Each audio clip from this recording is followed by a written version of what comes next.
to act. 1 year from now, the paychecks of every working American will look a lot different, as on average, their taxes will go up 22%. During the first Trump presidency, the tax cuts were the rocket fuel that propelled America out of the stagnation of the Obama years. By every conceivable measure, American workers and the economy were better off. Americans earned bigger paychecks, unemployment for every group was at historic lows, and poverty dropped to its lowest level in American history. Buying a home was an achievable part of the American dream, not just a dream never to become reality. Low-income taxpayers were helped more than those at the top. American earners under $100,000 received a 16% tax cut, while the amount of taxes paid by the top 1%, in fact, increased. Small business optimism hit record highs. American corporations stopped shipping their headquarters, jobs, and tax revenues overseas. The economy soared, creating 5 million new jobs. In the 2 years after the 2017 tax cuts, the economy grew a full percentage point faster than the Congressional Budget Office projected. And over 10 years, that equals $3 trillion in new revenue. Even though we lowered taxes, tax revenue went up. In fact, we have already seen $1.6 trillion in higher revenues than what CBO projected. Americans are demanding we restore prosperity and build upon the success of President Trump's economic policies that gave the American people the best economy in my lifetime. However, that effort is at risk if we do not make the 2017 tax cuts permanent. If Congress fails to act, the average family of 4 will end up paying the equivalent of 9 weeks of groceries in higher taxes. After 4 years of sticker shock at the grocery store, that's the last thing families need. 40 million parents will have their child tax credit slashed in half. 2 million family farmers will see the death tax exemption slashed in half. 91% of all taxpayers will see their guaranteed deduction slashed in half. 26 million small businesses will be hit with a 43.4% top tax rate, more than 20 points higher than what businesses pay in communist China.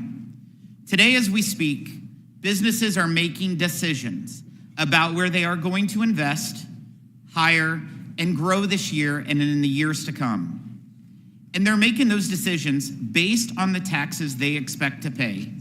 And uncertainty is an unnecessary weight on our job creators and our family farmers, who will have to start calling accountants and estate planners to figure out how they might navigate higher taxes. If we want to continue President Trump's legacy of a strong economy, Congress must act swiftly to make the tax cuts permanent. Americans don't have the luxury of waiting. Many have been waiting for years for relief. Before us is the opportunity to permanently remove the uncertainty and anxiety that dampen business expansion, job creation, and economic growth. Making the 2017 tax cuts permanent is key to unlocking a second economic boom in a second Trump presidency. We would see $284 billion in new GDP growth from a boom in manufacturing, $150 billion in new small business GDP growth from small businesses expanding, hiring new employees, and investing in their community. $50 billion in Opportunity Zone investments to revitalize the poorest neighborhoods in this country. Over 1 million new small business jobs each year just for making the small business deduction permanent. And just this morning, before this hearing, the National Association of Manufacturers released a new study revealing that 6 million jobs would be saved, including 1.1 million manufacturing jobs by extending the Trump tax cuts. We must not leave families and small businesses waiting for Congress to do the right thing and provide tax relief at the 11th hour. We must make the Trump tax cuts permanent as soon as possible. I'm glad we were joined by our witnesses, Americans whose lives were improved by the 2017 tax cuts, and look forward to hearing their stories. I'm pleased to recognize the ranking member, Mr. Neal, for his Thank you, Chairman. I came to the committee because I believe in the tax code as an engine for change. Let's be clear, I've been a pro-growth, pro-prosperity, but pro-fair shot member of this committee, which is exactly what the American people are asking us to do right now. Recently, the Financial Times and The Economist magazine said that the American economy was the envy of the world. I was struck by the hearing title, quote, "The need to extend Trump's tax cuts for working families," when we know that most of these cuts went to people at the very top. Indeed, the top 2%. The American people are living under this tax plan, and they need relief from it. The American people need lower costs. Our Republican colleagues are looking to come to the aid of the strongest and wealthiest among us once again. Last week, Treasury released a new report confirming that if this exercise was actually about lowering costs for working families, Republicans wouldn't be running their 2017 playbook back to the tune of $1.8 trillion of borrowed money. I don't understand the logic of suggesting that we're going to attack the national debt and simultaneously add $4 trillion to it by a tax cut proposal. A reminder that we had the opportunity here to address the national debt and tax relief for middle-class Americans and people at the lower end of the scale, but that was not what was entertained. So we're talking now about adding $4.6 trillion to the deficit as part of their mandate. We can lower this cost by making up the difference by extending premium tax credits in the Democrat expanded child tax credit initiative. We can put more money directly into the pockets of those who need it. It's been proven time and again that parents who received our monthly payments spent the money on necessities.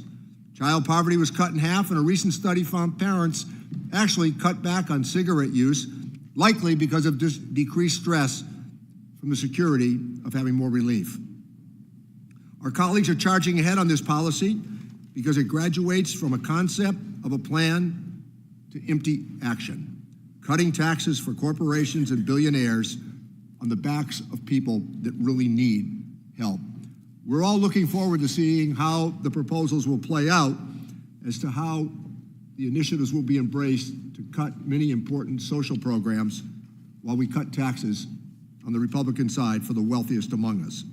They're guising this agenda behind what they are calling a clear mandate. I asked this morning, what mandate? The smallest popular vote margin in a quarter century, the fourth narrowest by percentage since 1960, losing seats in the House of Representatives. The only mandated agenda we should be focused on is one that the American people deserve and the one they want, working together to make their lives more affordable. The American people deserve better than these tax cuts being extended without any questions being asked. They deserve a worker-centered agenda that delivers relief and gives them, as I noted earlier, a fair shot. They need peace of mind in caring for themselves and indeed their loved ones, and Democrats are going to continue to fight for that, not a cash grab that will be discussed as we proceed this morning. With that, I yield back my time. Thank you, Ranking Member Neal. I will now introduce our witnesses that's with us today. The first one, Michelle Gallagher, is a partner at Atomy Valuation and Gallagher, Flintoff and Klein. We have Margaret Marpel, is a mother from Lynchburg, Virginia. And we have Allison Couch, is the owner of Ignite Accounting and Business Advisors. And we have Courtney Silver, is president of Ketchy Incorporated. And Brendan Duke is Senior Director for Economic Policy at the Center for American Progress. Thank you for joining us today. Your written statements will be made part of the hearing record, and you each will have 5 minutes to deliver your remarks. We'll start. Ms. Gallagher, you may begin when you're ready. Chairman Smith, Ranking Member Neal, and the distinguished members of this committee, thank you for the opportunity to provide testimony today on the importance of permanently extending provisions of the Tax Cuts and Jobs Act, TCJA. My name is Michelle Gallagher. I am a CPA from the great state of Michigan with 35 years of experience working with businesses of all sizes, working families, and multi-generational family enterprises. I have seen firsthand how the provisions of the TCJA have provided critical support to the businesses, farmers, and working families that form the backbone of our economy. To start, I want to strongly encourage Congress to make addressing the permanency of TCJA your top priority. Taxpayers and their advisors are desperately seeking certainty and predictability so they can plan for the future. Without clarity, businesses and farmers are likely to delay or forego investment, which could stall economic growth and depress job creation.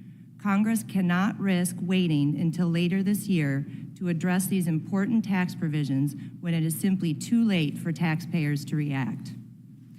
The 199A deduction has been critical for businesses organized as sole proprietors, partnerships, LLCs, and S corporations, which represent nearly 99% of my business clients and the vast majority of businesses in Michigan and nationwide.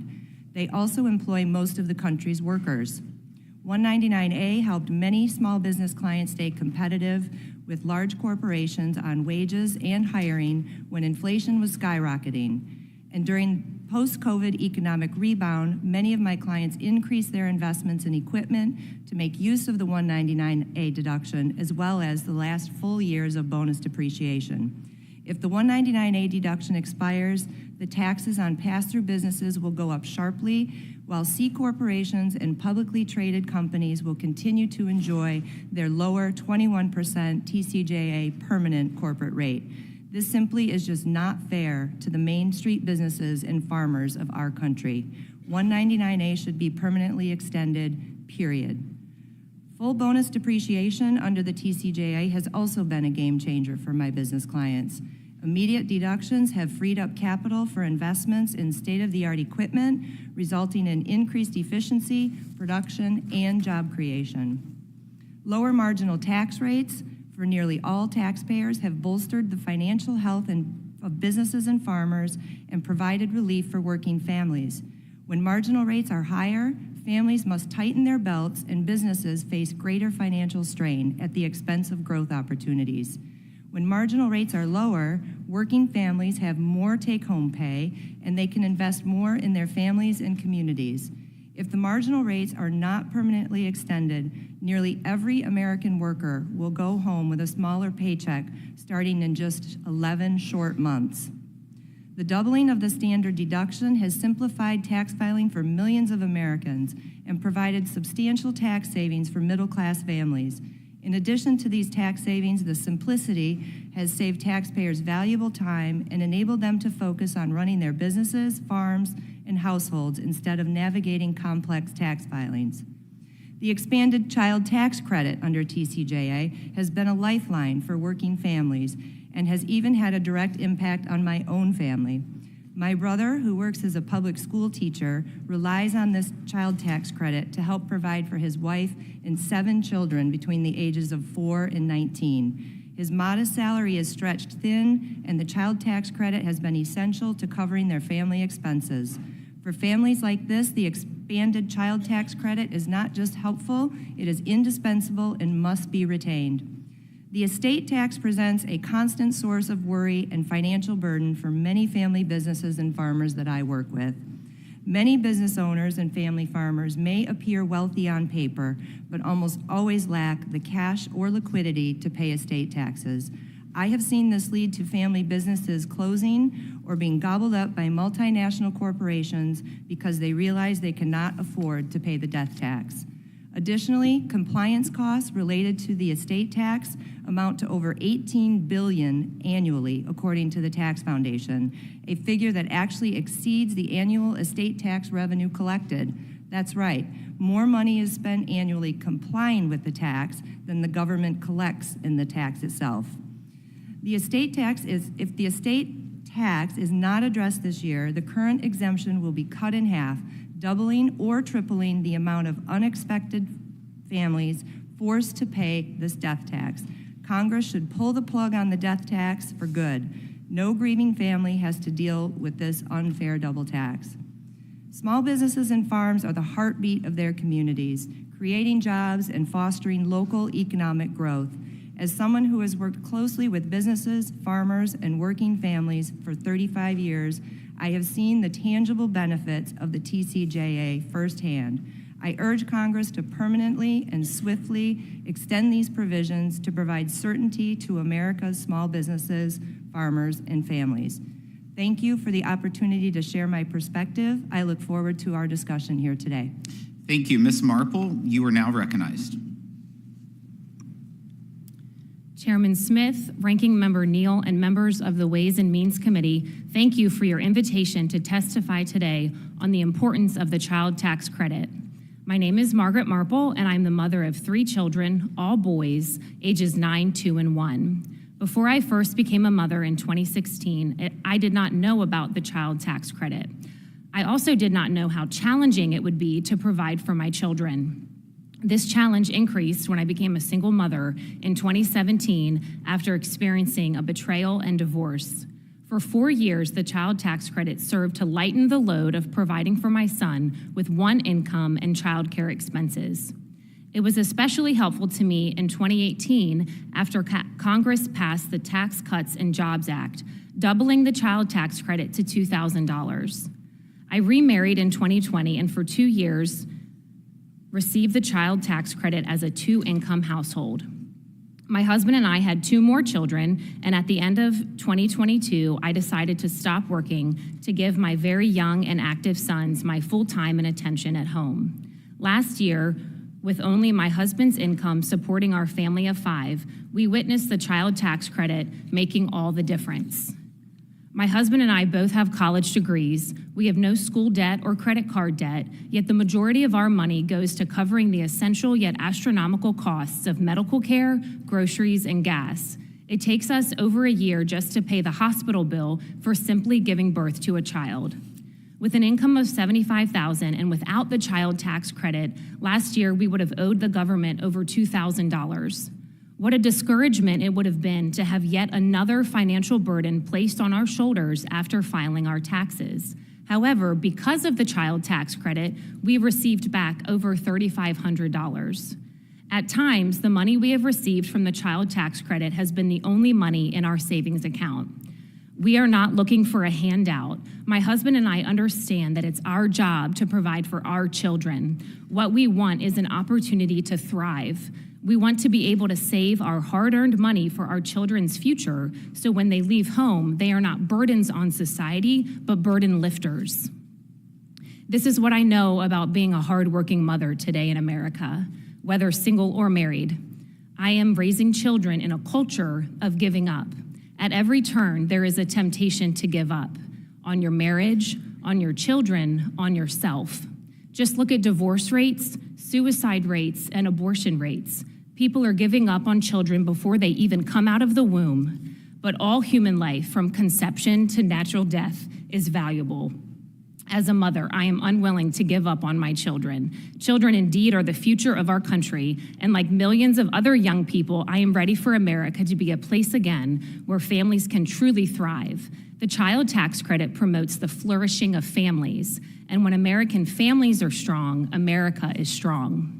The child tax credit is a simple yet significant way the tax code can communicate the value of hardworking parents trying to provide for their children under the current weight of high inflation and an unmanageable cost of living.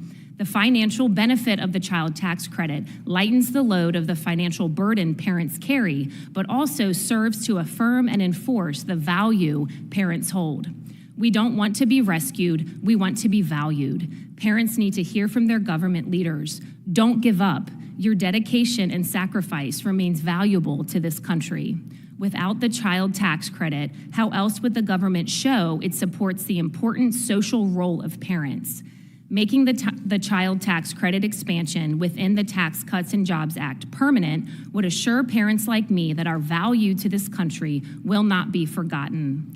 As parents persevere and as the government prioritizes financially what's truly important, I believe America's current culture of giving up will turn into a culture of life and strength. Finally, I want to thank this committee for leading the way in passing the Bipartisan Tax Relief for American Families and Workers Act last year. That bill, if it had been signed into law, would have helped the child tax credit reach working and growing families like mine, and updating the child tax credit for inflation would have served to lighten the heavy load parents are already carrying as we work to provide for our families in this economy. I hope you will consider parents like me when negotiating and crafting the upcoming tax package, and look for ways to further extend the 2017 child tax credit expansion. Congress has an opportunity this year to help American families flourish by making the TCJA's child tax credit permanent, and consider further improvements as was done in the bipartisan tax package last year. Thank you for the opportunity to testify on this important issue. Thank you. Ms. Couch, it's great to have you back with our committee. I believe the last time we saw you was at a field hearing in Peachtree City, Georgia, so we're glad to have you back. You're now recognized. Thank you. Good morning, Chairman Smith, Ranking Member Neal, and members of the House Ways and Means Committee. My name is Allison Couch, and I'm the president of Ignite Accounting and Business Advisors. Thank you for inviting me to your hearing today to provide real-world testimony on critical issues before you. As many of you may remember, this is my second time that I have testified before this committee on the important issues being addressed today. In April of 2023, I came before the Ways and Means Committee at a hearing in my home state of Georgia to discuss the challenges facing the small businesses that my team and I work with, as well as what your committee can do to support the problems that they face. During that hearing, I underscored the need for Congress to renew provisions of the Tax Cuts and Jobs Act of 2017 that small businesses have become dependent on, particularly the 20% small business deduction, Section 199A, and work to reduce regulatory burdens on small businesses so that their limited resources are not consumed with meeting this onerous requirements. Today, my testimony will be much the same. As we get closer to critical parts of TCJA expiring at the end of this year, the clients that my team and I support still lack the certainty of whether or not many of the provisions that their businesses depend upon will be extended. These include the 20% small business deduction and reduced rates for individual income tax brackets. Moreover, they are still faced with steep regulatory requirements imposed by taxing authorities that deplete much of their time and efforts. For those new to the committee, I sit before you today with the perspective of true American small business owner. My own small business, Ignite Accounting and Business Advisors, is an accounting firm based in Columbia County, Georgia. My small but mighty team services over 200 clients by providing bookkeeping, financial statement preparation, sales tax, payroll tax, property tax, and income tax services. As I said in my previous testimony, my business is a small business that nurtures other small businesses, and a critical aspect of our work is providing financial advice to our clients, which can often include providing a listening ear and encouraging words, and that perspective is a crucial part of any testimony presented before you. In my April 2023 testimony, I underscored the need for Congress to act to preserve the 20% small business deduction. In that testimony, I stated that the tax burden on small businesses was already incredibly heavy, and allowing this deduction to lapse when it has been in place for so many years will not feel like a sunset, but a tax increase. Today, with this section of the tax code set to expire in less than 1 year, this remains true, and I urge Congress to act swiftly to renew it. The small businesses that I work with have become dependent on having access to these funds, and they need the certainty provided by making the 20% small business deduction permanent. My typical client generates $3 million or less in annual revenue, employs an average staff of 10 people, and depends on the small business deduction. I have practiced public accounting for 21 years and can tell you without a doubt that the 20% small business deduction has been the single most beneficial tax deduction for small business owners. Moreover, this deduction is more far-reaching vertically and horizontally to small business owners when compared to other deductions. For example, depreciation deductions require significant cash flow reduction or taking on debt, but Section 199A does not. This is true of small businesses nationwide. A recent EY study on the macroeconomic impact of Section 199A for small businesses found that 25.9 million small businesses nationwide utilize this deduction, and that it directly supports job creation in the small business sector. As part of my testimony today, I would like to submit that report to the hearing record.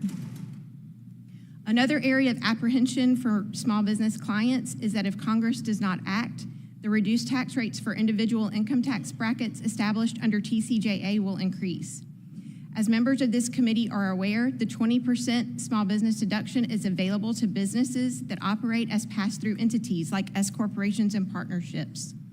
This means that their business profits and the deduction flows from their business return onto their 1040 and nets there to be taxed at the owner's individual tax rates. In fact, 33 million small businesses in the United States are organized as pass-throughs. As I stated in my testimony in April 2023, business income is different from business owners' income. I would like to stress that point yet again. Increased business income allows small business owners to reinvest in their businesses and employees. If Congress does not address the changes in the personal income tax brackets set to expire at the end of this year, small businesses structured as pass-throughs will be faced with a tax increase. Finally, in my April 2023 testimony, I highlighted the issue of regulatory burdens imposed on small businesses by the IRS, particularly the thresholds on 1099 NEC and 1099K forms. The threshold of 1099 NEC of $600 has not been adjusted in decades. I would ask you to consider a one-time adjustment of this threshold to account for the impact of inflation over the years where no adjustment has been made, and then an annual adjustment thereafter. On the other hand, while the threshold for 1099K has been adjusting, it's moving in the wrong direction. For the years 2023 and prior, payment apps and marketplaces have been required to send out forms to taxpayers who receive over $20,000 and have over 200 transactions. For 2024, the threshold moves down to $5,000, and for 2025, $2,500. The intention is to further reduce it to $600 for the calendar year 2026 and thereafter. For the years 2024 and after, 1099K requirements are based solely on dollar thresholds with no consideration for the numbers of transactions. As the committee reviews the proposals to reduce burdens on small businesses, I urge your members to consider reversing the course on lowering the 1099K threshold amounts and instead work to increase them. Thank you for the opportunity to testify today, and I look forward to answering any questions. Thank you. Ms. Silver, you are now recognized. Good morning, Chairman Smith, Ranking Member Neal, and members of the committee. Thank you for inviting me to speak on why Congress must preserve the Tax Cuts and Jobs Act and how its policies ensure that manufacturing remains the driving force of the American economy. My name is Courtney Silver, and I'm president and owner of Ketchy, a third-generation precision machine shop located in Concord, North Carolina. Since 1947, Ketchy has been a reliable part of the manufacturing supply chain because we invest in equipment, technology, and most importantly, people. I'm honored to be with you today, as this hearing marks the beginning of a historic year for the committee. Critical pro-growth provisions from tax reform have already expired, and more harmful changes are on the way at the end of this year. This means that every member of this committee has the opportunity to take real action that supports manufacturing in America, and the stakes couldn't be higher. A new study released today by the National Association of Manufacturers shows that nearly 6 million American jobs are at risk unless Congress preserves pro-manufacturing tax policies. America will also lose more than $500 billion in worker pay and more than $1 trillion in GDP. Manufacturing will bear the brunt of this economic devastation, with more than 1 million manufacturing jobs at stake. This economic damage makes sense because the Tax Cuts and Jobs Act was revolutionary for manufacturers. After it was signed into law, Ketchy experienced the best year in our 7-decade history. Over 2018 and 2019, we were able to invest more than $1 million in capital equipment and create new jobs within Ketchy. We upgraded our security, our HVAC systems, and invested in new technology on our shop floor. And most importantly, we provided raises and bonuses to all our employees because without them, our growth would not have been possible. Business boomed throughout our supply chain and demand for our parts soared. Our typically organized shop floor was covered in pallets of materials to keep up with our customers' orders. Unfortunately, beginning in 2022, critical pro-growth provisions began to expire, such as immediate R&D expensing, enhanced interest deductibility, and full expensing for capital equipment purchases. And more harmful tax increases are on the way, further threatening manufacturers like Ketchy.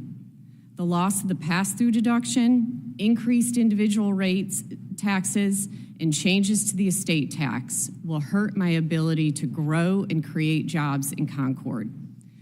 In addition, it is important to preserve the 21% corporate tax rate and new international tax policies, many of which impact Ketchy's customers and suppliers. Manufacturers know the only way to succeed is to relentlessly focus on the future by pouring resources back into your team and equipment. The Tax Cuts and Jobs Act allowed me and so many others to do so. With 6 million jobs on the line, the time to act is now. These policies are vital for our economy, but I also want to share how they are changing lives and opening doors to new opportunities. Tax reform enabled me to create Opportunity Knocks, an internship program that brings students in to shadow our team on the factory floor while earning school credit. 2 of our recent graduates had little direction on what to pursue after high school. Thanks to our program, they fell in love with manufacturing. They are now full-time apprentices and are able to provide for their families while also contributing to their community and working on a team they admire. Put simply, we are inspiring the next generation of manufacturers in America. Congress has the opportunity to help support this important work by enacting permanent and consistent pro-growth tax policy. Thank you, and I look forward to your questions. Thank you. Mr. Duke, you're now recognized. Thank you, Chair Smith, Ranking Member Neal, and members of the committee. My name is Brendan Duke, and I'm Senior Director for Economic Policy at the Center for American Progress. I'm honored to testify today about the 2017 tax law and the implications of its expiring provisions this year. Let's start by remembering how we got here. Congressional Republicans and Donald Trump deeply wanted to cut corporate taxes in 2017. They also knew that just cutting taxes for corporations without providing tax cuts for families would have been a political disaster. And because they wanted to pass their tax bill on a party-line vote, they could not increase deficits beyond the 10-year budget window.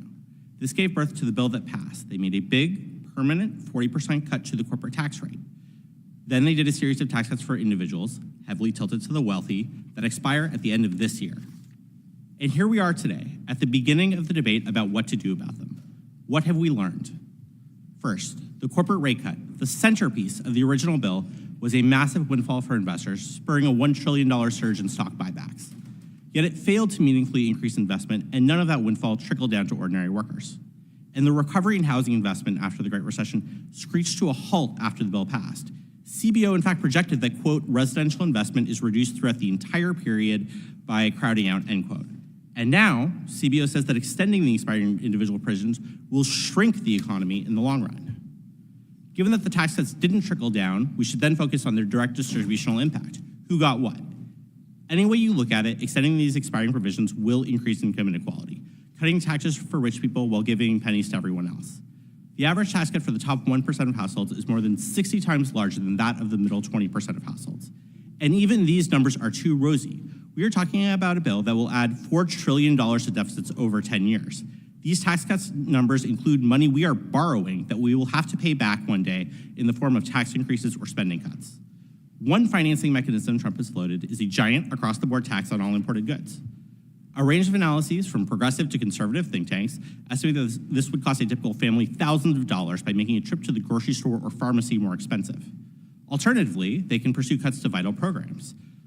Tesla CEO Elon Musk, a co-head of the new Department of Governmental Efficiency, has proposed $2 trillion in annual spending cuts. Taken literally, this would cut every program in the budget on average by roughly 1/3, including Medicare, Social Security, food safety inspection, cancer and stroke research, and nutrition for newborns. Finally, the Trump administration and Congress could find the easiest way to offset the tax cuts is to just not offset them. That's what we did last time. But there's no free lunch here. The tax cuts will likely be paid for eventually in the form of spending cuts or tax increases down the line. And in the meantime, continued or even higher deficits could mean continued or even higher interest rates.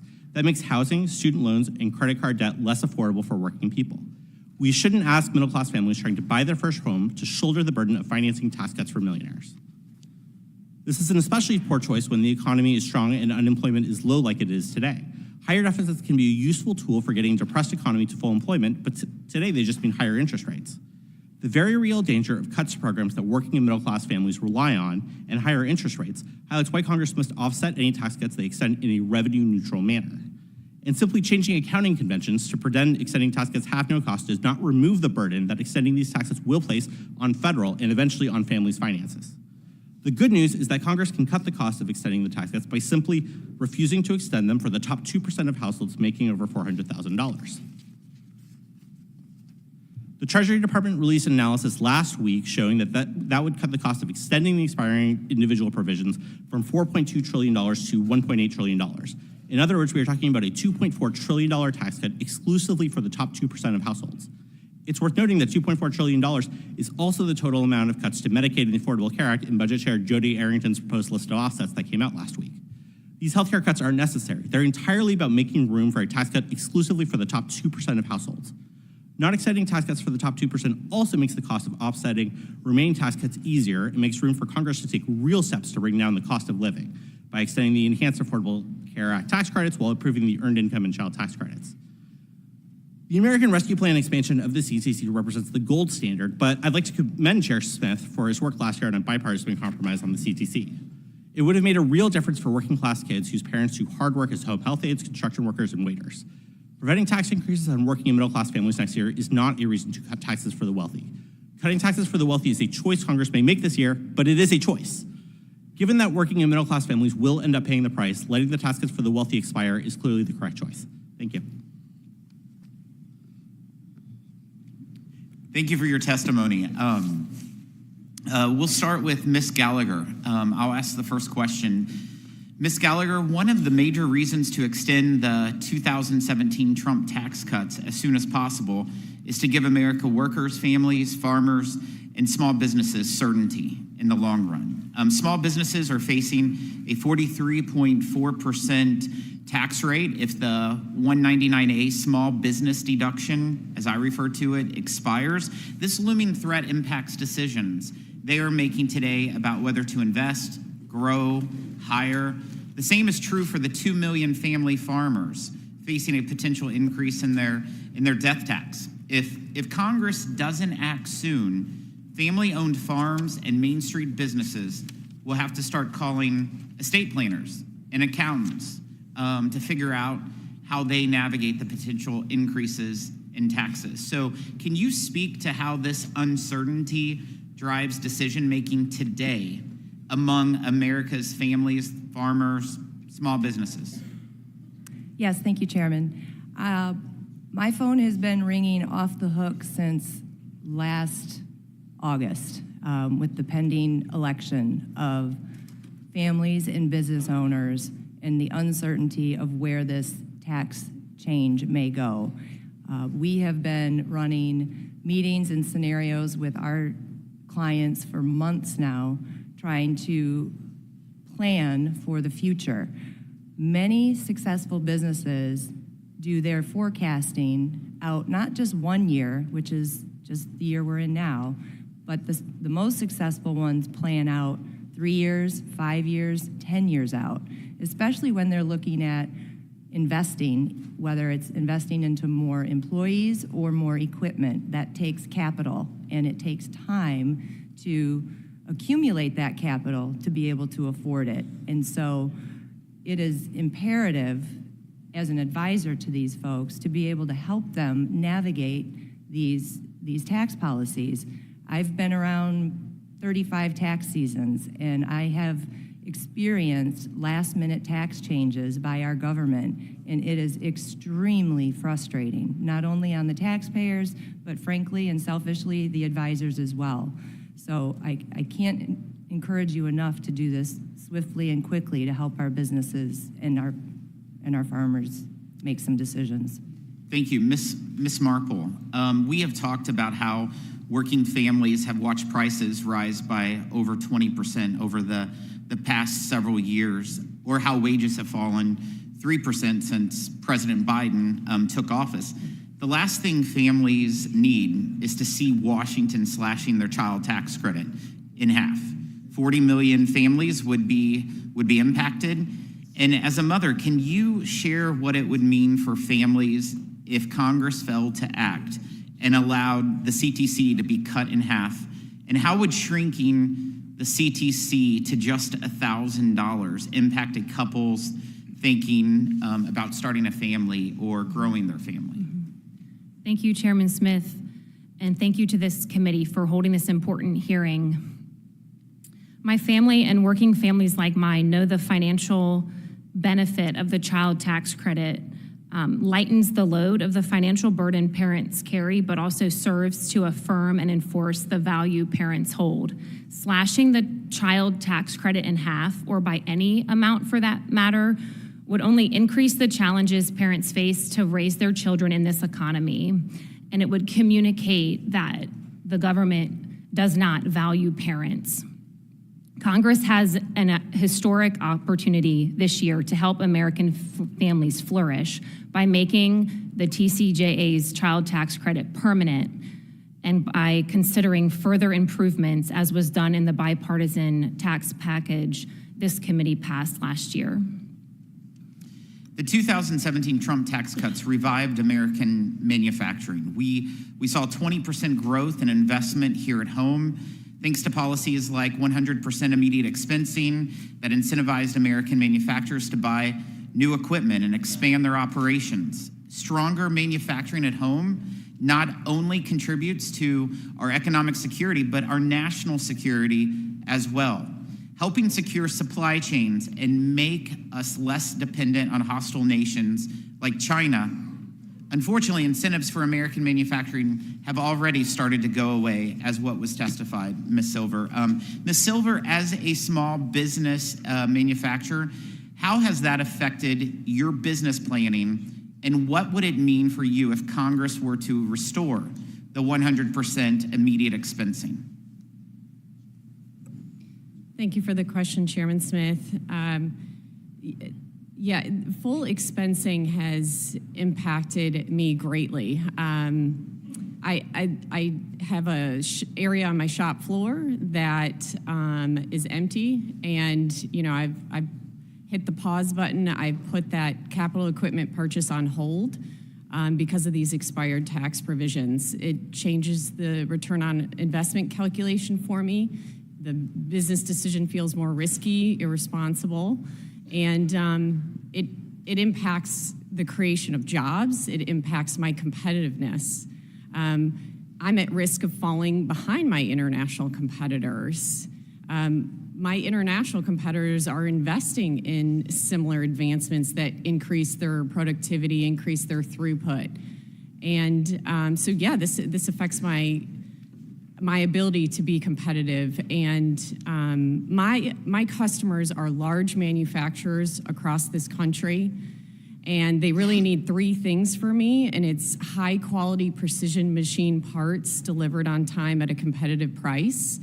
For me to be able to do that, I have to make investments in our people. I have to make investments in our process, in equipment, technology. Thank you. Looking beyond current policy, how would businesses like yours respond to new incentives for domestic manufacturing, such as a quicker cost recovery for investments made in new facilities and other policies that further lower the tax burden on those who produce here in the U.S., as President Trump suggested? It would make us more competitive. We would grow, we would thrive. We'd be able to innovate more, take risks. it would really drive us, and it would drive the whole manufacturing supply chain. It's tough to face uncertain tax code that's changing. We're a pass-through organization, and so I pay taxes at the individual rate. So I feel like when those rates are being debated and changed, it feels like you're debating the future of my company. And a lot of times that pass-through income is not liquid. It's tied up in receivables, inventory, work in process. And so any policy that Congress can enact that's permanent, that's consistent, predictable, will help us greatly to be able to continue to support the whole manufacturing supply chain in our country. Thank you, Ms. Silver. Mr. Duke, I was just curious in regards to the income tax rates and the tax provisions that affect people making less than $400,000 a year. Is that something that you would support making permanent for the people under $400,000 per year? If we could find a way to offset the cost by raising taxes on wealthy people, deficit finance tax cuts aren't a good idea right now. Thank you. I recognize the ranking member for questions. Thank you, Mr. Chairman. I want to thank our panelists as well. It's always an opportunity for instruction and to hear sometimes competing perspectives. So, Ms. Gallagher, are you aware of the fact that in TCJA that the Republican Party borrowed $2.3 trillion for the tax cut? Thank you for your question, Congressman Neal. I am not in tune with the extent of any numbers or statistics to that level for today's testimony. I am well aware there are plenty of trade-offs in all negotiations, in all tax policies that we encounter, and so I'm not familiar with the exact numbers. I'm sorry. So let me follow up with that and ask the following question. Are you aware of the fact that their intention here is to ignore what is known as the baseline here? So that means they're going to ignore the $2.3 trillion that they borrowed and erase it. Now, just professionally, would you advise your client to ignore their credit card debt or their mortgage debt or their property debt and take on more debt if they couldn't sustain it and then complain about the debt they already have? Well, again, I would say that, first of all, I'm not aware about the intention of the baseline argument for us here today. There are many factors that go into decisions when I help my clients make decisions about taking on debt. In particular with my clients, not necessarily speaking of the federal government, sometimes debt is okay and it needs to be incurred. And so I would just comment that it's not always a negative. Yeah, fair enough, but would you tell your client to ignore the debt that they have? No. Thank you. Ms. Marpel, appreciate your comments. They were really well done. So were you able, I hope, to have taken advantage of the child credit expansion that the pandemic relief packages offered? Thank you, Congressman. I'm here today to talk about the current 2017 expansion, which has made a huge difference for my family since 2018 and is going to expire in December if Congress does not act. I would refer you to the tax experts on this panel who can speak to you about the other policies. No, fair enough, but I assume that because of electronic deposit, you were able to receive the enhanced child credit during the pandemic? I was able to receive that, yes. Thank you, thank you. So, Ms. Silver, were you able to take advantage of any of the pandemic relief packages for investment in equipment or some new opportunities within your business? And I have a huge precision manufacturing constituency, so I hear the arguments you're making. Yes, I was. You were. Okay. Did that add to the national debt? I'm sure it did. Thank you. Mr. Duke, so the proposal here today, based on the statistical data that we've heard, is that last year, or as the proposal goes forward here, a taxpayer who made $1 million last year, they're going to receive a tax cut of $78,717. This is not according to the Democratic National Committee. This is according to the Joint Committee on Taxation, which we all have the highest regard for. So a taxpayer who made under $50,000 is going to get $273? Do you want to expand on that? Sure. So we know that the tax package is progressive. We know that the tax cuts for high-income households are just much higher than they are for low-income households. It's true as a percentage of income, too. We know that extending them is going to increase income inequality. And I think the Treasury analysis put out last week just really throws it out there that we have a $4.2 trillion tax cut, but you can really break it into two pieces. There's a $2.4 trillion tax cut for households making over $400K, and a tax cut for low and middle income families and upper middle class families of $1.8 trillion. Sure. So I'm delighted that you were able to take advantage of the initiatives that we put out. Very pleased. And that's why the American economy, as the Economist pointed out, and the Financial Times pointed out, is the envy of the world. We rebounded so much more quickly than the rest of the world. However, it did add to the debt. We acknowledge that. The plan here today that the Republicans are talking about is to ignore what they borrowed and proceed with more borrowing and then complain about the size of the national debt. I yield back my time. Mr. Buchanan is recognized. Yeah, thank you, Mr. Chairman. I want to get one thing off the table a little bit. As chairman of the Florida Chamber, I can tell you we had 130,000 businesses. This is a while back there. 95% were pass-through entities, and they're dealing with these potential tax rates. That's what scares a lot of people in our area. Most of the companies are 25 employees or less. I chair our local chamber, same thing, couple thousand businesses, 25 employees or less, just like you've got, Ms. Silver. That's where we need to be focusing on. The idea that you could have a tax rate of 43%, and then many states add another 10%, it's over 50% tax rates throughout the country. That's why so many, frankly, I'll just be candid, are moving to Florida. I hear it all the time, moving to Texas, because they don't mind paying a little bit more, but they're not going to pay 50% plus rates. So I want to say that. The TCJA was rocket fuel for American economy. Businesses grew rapidly. Families paid less taxes, and government revenues increased due to the economic growth. Allowing the legislation to expire would raise the taxes on over 200 million folks from that standpoint. The point I want to make, the big point I want to make is I introduced H.R. 137 TCJA Permanency Act that would make the law permanent. And Ms. Silver, you touched on a little bit on expensing or depreciation, but a lot of people don't realize, to me, it's kind of a timing thing. We had bonus depreciation where you got 50% plus 10, but it makes such a huge difference having that ability to deduct that, even though it's a timing type issue. Is that your thought on it? Absolutely. As a small business, there are small businesses that have long-term contracts, but in my business, we typically don't. So there is a lot of uncertainty as you look forward in your business and think about your strategy. So yeah, absolutely. Being able to deduct that full investment. How many employees do you have? 20. Yeah.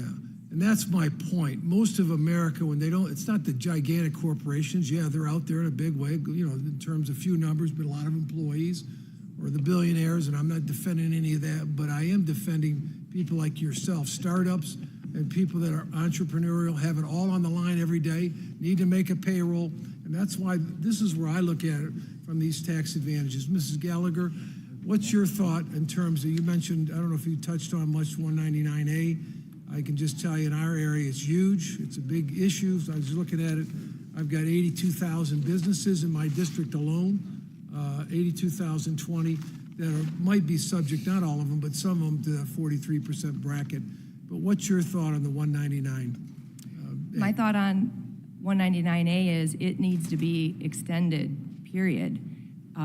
It has been a lifeline for our pass-through businesses, which I just testified are 99% of my business clients. They're sole proprietors, they're partnerships, S corporations, all pass-through entities that can benefit from the 199A deduction. So I would say if the other important thing about 199A is it gives our small businesses and pass-throughs parity to the C corporations and the publicly traded companies. Their TCJA lower rate of 21% was made permanent, whereas the 199A was not. And I just think it is unfair to our Main Street businesses and our farmers to have this expire and, to your earlier point, pay upwards of potentially 50% in taxes when C corporations are going to be at 21. In fact, we will see a number of our pass-through entities contacting their lawyers and accountants to become C corporations. That's what business owners do. I got cut on time, short on time, but that's one of the biggest issues is where's the fairness? I started out C corporation 40 years ago. Now we're in pass-through entities my kids run. But we're looking to go back to C corps if that becomes the reality. We don't want to, but that's where we're being driven to potentially. Exactly. So, but again, I just want to thank all our panelists today for your input. Thank you. Thank you. Mr. Doggett. Thank you, Mr. Chairman, and thanks to our witnesses. I'm for a dramatic increase in corporate taxes. We have to increase taxes on the wealthy. For getting our guys' tax cut, we've got to cut spending, which they're going to resist. Where does the tax revenue come from? Corporations and the wealthy. And when they start squealing, we have a conversation. We're all partners in this. Everybody's going to take a little pain. Those are not my words. They're not a message from the Progressive Caucus, but rather the recent comments of Steve Bannon, sometime Trump advisor, and about as MAGA as you can get. He reiterated them this very morning. This committee has got to decide, will it maintain its traditional allegiance to the plutocrats or help working families, some of whom are represented here on today's panel? It's encouraging that for the first time, we see at least some elements of the Republican Party that recognize tax reality, that you just can't cut revenue and add without adding to the national debt, and you cannot just pour some magical dust on it, calling it changing a line, and ignore what you've done. Spiraling national debt has been something that some members of this committee have previously said was a national security crisis.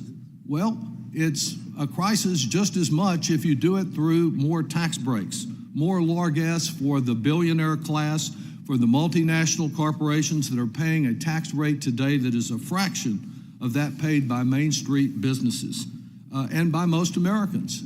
And there's further trouble for working families in the plans that Republicans are advancing. Only last week, President-elect Trump told Americans that on food, we can expect, quote, some pretty drastic price reductions. I think all of us would wish him well on that and eagerly await his fulfilling his promise, oft repeated, to lower drastically the price of food. Most economists, however, are concerned that his policies will have exactly the opposite effect. Indeed, the minutes of the last Federal Reserve meeting suggest that we may already be paying higher interest rates because of their concern that Trump will stoke inflation. This is especially true regarding his declaration that, quote, the most beautiful word in the dictionary is tariff, and it's my favorite word. Well, in Texas, a Trump grocery tariff tax, which he can impose as soon as next Monday, will likely increase grocery prices on most every vegetable and most fruits that we buy. Overall, Republican eagerness for a trade war that no one will win, beginning with the imposition of multiple Trump tariff taxes, a regressive form of taxation, and the resulting retaliation by other countries, and Republican reliance on tariff taxes to offset their tax breaks for the super wealthy, will continue to shift the tax burden to some of the very type of businesses that are represented on this panel. Indeed, one recent study found that if the tax breaks were combined with the tariff increase, that the impact would be that 80% of Americans would be in worse condition. And let's not forget that the last time retaliation occurred from Trump tax tariffs, that farmers had to be paid billions of dollars in welfare because of their lost foreign markets. Now, the impact of the 2017 Trump tax scam was to add about $2 trillion to our deficit, and now it's proposed that we add another $4 or $5 trillion. The effect on Americans is that 7.8% was the tax rate paid by the top multinationals in 1 year.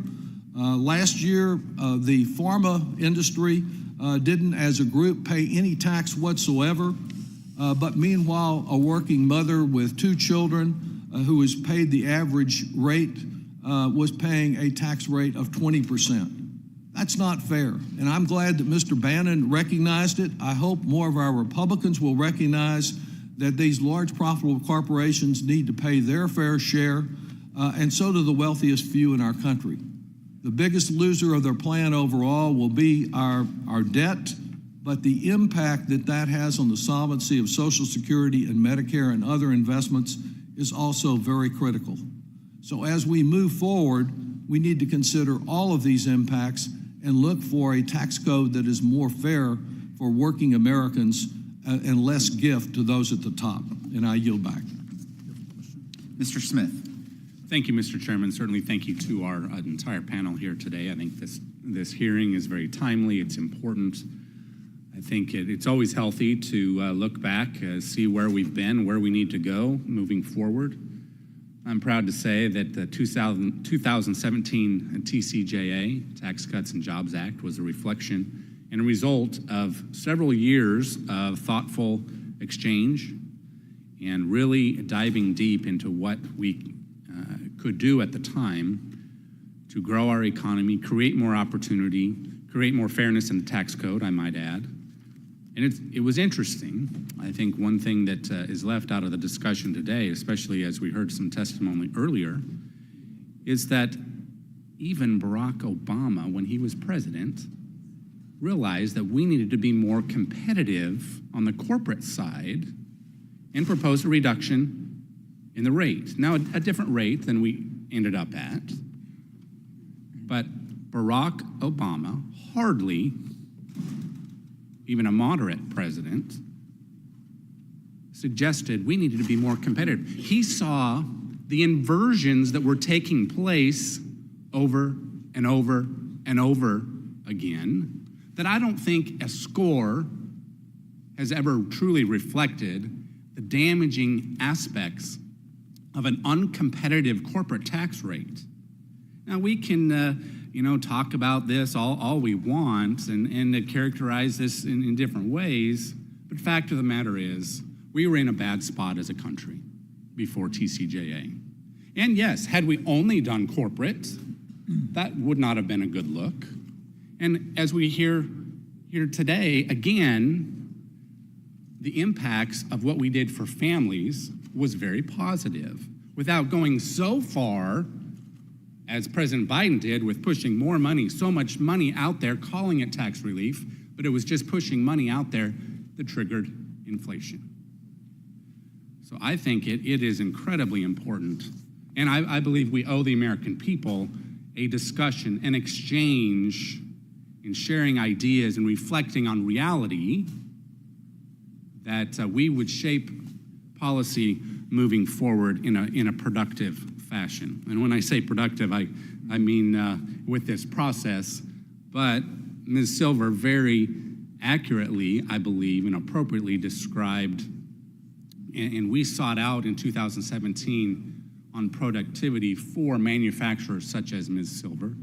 Now, I think it was important that we were agnostic on size of a company so that everyone could benefit.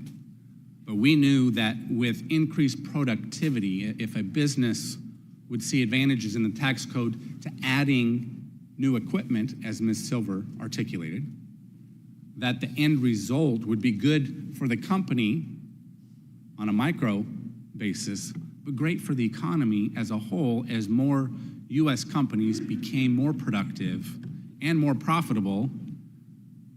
Now, call me unreasonable, but I think profitability is a good thing. Profitability around this town is demonized so often. I think it's sad. And we owe the American people a better discussion than what we've been seeing way too often here.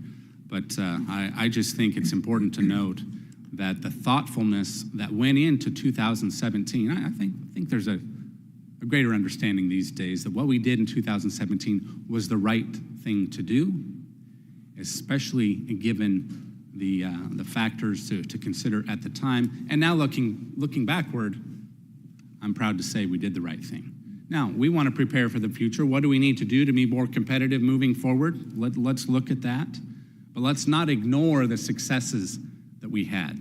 Now, very briefly, sorry I've taken up so much time here, but Ms. Gallagher, I want to give you more time to elaborate perhaps on the value of permanence, whether it's a state tax, whether it's 199A, the value of permanence and what that would look like perhaps to an individual business or even beyond.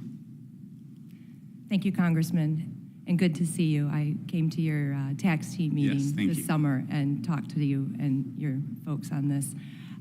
So permanency, certainty and predictability is key for our small businesses and farmers.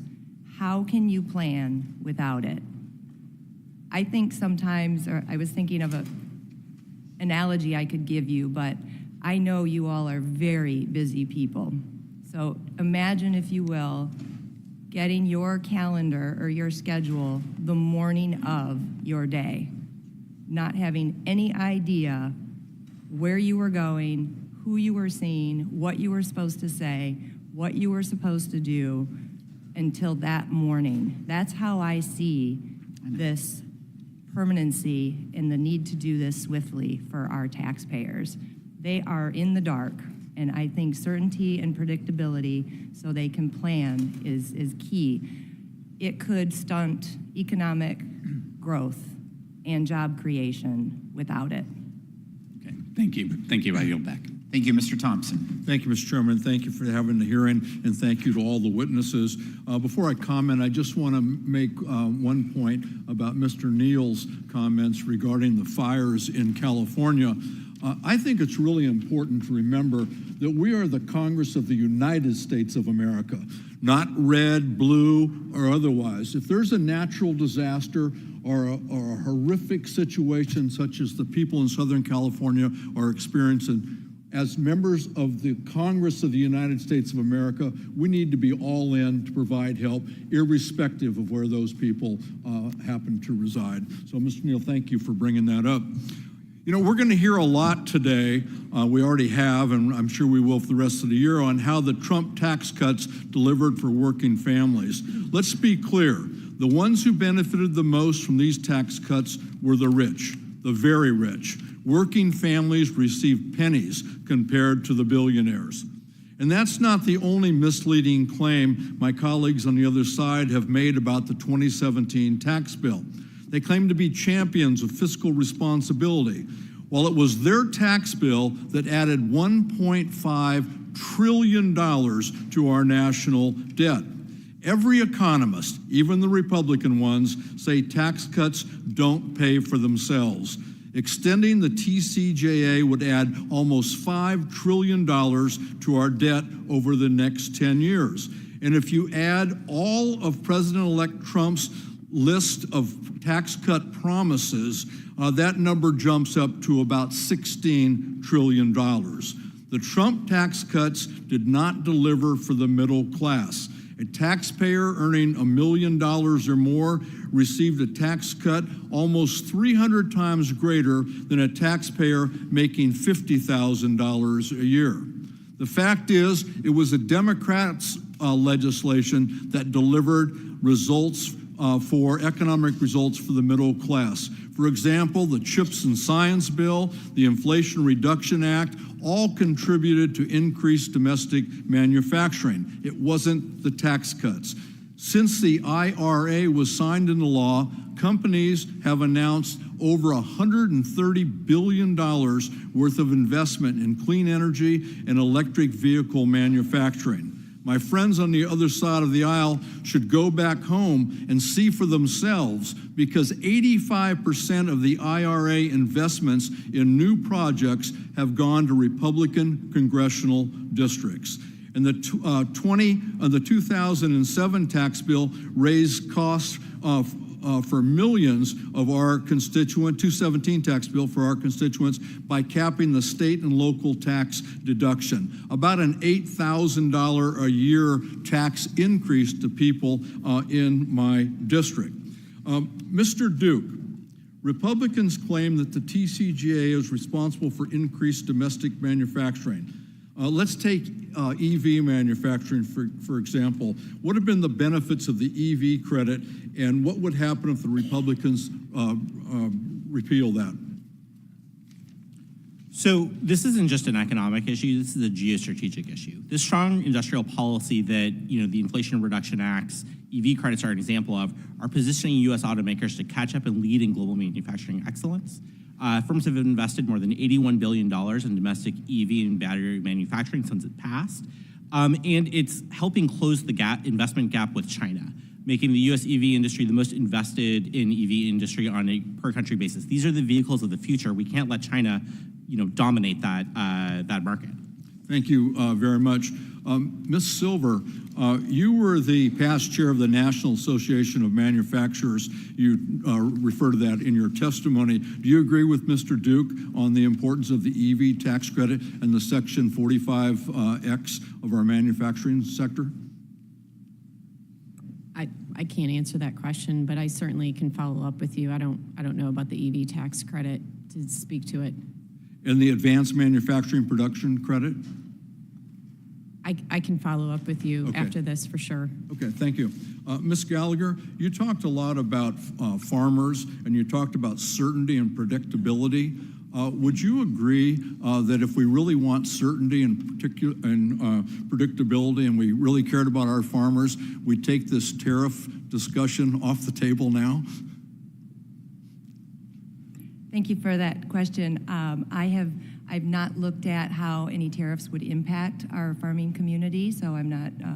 Well, we have experienced what they did last time, and you heard from Mr. Doggett how we had to bail out farmers because of those tariffs. I know that my farming clients have benefited greatly from the TCJA provisions, specifically on the 199A, full bonus, and lower marginal rates. And the increased estate exemption has been a major benefits for my farming clients. Thank you. Yield back. Mr. Kelly. Thank you, Chairman. Thank you all for being here and taking a day out of your lives to come and talk to people who've never really been in the private sector. I'm an automobile dealer. Second generation, my son's now running the store. My mother and father started in 1953 with absolutely nothing, a one-car showroom and about 6 service bays, and worked their tails off 7 days a week to make it profitable. I love people who have to make payroll. There have been several times, and we were doing TCJ to begin with, and Chairman Brady was talking about it one day. I said, actually, Chairman, there's 2 times in my life I paid absolutely no tax. And he looked at me and said, Mike, how'd you get away with that? I said, we lost money that year. Isn't it bizarre that we talk about where would the revenue come from? Well, we take a certain percentage out of people's profits, with the exception, you can lose money and still be held up responsible for real estate taxes, wage taxes, every other single tax that every single American pays every single day. And we come here today and talk about the benefits of TCJA. Was it really true? Well, yes, it was true, because we actually garnered more revenue with TCJA than we'd ever seen before. And I can remember being there the day that vote was taken. It was the wealthy, the wealthy, the wealthy. They never get taxed their fair share. And all of a sudden we did TCJA, and all these wonderful, wonderful people who left America because America was being too tough for them came home. They hired people. They made investments. Certainty is absolutely the most important part of any business. I wish in the business I was in that there was certainty as to who it is that's going to be able to buy a car or truck from us tomorrow. A friend of mine by the name of Leonard Pintel, who was the mayor of our town, he said, Mike, you know what I would love to see? I would love to see that it was required that you have to actually survive in the private sector before you can go into public office and be paid on commission only, and lost your job at least once. All of these wonderful talks that we have going back and forth about who benefits, who loses, who's paying it. I'll tell you who pays it. Companies that are profitable. Why did these companies that left America come back? Because of TCJA. Why did they leave to begin with? It's not because they didn't love America. They just got to the point they knew America didn't love them anymore. We would tax them out of existence and complain for them. It's like the little hen, right? Lay, hen, lay, and no golden eggs quit coming. And we said, what happened? The hen couldn't lay them anymore. We go through all these different things and what we're going to do and what we're not going to do and how difficult it is. I got to tell you, please, give me a break. Give me a break. Ms. Silver, I've read your testimony. First of all, you've been through an incredible life. The loss of your husband. I can't imagine what that was like to go through. Ms. Marpel, raising children. Ms. Gallagher, working with people. Ms. Couch, working with people. Look, do you know that in this entity, in government, do you know that during the height of COVID, we didn't miss one payday? I wish I could have said that about the dealership. We lost a lot of paydays. We lost a lot of paydays. But when you come down to TCJA and what were the benefits of it and where did we hurt people and who did we go after and all the rest of this back and forth. Listen, all of you, was life better under TCJA when we made that change? We did that tax change in 2017. Did America start to blossom again? Did people seem to come back to America? Did we start paying more taxes because we had people making money and businesses being profitable? I mean, Silver, I know a lot of people that do what you do. This is a tough business. But all of you, if you just please weigh in. I get so tired of people talking about tax revenue who've never had to worry about making a profit in order to pay taxes. If you can all, and I know you've all given your testimony today, and you took a day out of your life to come here, but Ms. Silver, I really was reading about what you do because I have so many people back home that do what you do and how tough it is. It's no bed of roses. You compete against a lot of people. So if you please share more, because I got your testimony was incredible. And all of you, thank you so much. Ms. Marpel, congratulations. Sounds to me like you're raising a wonderful family. Well, thank you for your comments, Congressman.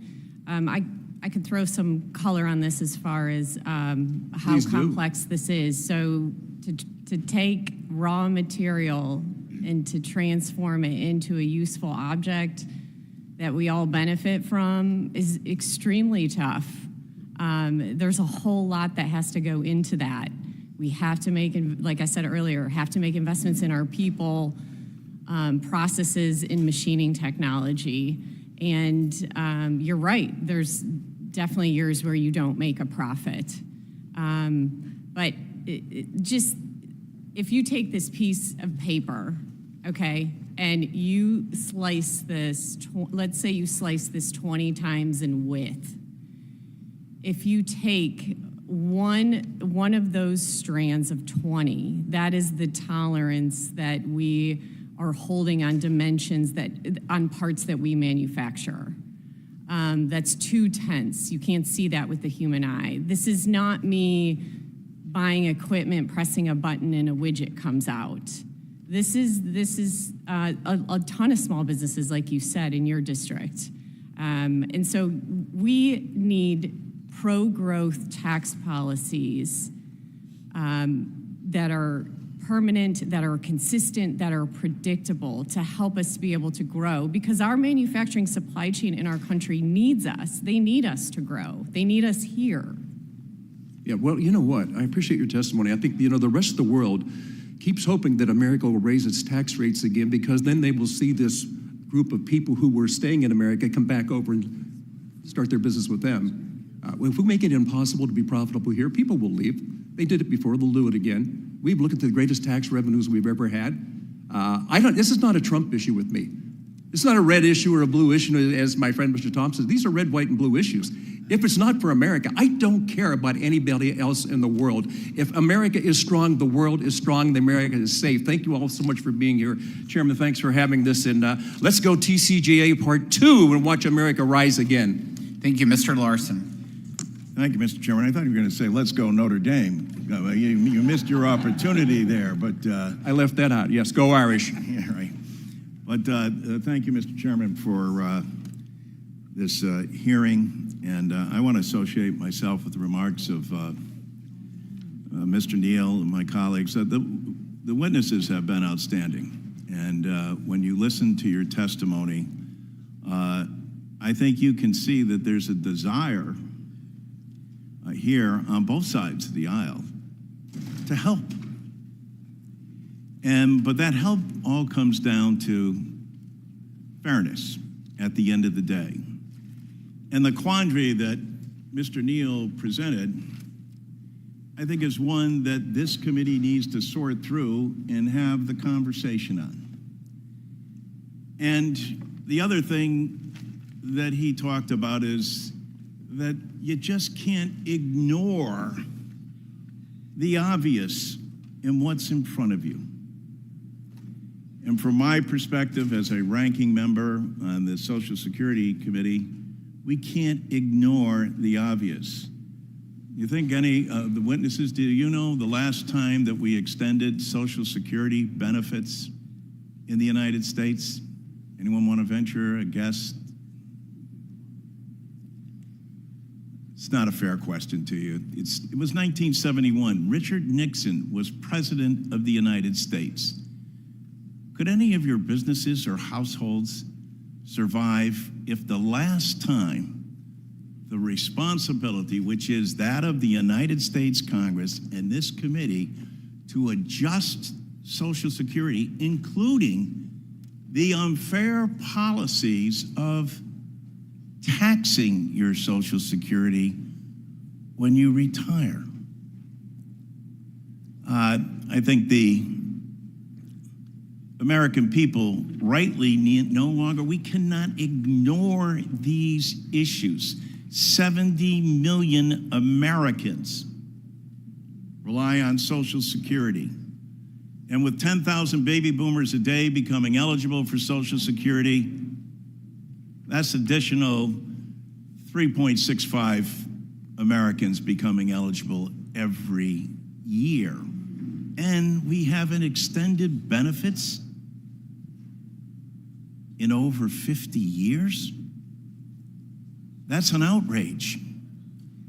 And when you look at its impact on people, more than 5 million Americans getting below poverty level checks,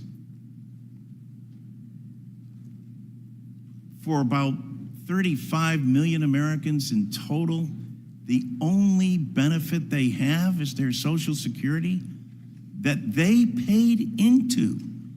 This is an earned benefit, and the responsibility is that of the United States Congresses.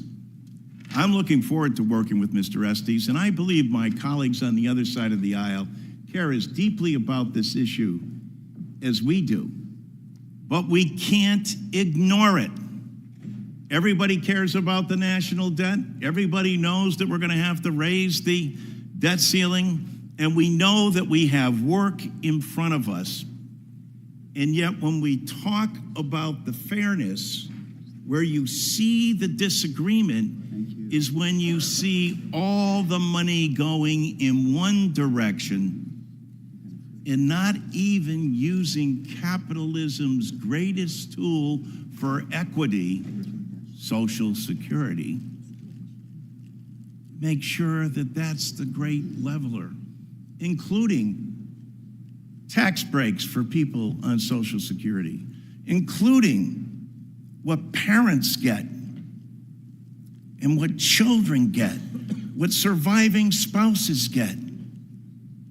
This is why these are important programs in a democracy, and why this committee, as the chairman started out today, talking about our importance and significance. No greater number than 70 million Americans that need a program addressed that hasn't been touched by Congress to enhance it in over now going on 54 years. I yield back. Gentleman yields. Mr. Schweikert is recognized for 5 minutes. Thank you, Mr. Chairman. And for all of our members here, what we're doing actually is incredibly serious. Your country borrows about 70,000 every second. The cost of the expected additional revenues from taxing everyone more with the expirations at the end of the year would be about $15,700 a second. The scale of these numbers are terrifying. But as you'll notice when you hear the left and then the right going back and forth, we seem to cherry pick comments over and over that mathematically don't actually walk through the complexity. The fact of the matter is today's tax system is the most progressive ever. Rich pay a higher percentage of federal income taxes. Now, did they get benefits? Of course, but the fact of the matter is how many did we remove completely from paying federal income taxes? Then they still have their payroll taxes.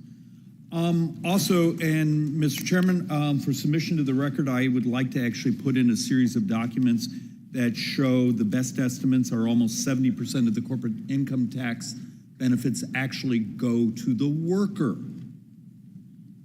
And vice versa. If you raise corporate taxes, about 70% is the mean, come out of the workers' wage growth. And look, I'm sure you were all with bated breath on the report from CBO last night. I hope that was a UC. Without objection, so ordered. All right, good, because I got a big stack for you. How many of you saw the CBO report that came out yesterday basically saying in 8 years or so, the United States has more deaths than births? This is more than just what we're going to extend in the expiring tax policies. The fact of the matter is the world we're dealing with today is different than those of us who worked on TCJA in 2017. A couple other things I sort of want to walk through. We have the reports, and it's been supplemented a couple times, CBO, but it's all very, very recent, that shows we maximize GDP growth and wage growth if we offset most of these tax extensions, because you don't bleed out the capital stack that's required, so you actually have lendable, borrowable money for your businesses. Well, that makes the world difficult. But a couple other things I do want to walk through here on both CBO and Tax Foundation charts, and this will also be submitted for the record, basically showing that if we had done the expensing, the series of research and development expensing, capital expensing, it actually has much less costs and actually equal to or greater than economic velocity than we did in the industrial policy of what was done with the IRA and the CHIPS Act, because it has a better distribution. Those dollars actually ultimately go where it maximizes investment velocity. And I'm sorry, but this is maybe the most important committee in the world. Can we get our basic economics and our math right? Because this is a big deal. You have a country, Mr. Chairman, that is now facing a movement around the world where government debt is up almost a full point since where we were in December. If we go to a 5 handle on U.S. sovereign debt over the next 10 years, that's almost $9 trillion additional borrowing to just pay for that. How does this committee produce policy that says we're not going to raise taxes on working people? We need our small businesses to be hitting a new productivity curve, because that's how we survive. But at the same time, how do we thread the needle and communicate to the world debt markets that we're serious? Please don't keep raising our interest rates, because at this moment, where the interest rates are going, just that increase of going to a 5 handle is actually double the cost of extending all these tax provisions. Understand, if we don't get this right, the debt and bond market's going to run this country, not us. With that, I yield back. Gentleman yields. Mr. Davis, you are recognized for 5 minutes. Thank you, Mr. Chairman, and let me thank all of our witnesses. You know, the 2021 child tax credit expansion almost halved child poverty in just 1 year. It pains me that the Republican forced expiration of the 2021 child tax credit expansion doubled the child poverty rate in just 1 year. Yet here we are again, with Republicans advocating an average $78,000 tax cut for millionaires, while demanding that working families and seniors pay thousands more in tariffs and lost Medicaid, Medicare, food, student aid, housing, and Social Security benefits. The TCJA does nothing to help parents afford child care. In 2021, the Democrats' family care credit improvement took the benefit from $600 for one child to $4,000, and from about $1,200 for two or more children to $8,000. $8,000 is a lot better than $1,200. The TCGA does nothing to improve the Earned Income Tax Credit, to stop taxing low-income workers into poverty. In 2021, the Democrats nearly tripled the Earned Income Tax Credit and made critical expansions for younger workers, older workers, foster youth, and homeless youth. The TCGA fails to help these workers. The TCGA does nothing to increase housing insecurity. In fact, Mr. Duke mentioned that housing investment is lower today than below. Mr. Duke, as an economic expert, can you speak about how tax policies that support low-income individuals, parents, and workers strengthen families and boost our economy? For example, if we help parents without tax liability get up to $8,000 credit for their child care, like we did in 2021, or if we restored the 2021 Earned Income Tax Credit expansion, or if we created a new renter's tax credit, how would these benefits help not only these families, but the economy as well? Absolutely. So we've got $4 trillion on the table, so that's like a lot to work with, right?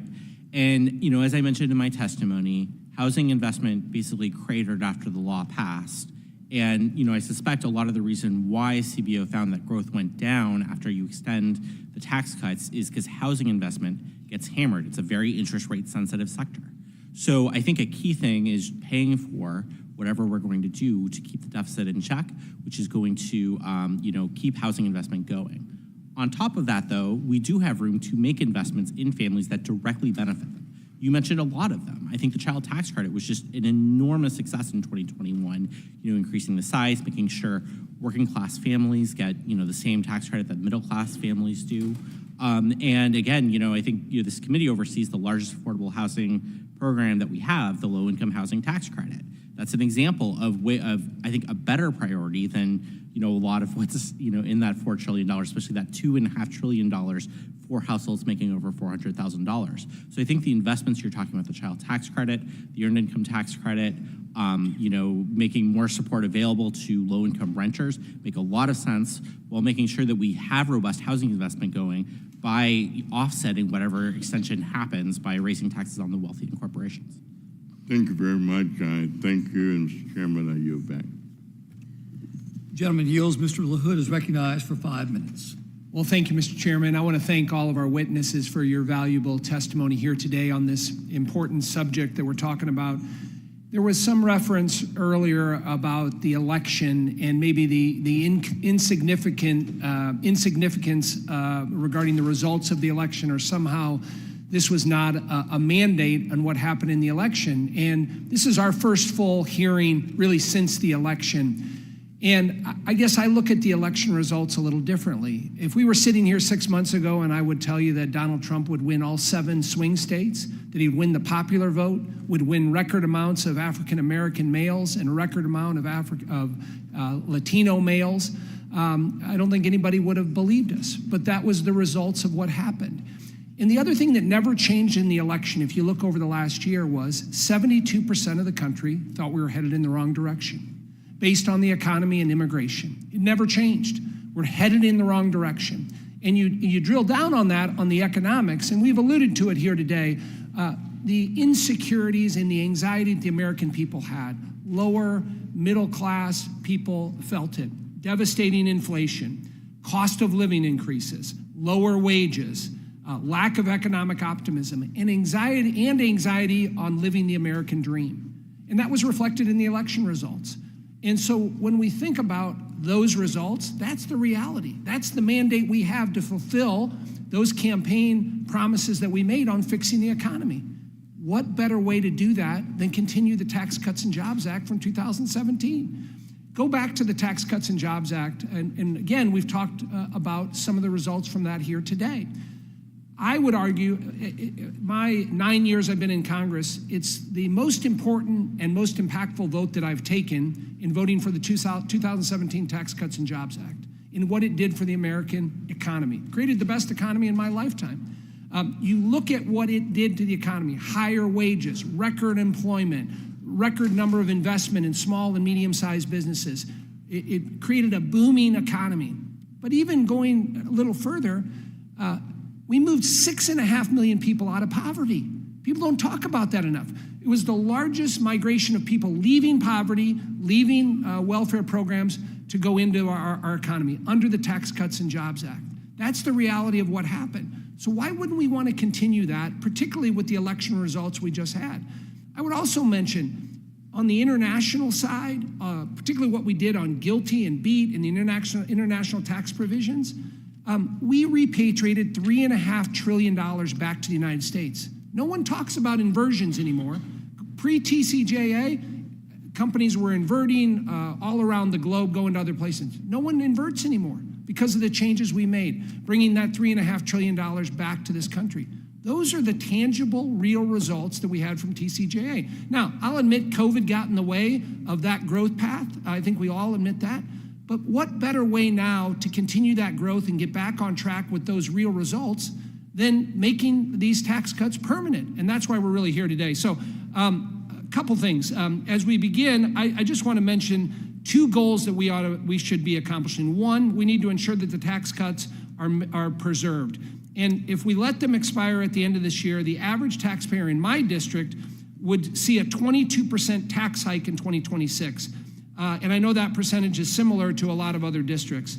This is simply unacceptable. And we need to work together to ensure that we're protecting the full gamut of taxpayers, whether they are individuals, working families, small businesses, family farms, and so on. The second goal, and I hope we can accomplish in addition, is extending the Trump tax cuts. And it's for us to consider the tax proposals that address some of the new challenges that we are seeing in the country today. There are common sense reforms already out there that address affordable housing, childcare, and taxation of Americans living overseas. And I hope we can look to better support working families and ensure our tax code is more pro-growth and even-handed. Ms. Gallagher, I do have a question for you. My district that I represent in central and northwest Illinois, large number of family farms, family-owned small manufacturing companies. I wonder if you could talk, you alluded to it in your statement you made, about what can be done for farms and small businesses if we were to let the estate tax exemption be cut in half at the end of this year due to the expiring tax cuts. Can you talk about what that would mean to businesses? Yes, and thank you for that great question. It will impact at least twice, maybe 3 times as many of what I say unexpected families. I think most are oblivious to potentially this estate tax exemption being cut in half. Many small businesses, yes, they do have advisors, and we do our best to advise our clients on these things. But the middle-class businesses are the ones who will be unexpecting of this and will not have, in my opinion, the time or money to hire the accountants and estate planners to develop the estate plan that can protect those assets. I would also comment that farmers in particular are most at a disadvantage. Manufacturers and companies are as well because they have very illiquid assets. Farmers in particular, their values of their land continue to increase. It's very valuable, but you can't just pull cash out of it unless you sell some of it, or there's no cash there to pay that estate tax. So it can be devastating to a family when they don't have the cash to pay that estate tax, and they need to plan. Thank you. Ms. Sanchez, you are recognized for 5 minutes. Thank you, Mr. Chairman. Before we begin, I want to just take a minute to discuss the fires that are still raging in Los Angeles. I did travel home this weekend, and while my district so far is safe, many of our friends and neighbors in Los Angeles, including those in Ms. Chu's district, are suffering. And they've lost everything in these horrific wildfires. And I have to say, it was apocalyptic and just heartbreaking to see firsthand the devastation. We've also seen, sadly, a lot of disinformation and lies that are being spread in attempts to score cheap political points. And I just want to remind folks that these are real people who are hurting, families who have lost everything, and they deserve better from our nation's leaders. In the weeks and months ahead, I hope that we can focus on ways to help these families recover, just as we have done for victims of other natural disasters across this country. But that's not what we're here to discuss today. We're here today because Republicans are attempting to renew Trump's signature tax scam that rewarded our nation's wealthiest at the expense of working families. Republicans say this hearing is about making the Trump tax cuts permanent for working families, but let's not forget what they really did. In 2017, they permanently cut taxes for large corporations, which allows them to continue paying less in taxes than ever before, forever. Republicans claim that those tax cuts would trickle down to everyone else, but slashing the corporate income tax rate only further lined the pockets of millionaires, executives, and shareholders. Republicans love to claim that they're helping working families, but the fact of the matter is, under their policies, working families only get the crumbs. We need to chart a new and fairer path in tax policy. We should expand and make fully refundable the child tax credit, like Democrats did in 2021, which cut child poverty in this country nearly in half. We should expand the earned income tax credit to reach the millions of low-income workers who work full-time but don't make enough to make ends meet. And we should increase the child and family caregiver tax credits to help our families manage their exhausting and expensive balancing act of working and caring for their loved ones.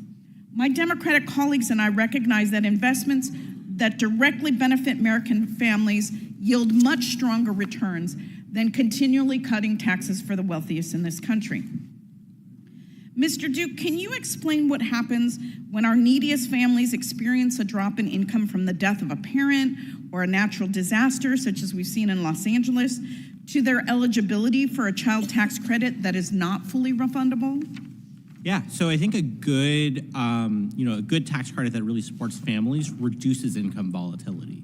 But we can see with the earnings requirement, the child tax credit kind of increases that earnings volatility for those low-wage workers, because if they lose their job, if they have to take time off to care for a new child, if a loved one dies, they have to leave the workforce, and not only do they lose those wages, but they also lose the child tax credit. That's getting hit twice from that. So I think, that's why full refundability is so powerful. And we know, look, this is America. Most Americans are connected to the labor market, right? The ones who aren't, they're retired because they're a grandparent, they have a disability, or they're not in the labor market that year, but they were in the labor market the year before, and they're going to get a job after. It's really hard to get by in America without a job. So that's why full refundability makes the most sense. Now, Ms. Marpel said that they rely on that child tax credit to get by, and that it should be for hardworking families like hers. Isn't it true that under the Republican policy, you can still receive part of that credit if you make over $400,000 a year for joint filers? Yes, that's right.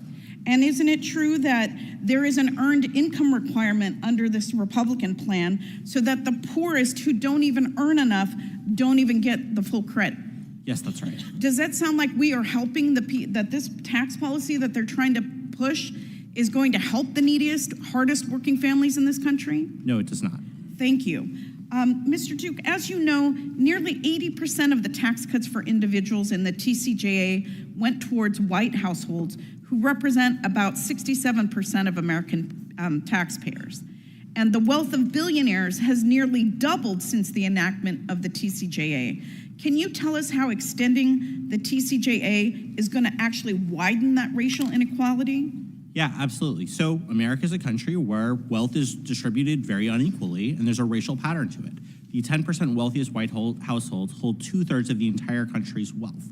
And so when we cut taxes in the way that TCJA did, that drives that disparity. And even more, again, we're going to have to pay for it somehow. We're going to do it through taxes on imported goods. We're going to do it through cuts to programs like healthcare now or in the future. So again, I think low and middle income families are going to pay that price, and that is going to drive those disparities.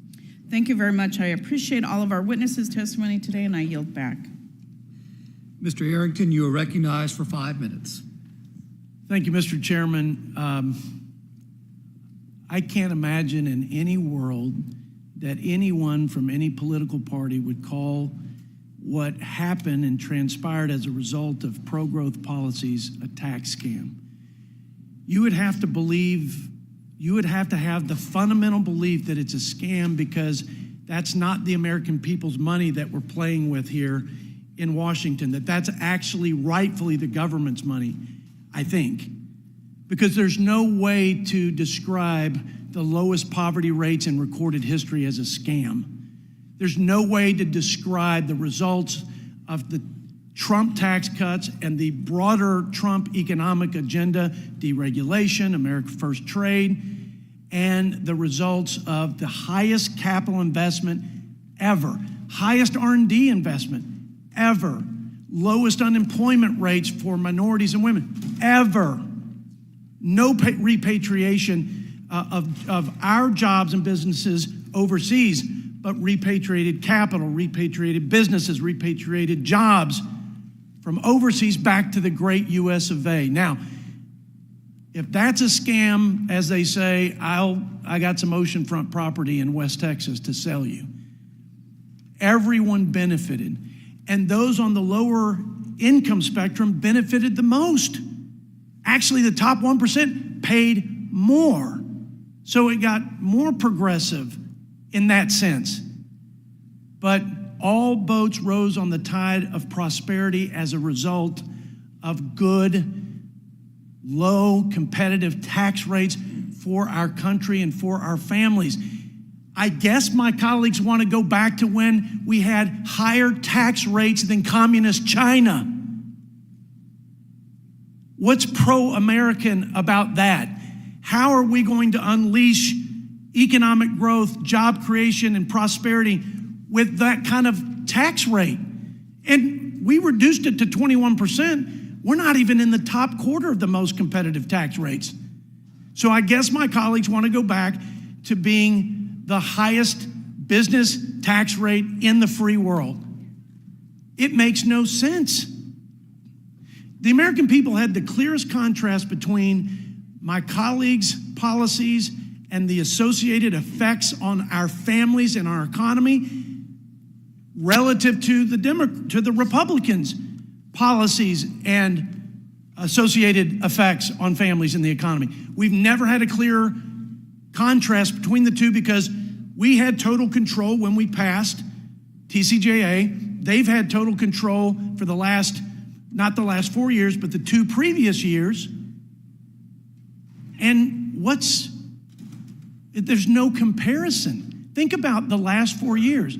We've had the worst, most regressive tax in 40 years called inflation on working families. We had $8 trillion in deficit spending. We had higher taxes, a barrage of regulations on our small businesses, our job creation engine. We stomped the production of domestic energy, the lifeblood of our economy, repeatedly with a whole of government assault. Why wouldn't we have experienced the inflationary firestorm and the cost of living crisis that is decimating families today? Why wouldn't we? With those failed economic policies and the reckless spending combined, we were paying people not to work. We were expanding welfare without even the reasonable common sense expectation that if you're able to work and you receive social services on behalf of the American people, that you ought to be looking for a job or working at least 20 hours a week. The American people were clear about what was on the ballot here, and they didn't want any more of the last 4 years. We could not have suffered any more. We need to lock in low tax rates for our families in relief, for heaven's sakes. What did they lose in their income over the last 5 years? And now what would happen? Let me ask a question in 15 seconds, Ms. Gallagher. What would happen to a working family if you put a $5,000 tax hike on them right now on the heels of the last 4 years of having inflation burn a hole in their budget, in their pocketbook? What would that do to them? You've interacted personally with them. So Yes. you can tell this story. I want to hear it, and I'm out of time. So can she answer that question, Mr. Chairman? Quickly. Please. I'll be brief. They will tighten their belts, meaning they will have less money to put back into their households and into their communities, which will then stifle more economic growth. So it becomes problematic. Especially when the credit card debt is the highest it's ever been, especially when consumer debt's the highest it's ever been, especially when we just added $3 trillion in consumer debt, especially when their APR went up by 50%. They're out of money. They don't have any more credit cards. I yield back, Mr. Chairman. Sewell, you're recognized for 5 minutes. Thank you, Mr. Chairman. As we review the Tax Credit and Jobs Act and its effects, I think we should be guided by a simple principle. The American people deserve a Congress that puts the American people's interests first, all of the American people's interests first, not just some. I can't think of a better place for this committee to do this than through an expanded and fully refundable child tax credit. We've had economists, academics, parents, guardians, and yes, even today, Miss Gallagher as well as Mrs. Marpel talked about the advantages of the child tax credit. The child tax credit has helped millions of children across America, including over 11,000 children in my Alabama district. It's not just expanding CTC that is important. It must also be fully refundable and timely received. To make the child tax credit fully refundable would allow many more families to take advantage of this crucial resource. We know that because in 2021, the Democrats and the American Rescue Plan gave more money per child and made it fully refundable, capturing millions of families who make very low wages, who may not file taxes, or who make no wages at all. I think that it matters how we structure the child tax credit, and I think that the way that we did it under the American Rescue Plan was the best way. We gave more money to children, and we gave more opportunities for their families to have better resources. Likewise, the CTC would have a more immediate impact if the child tax credit is paid in advance in monthly installments, with the option of even depositing it directly into their checking accounts. People do not pay for rent or utilities on an annual basis. They pay for it monthly. Then I'm not sure why we would do the same for the CTC. I think it's really important that we are accountable not just to some of the American families, but to all American families. I can't tell you how many times I was stopped in the grocery store by many of my constituents during the American Rescue Plan 2021 year, and was told by countless parents how that increase in money from child tax credit and being given it monthly was such a huge advantage to them. They were able to get instruments for their children and better food for their children. And I think that we as an American people, if we're going to spend $4 trillion, get $4 trillion into debt, we can't do that on the backs of our working families and our children. We should be trying to figure out ways that we can be fairly distributing those resources. Now, another area that the Tax Cut and Jobs Act has negatively impacted is in limiting the ability of municipal governments and public entities to improve their communities, especially those underserved communities. Our tax code incentivizes these investments in providing tax credits and tax incentives to investors to invest in these communities. As a former bond lawyer, I believe we need to use all of the tools in our toolkit to make sure that we're revitalizing communities. TCJA repealed the advance refunding or the tax-exempt bonds that were advance refund so that many of these communities, these public entities and these governments couldn't take advantage of lower interest rates, so the borrowing costs went up. I think that there are many ways that we can actually effectively help more Americans and better use the $4 trillion that we're investing in expanding the TCJA. I also think that it's critically important that we look at expanding the Earned Income Tax Credit. Mr. Duke, you talked a little bit about that, and I'd like for you to elaborate on ways that we can we talk about a rising tide lifting all boats, but the fact of the matter is we have an opportunity, if we're gonna open the tax code up again, to actually benefit more Americans. Can you talk a little bit about that? Yeah, so low-wage workers without children are the only group that the federal tax code taxes into poverty or taxes deeper into poverty. That's just a policy error that we need to fix. So in 2021, with the American Rescue Plan, we tripled it for these low-wage workers making like $14,000, $15,000 a year. These people are not making much money, but really, just again, prevents the federal tax code from taxing them into poverty and deeper into poverty. These are workers, they're working as cashiers, as construction workers. It's doing the hardest work in this country, and really, I think we should have a federal tax code that values that work instead of insults it. Well, thank you. And Mr. Chairman, I just want to say that if we're going to actually look at our tax code again, I really would hope that the Republicans will work with us on structuring this child tax credit, the Earned Income Tax Credit, the low-income housing tax credit, as well as new market tax credits and advance refundings so that we can truly, broadly affect all Americans. Thank you, and I yield back the balance of my time. Mr. Estes, you are recognized for 5 minutes. Thank you, Mr. Chairman, and thank you to all of our witnesses for being here this morning for our first hearing of the 119th Congress. We have so much important work to do for the American people, and I'm glad we're starting with this critical issue of pro-growth tax reform. Before I get too deep into my remarks, I wanted to briefly discuss an op-ed that I wrote for the Telegraph.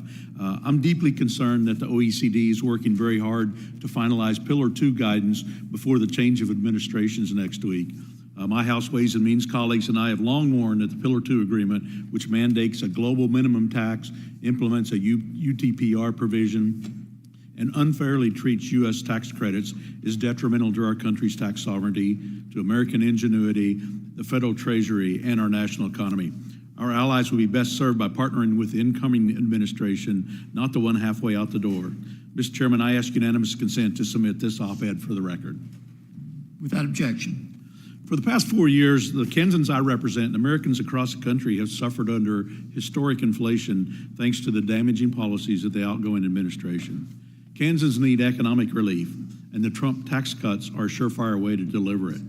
It's pretty simple. Without the Trump tax cuts, taxes on nearly every American will go up.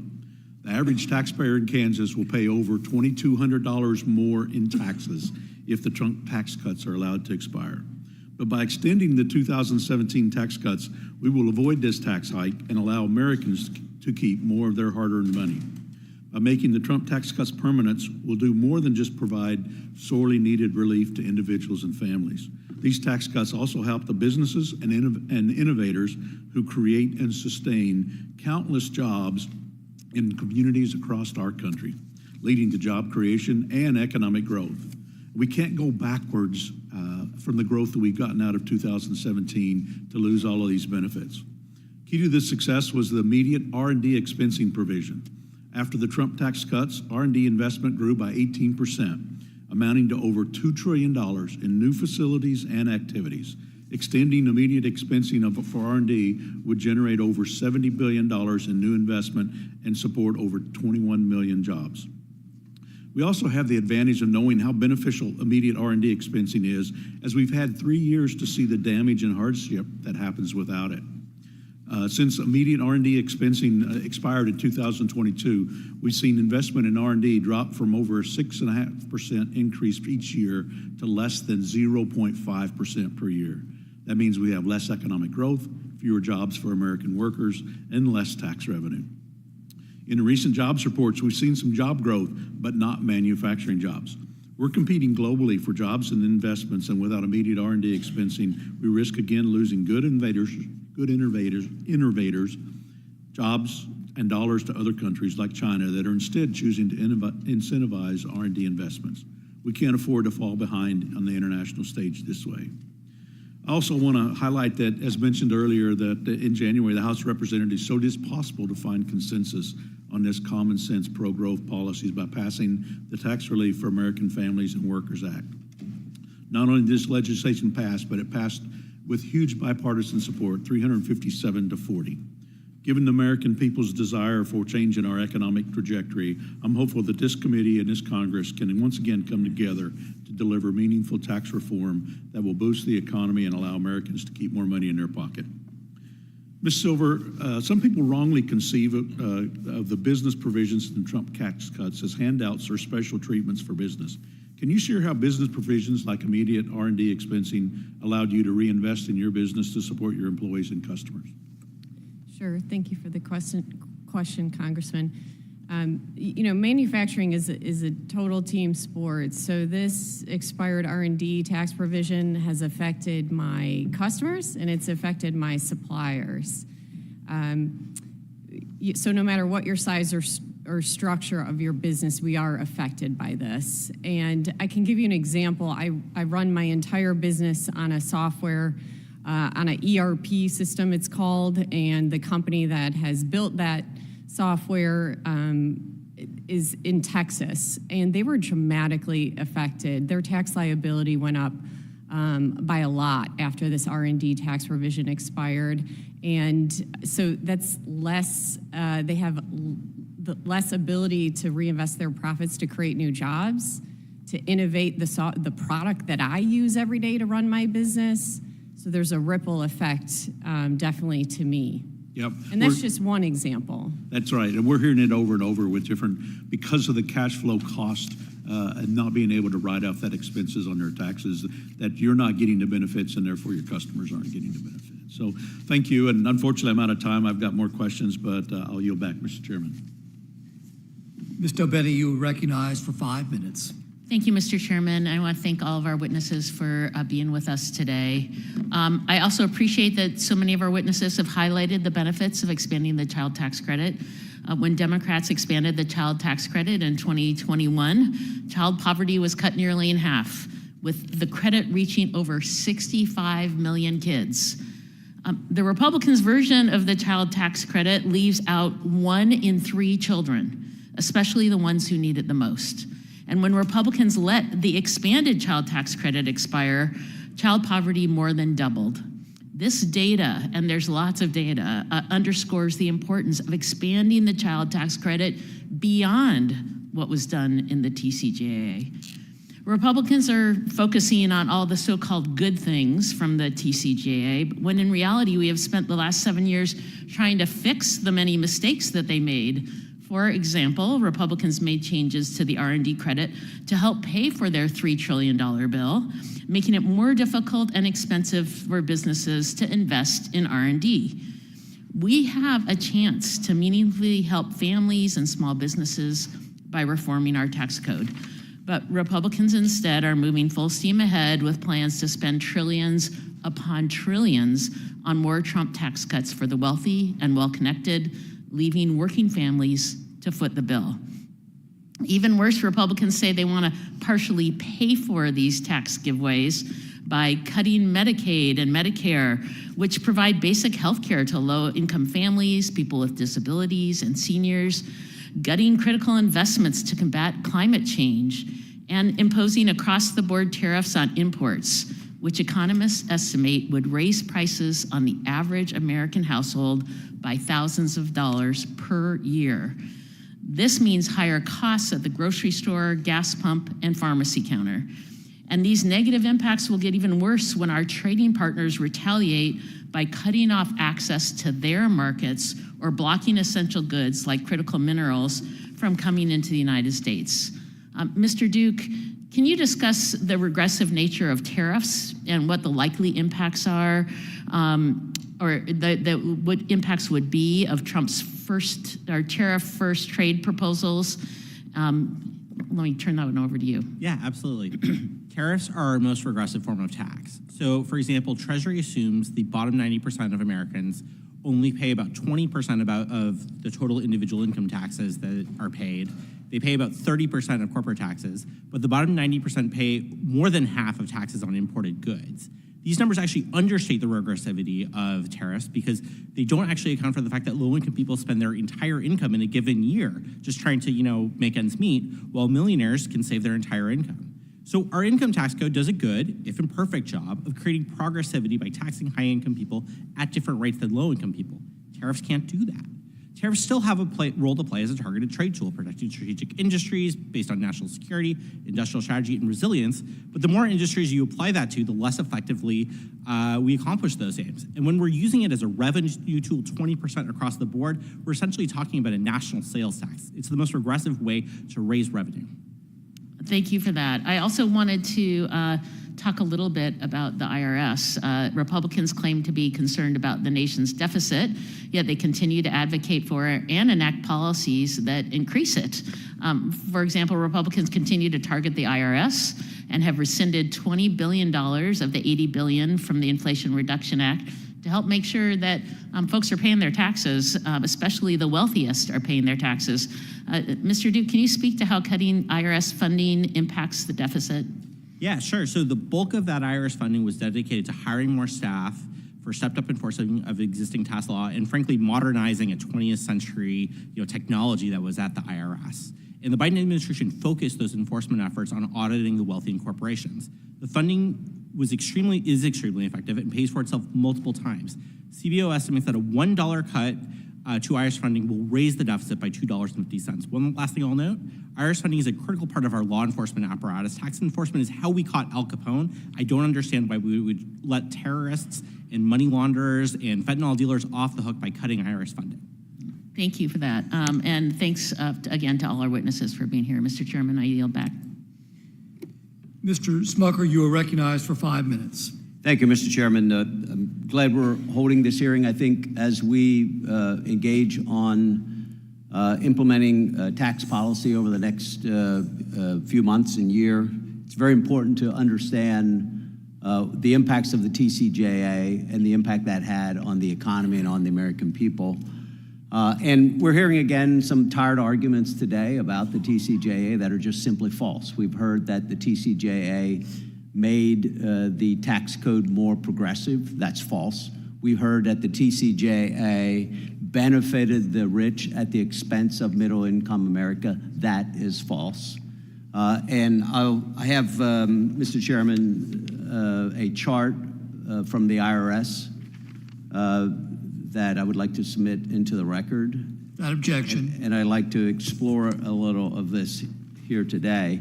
This is essentially a chart comparing, it's directly from the IRS, 2017 tax returns filed compared to 2018 tax returns filed. And there's some striking results here.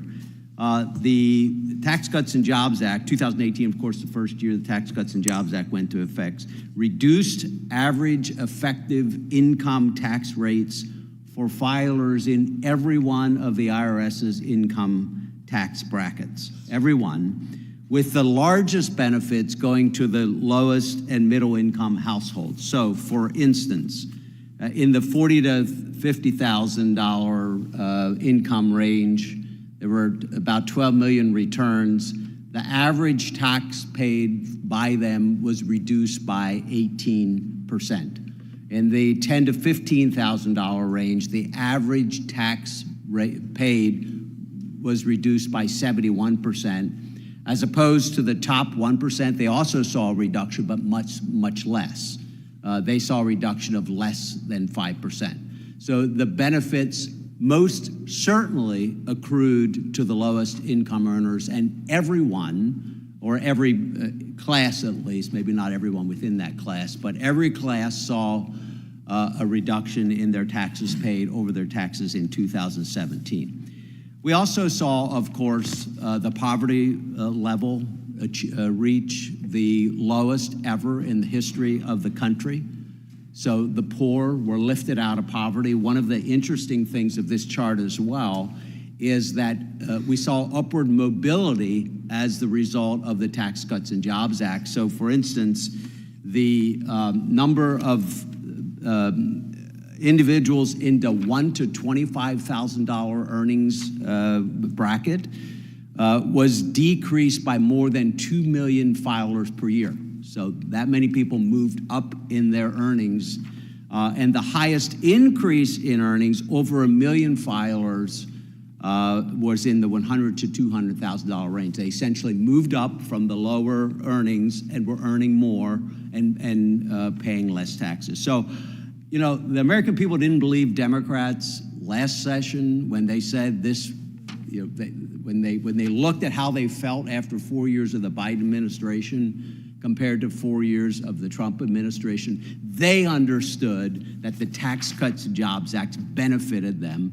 They saw the impact on their pocketbooks. They understood that their real wages had gone up about $6,000 annually compared to a reduction of real wages after inflation with the Biden administration. And they told us they understood that in the election. So you know, to the Democrats on the committee, they didn't believe you last time, and they're not going to believe you now. So what I'd suggest is that we find ways to work together, because I do agree that there's a number of things I heard from the Democrat side of the aisle here today that I agree with, and one is I'm concerned about the debt.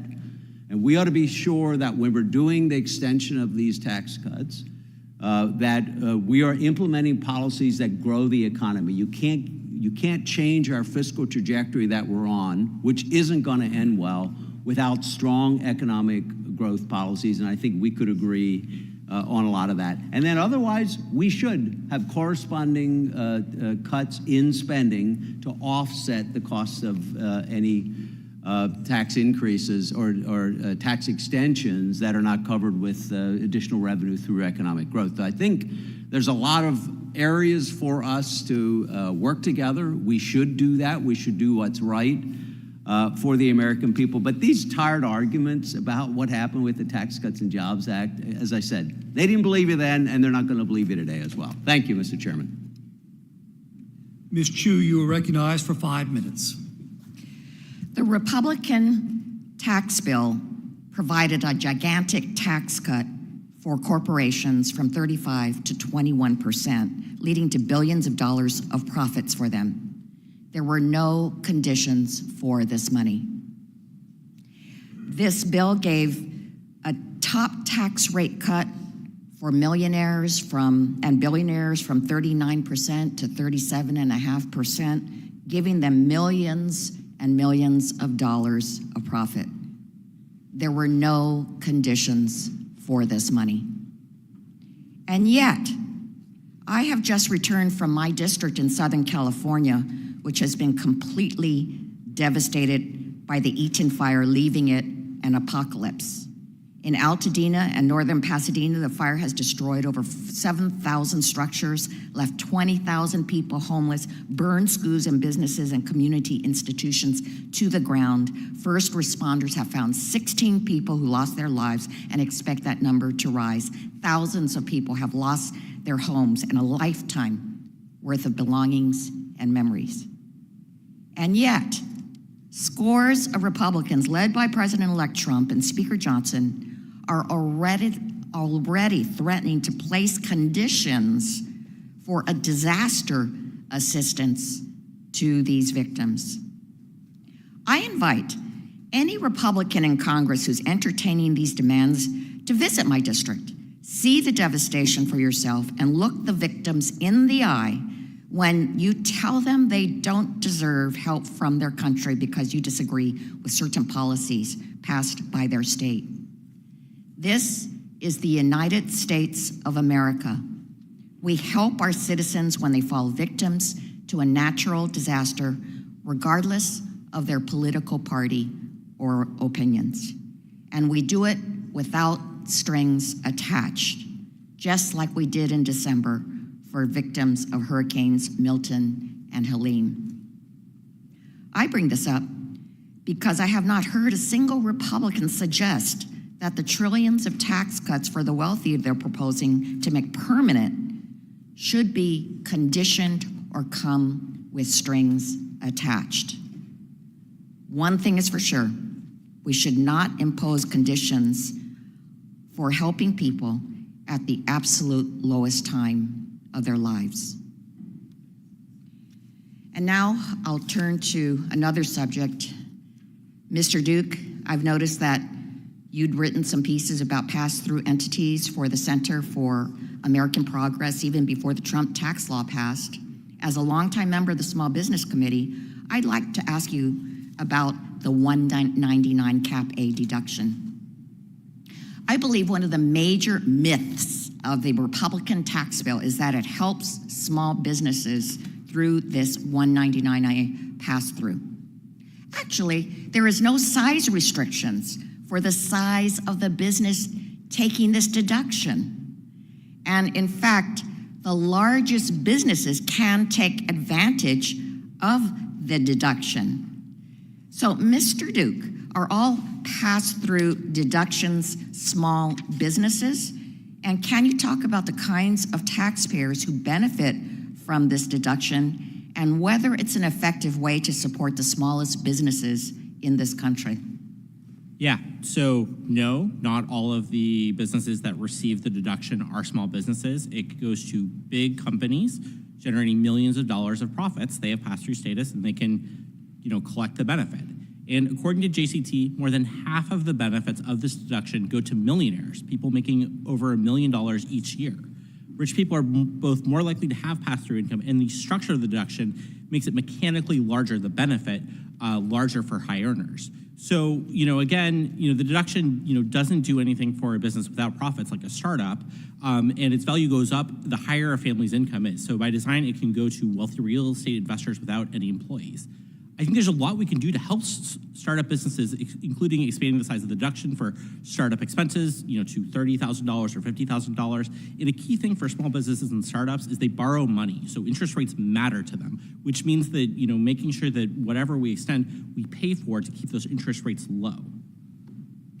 And in fact, the pass-through deduction provides for the wealthiest 10% of taxpayers a 3,000 times larger benefit for taxpayers than those at the lowest 20 percentile of income. Thank you. I yield back. Thank you. Mr. Hearn. Thank you, Mr. Chairman, for having this very important meeting. Mr. Duke, I'd like to ask you a question that the witnesses sitting next to you that take risk every single day, that employ people, that sign both sides of the paycheck, that many times don't get paid. Are you in business? Do you hire employees? You create jobs? And so you don't think that 199A is important at all to anybody? I'm not. I think that how we pay for things matters. So if we can find a good offset for it, maybe that's something we can discuss, but how we pay for things matters. I think you and I can agree that the deficit is not on a good trajectory. Well, it's not been on a good trajectory for about 50 years, so we could talk about that for a long time. I like my colleague to my left here, who's also a business person. We're concerned about it. We're concerned about frivolous money. I mean, there's a belief that we should just tax everybody 100% and we get to decide where the money goes back. I don't think you agree with that. And I think at the end of the day, we have to respect the idea that when people take risk and try to create jobs and put Americans to work, they're doing that for the independence, the liberties, the freedoms that those individuals, workers can to enjoy, and so they don't have to depend on the federal government. So before coming here and still here, I've been 40 years in business, from starting as a single person in business to creating jobs, 1,200 jobs at my highest before I started selling my restaurants, but in the manufacturing world, in technology world, I've seen this as a small business entrepreneur for my entire life. Grew up in poverty. If not for the opportunities in the United States of America, for the opportunity to take risks and create jobs and help people go to work and experience that same opportunity, I wouldn't be here today. That's what these folks are doing. That's what they're talking about. And I would like for you to share with us where only the rich are benefiting from the tax cuts. Because everything that I read, both liberal, left of center, right of center, hard right, no one says that. When you look at it right now, the top 1% pay 26% tax rate. The bottom 50% or 5% pay a 3.3% rate. So I hear it's not dollars for dollars, and that's how you guys try to make this thing sound so evil. But the reality is, there's being more paid at the top today than there was prior to 2017. Before I got here, I wasn't here in 2017. But as these folks have said and want to say to you, but they can't ask you questions, certainty is important. And we're getting ready to see the largest tax increase in American history starting in January of 26 if we don't do something. And we've got to figure out if it all needs to go through or if the entire package or what may needs to be fixed, modified, adjusted, added to so that we have the greatest country in the world for creating jobs. It's talked about the 21% corporate rate. And I'm speaking directly to you because the information you're sharing to the committee is what they're asking you the questions on to validate the things that they're saying. The 21% rate in the United States of America, when you add the average state rate across the United States, is at 25%. Our greatest adversary in the world economically, nobody else is even close, is China at 25%. Do you think it's smart business practice for the global economy for us to be one of the higher tax nations in the world? I don't think it's a good idea to borrow money from China. I asked you, I didn't ask you about that. China has a whole different way. I said, you think it's smart business practices to be the highest tax nation in the world when it comes to global competitiveness?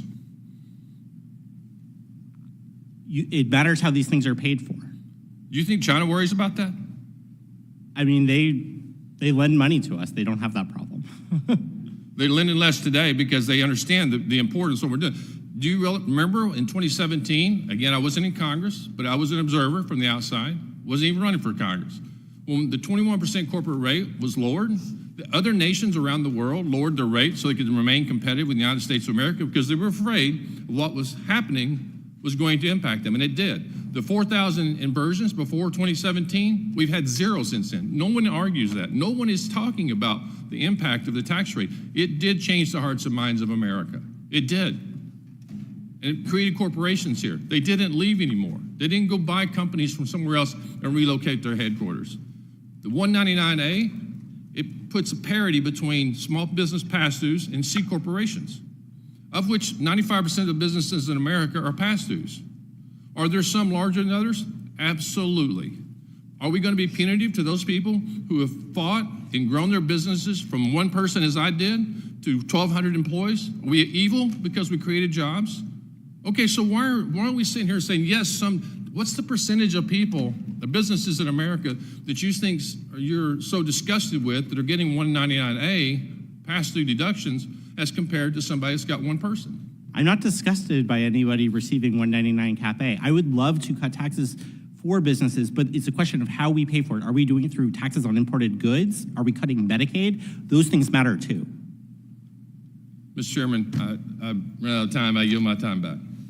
Thank you. Mr. Boyle. I'd like to thank the chair and the ranking member, as well as all of my colleagues. It is indeed a pleasure to resume my service on the Ways and Means Committee. I'd also like to thank all of the witnesses for being so generous with your time and taking now 3+ hours out of your lives in order to testify. You are proof of the wisdom of the old saying, no good deed goes unpunished. So I'm sorry you've had to listen to us for the last 3 hours and probably still have some time to go. I do want to return to the history of 8 years ago, because it's often said that history doesn't repeat itself, but it does rhyme. 8 years ago, the very top priority of then President Trump and a unified Republican Congress was the so-called Tax Cuts and Jobs Act, which, according to the nonpartisan Congressional Budget Office, showed 83% of the benefit went to the richest 1%. No wonder that in the entire history of Gallup polling, the only poll to register majority voter disapproval as opposed to approval was the TCJA, and it wasn't just one poll. Poll after poll showed only about 40% of the American people supported the Trump tax cuts, while a majority, somewhere in the mid 50% range, opposed them. The wisdom of the American people was proven to be right.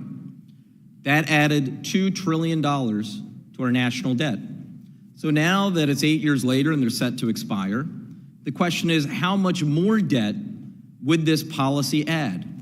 The CBO, again, released a report in May, and they've testified before the Budget Committee, another committee on which I serve as ranking member. They showed in their report the full extension of the TCJA would add $4.6 trillion to the national debt. So for the last 4 years, I keep hearing from a number of my friends on the other side of the aisle how concerned they are about deficit, how concerned they are about debt. I do tend to notice that whenever there's about to be a Republican in the White House, we tend to hear a lot less concern about deficit and debt, and the top priority is always tax cuts for the richest 1% of Americans.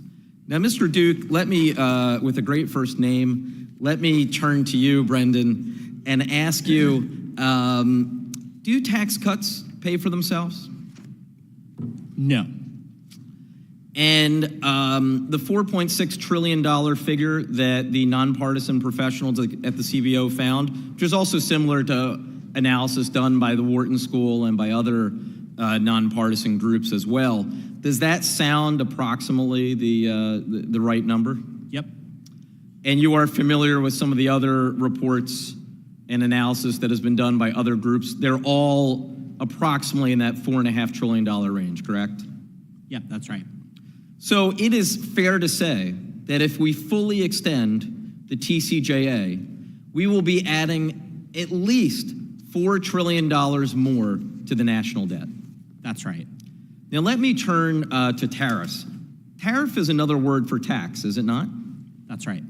So if President Trump follows through on his promise to do wholesale tariffs on imported goods, that would be, in reality, like a national sales tax on anything that we get abroad, correct? That's right. It's funny, it seems to me that one of the big drivers of this past election was dealing with the global increase in inflation, a problem that wreaked havoc all around the world, from the Baltics and Germany through the UK to Canada, the US, Asia. Started in 2021 once economies began to get back into full swing after the COVID pandemic, and that we had to restart supply chains.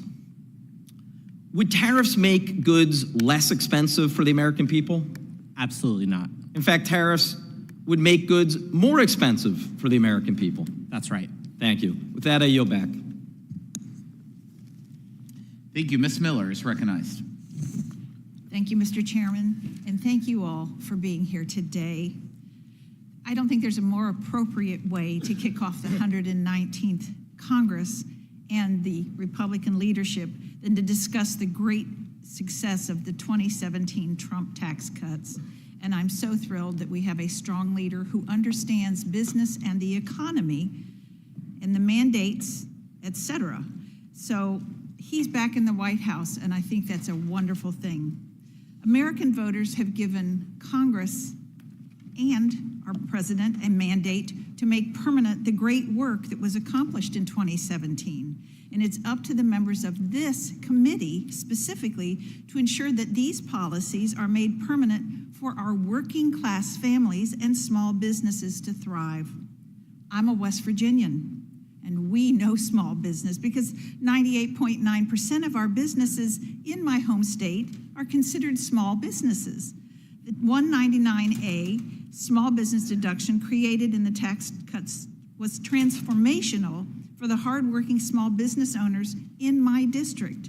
The small business deduction allows pass-through entities to receive tax rates comparable to larger corporations, allowing those small businesses to stay competitive and to reinvest in their employees and their community.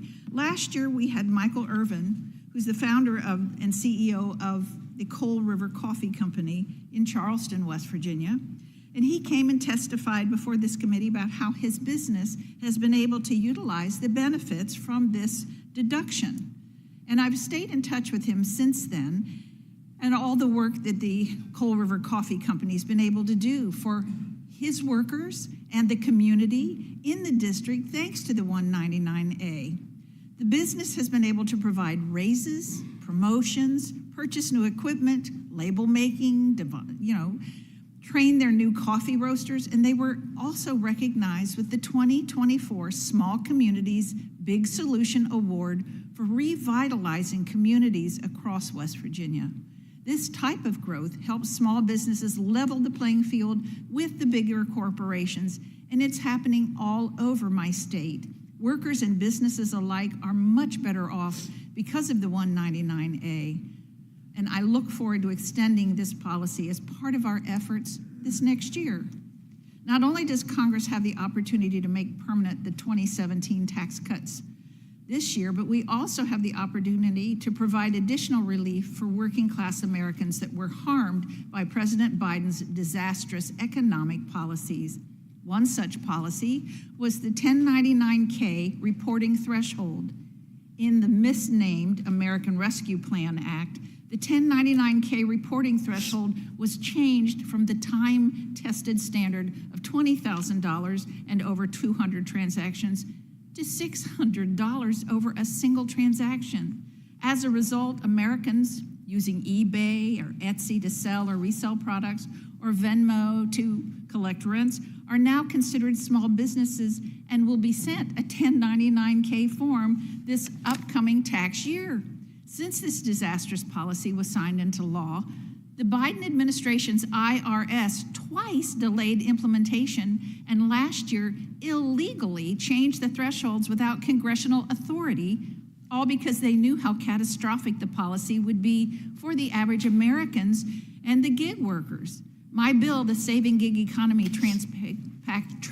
Taxpayers Act, to restore the 1099K threshold to the pre-ARPA levels, was co-sponsored by all Republican members on this committee and favorably passed out of this committee last Congress. So I look forward again to introducing that legislation to fix this problem that the Biden administration created to provide relief for the working class Americans. Ms. Couch, you help small businesses and individuals understand these onerous 1099K reporting requirements. Can you speak to how difficult it's been for taxpayers to understand that the new thresholds admits the uncertainty from the Biden administration? Thank you for your question. Yes, these thresholds are requirements that are very burdensome for small business owners who already have a lot of compliance requirements that they must do on a regular basis. There will be a good bit of confusion in our industry professional opinion that folks won't be able to understand the difference between personal and family payments through Venmo, for example, versus a payment to an actual small business owner. And there's the potential for people to receive 1099s that should not be receiving them. So that's another concern as well.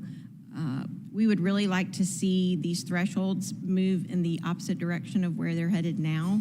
And we appreciate your work and bill that you've done to help small business owners on this matter. Thank you. I yield back. Dr. Murphy. Thank you, Mr. Chairman, and thank you for putting together this meeting. The greatest existential threat to the United States is our debt. We're in I'm not an economist by trade, but reading and researching, this is what's going on right now. Having sound tax policy that allows us to bring in revenue, grow our country is critical. Is everything perfect with the TCJA? In my opinion, no. Are there a lot of good things? Yes. It grew our economy, it grew people out of poverty, it helped in every single demographic possible. You know, I hear the phrase so often that they are, quote, not paying their fair share. Mr. Duke, what percent do the top 10% pay in taxes? What, could you repeat the question? Of the top 10%, what percent of taxes do they pay? 76%. Okay. Just to give you the answer real quick. The top 1% pay 45%. The lowest 50% of income earners, what percentage of taxes do they pay? 2.3%. You should know these numbers. I know you know these numbers. You know, the Biden administration through the Pillar 2, I'm glad one of my partners or colleagues brought that up, is trying to give our taxpayer dollars away to other countries. You know, Ireland, to try to grow their economy, guess what they did? They cut the corporate tax rate, and guess what happened? Companies went to Ireland because they paid a lower tax rate. And guess what companies and businesses do? They employ people. Imagine that.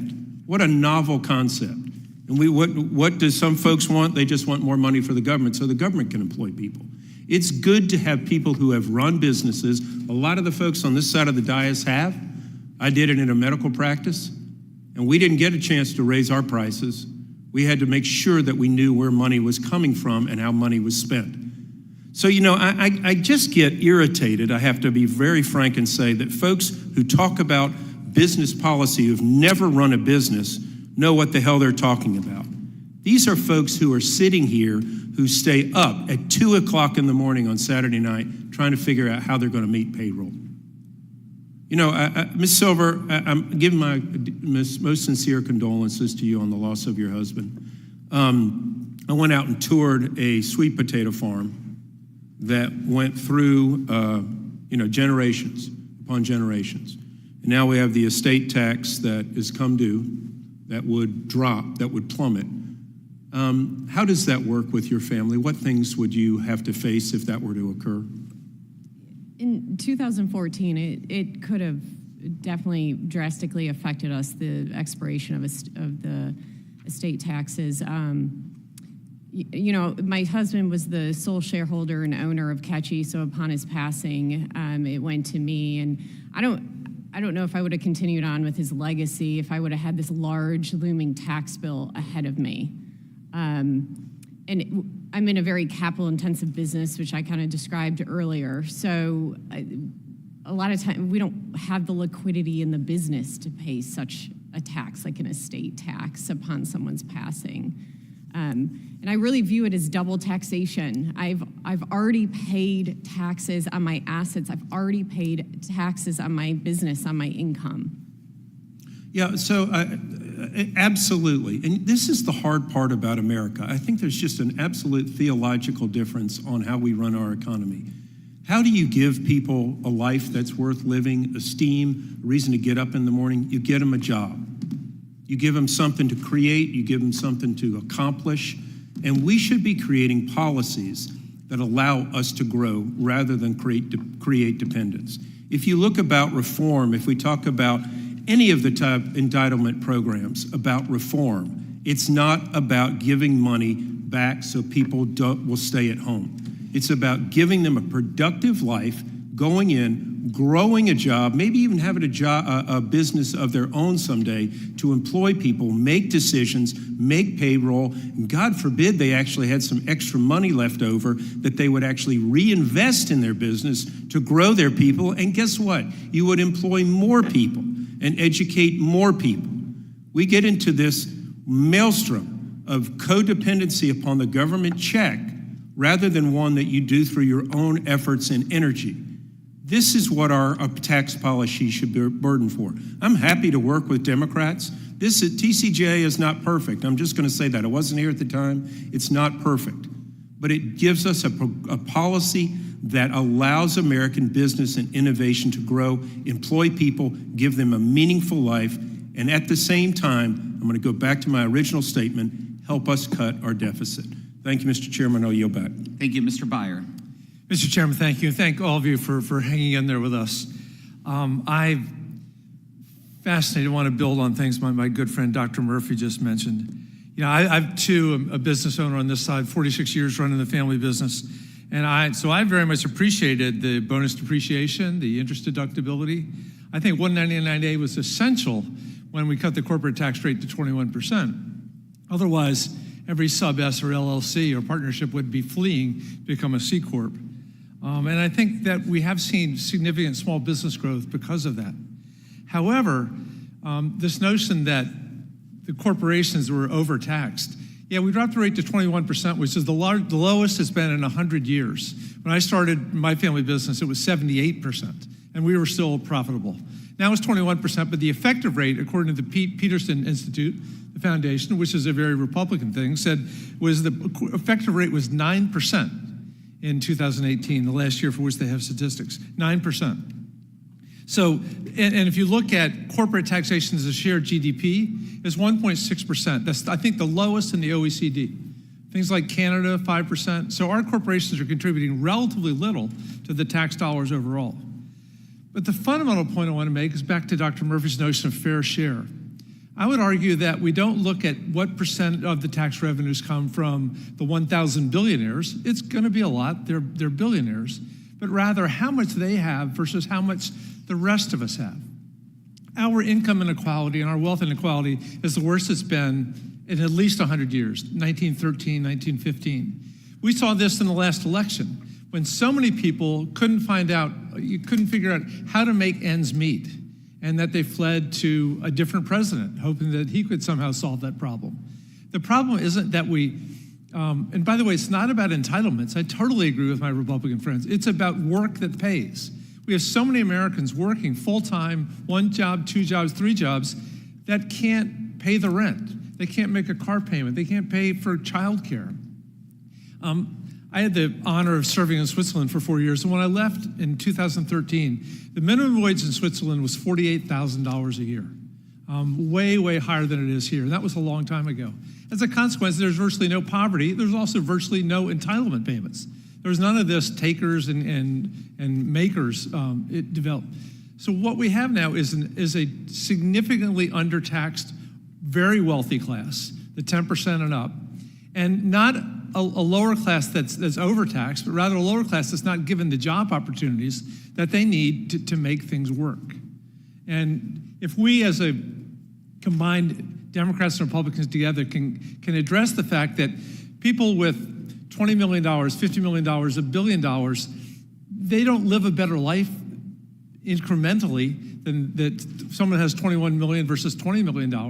This whole notion that it's all about money rather than about family and community and making America strong again.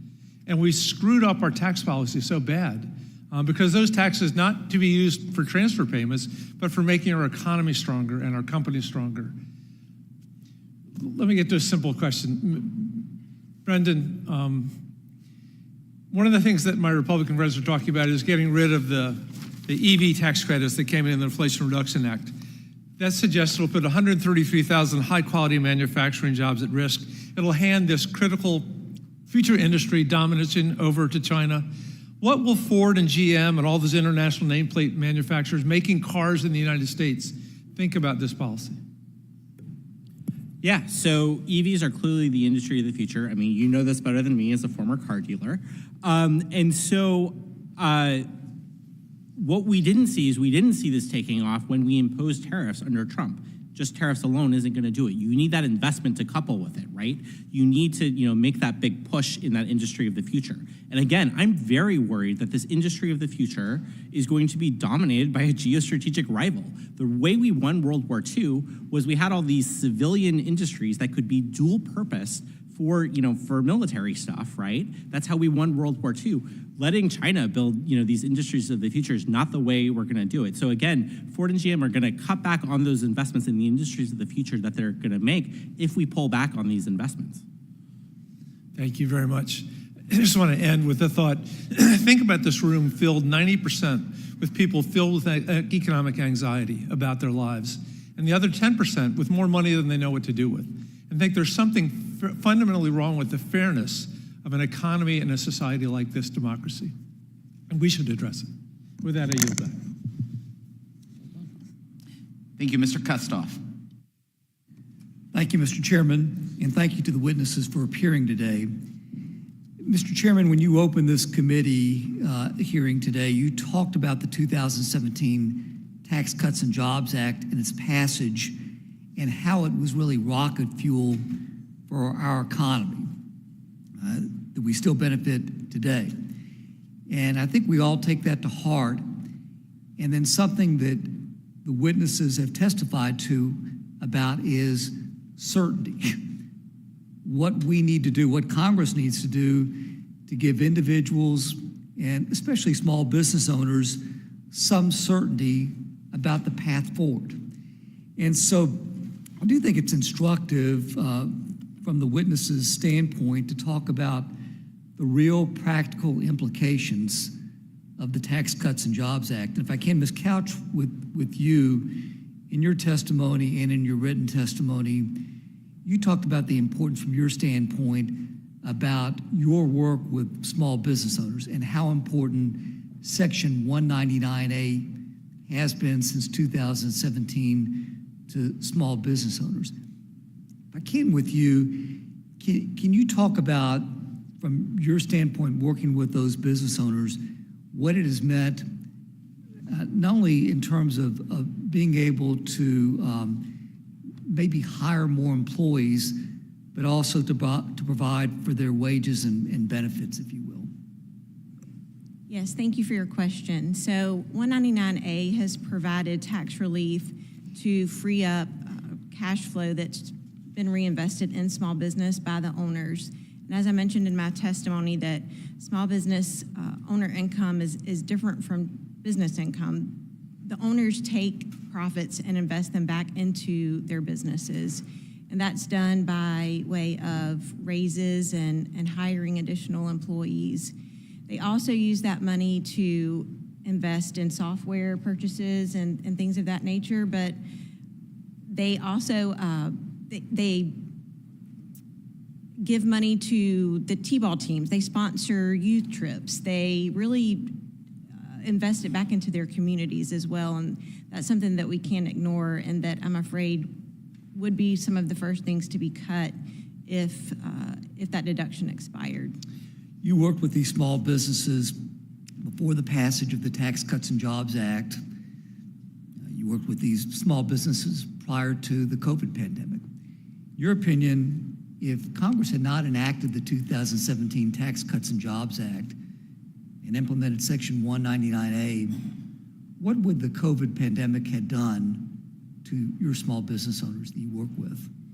So I worked very, very closely with my small business owners during COVID. I often tell the story that I would, from sunup to sundown, would be on my porch, and there was no time to even, I'd be out there in my pajamas because there would be no time to even properly get dressed. You were on the phone with folks trying to come up with new revenue streams, trying to calm their fears and anxiety, and there were a lot of tears shed because small business owners truly feel that their small business is like a child to them that they've brought along the way. And COVID was a very scary time for a lot of small business owners. And I am certain that without TCJA, that we would have seen a lot more small businesses close up shop during COVID had that not been in place.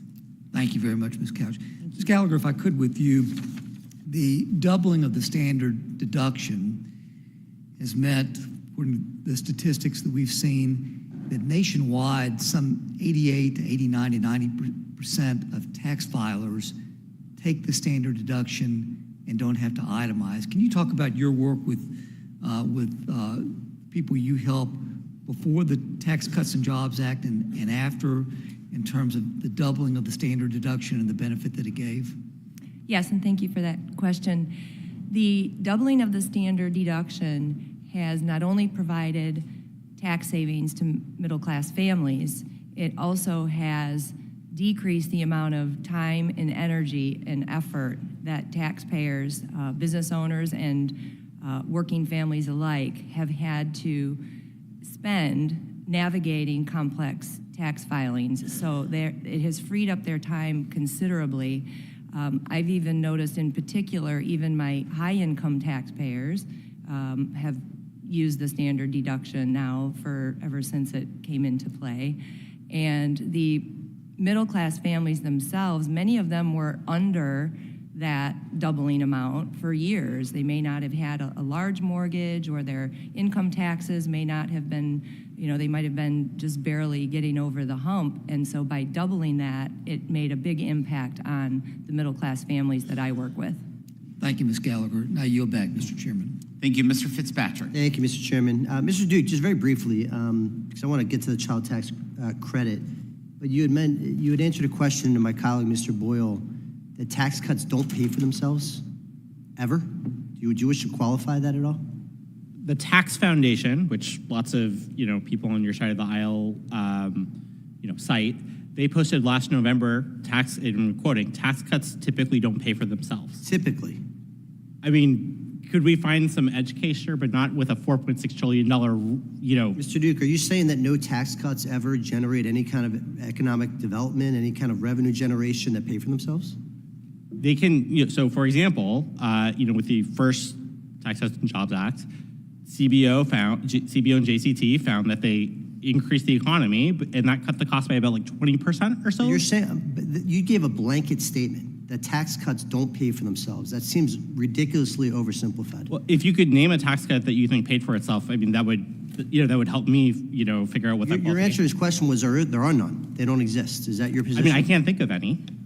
Going to the child tax credit. Currently, the CTC benefits approximately 40 million families each year. Obviously, the Tax Cuts and Jobs Act doubled it from $1,000 to $2,000. Attached a Social Security number requirement for the first time, very important. And to reiterate, under current law, the CTC is $2K per child, and if it were to expire, it would drop back to $1,000. Moreover, the refundability was a key element. The refundability was increased from $1,000 to $1,400. Moreover, it was indexed to keep track with inflation. If we do not extend the child tax credit, all Americans will see their tax refund go down, and specifically for our district in Pennsylvania, families would see their household income, household child tax credit, I should say, cut in half. Ms. Marpel, as a stay-at-home mom with 3 children, can you speak to the benefits of the child tax credit for you and your family and the importance of keeping that protected? Yes. Thank you for your question. I think that as a stay-at-home mom and raising kids at home, there's a lot of pressure at every angle, and a big one is financial. It influences your marriage. It influences all your decisions, especially grocery shopping and trying to meet needs for your growing family. And the child tax credit is a powerful form of communication, and where the government communicates to people like me working behind the scenes that my job raising kids is important to the stability and the prosperity of our country. Ms. Gallagher, in your experience working with thousands of multi-generational businesses, what have you seen as the major pieces of the Tax Cuts and Jobs Act that have benefited your clients, and if they were to expire, how would they harm these very people? Thank you for that question. The multi-generational families have benefited across the board on any of the 199A, full bonus depreciation, lower income tax, lower marginal rate brackets. But I would say most importantly, when you bring in the multi-generational piece to this, is the estate tax and the increased exemption. I work at length with businesses and farming clients to develop estate plans that work for them and work for their families, and also try to help benefit the most dollars get to their heirs as possible. And so the estate tax has probably been the most impactful for those types of businesses. Thank you, Ms. Gallagher. I yield back, Mr. Chairman. Ms. Moore.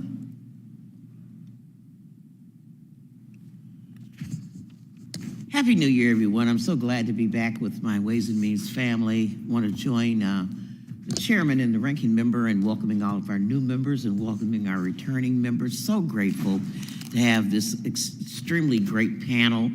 I hope you had a break so that you could sort of move around a little bit. And excuse my departure with conflicting obligations. You know, this hearing, I walked back in and I felt like I had never left. People making the same comments that taxes are going to go up for every single American unless we extend these tax cuts. I didn't miss a beat. And I guess I was thinking the other day, would have been my dad's 119th birthday.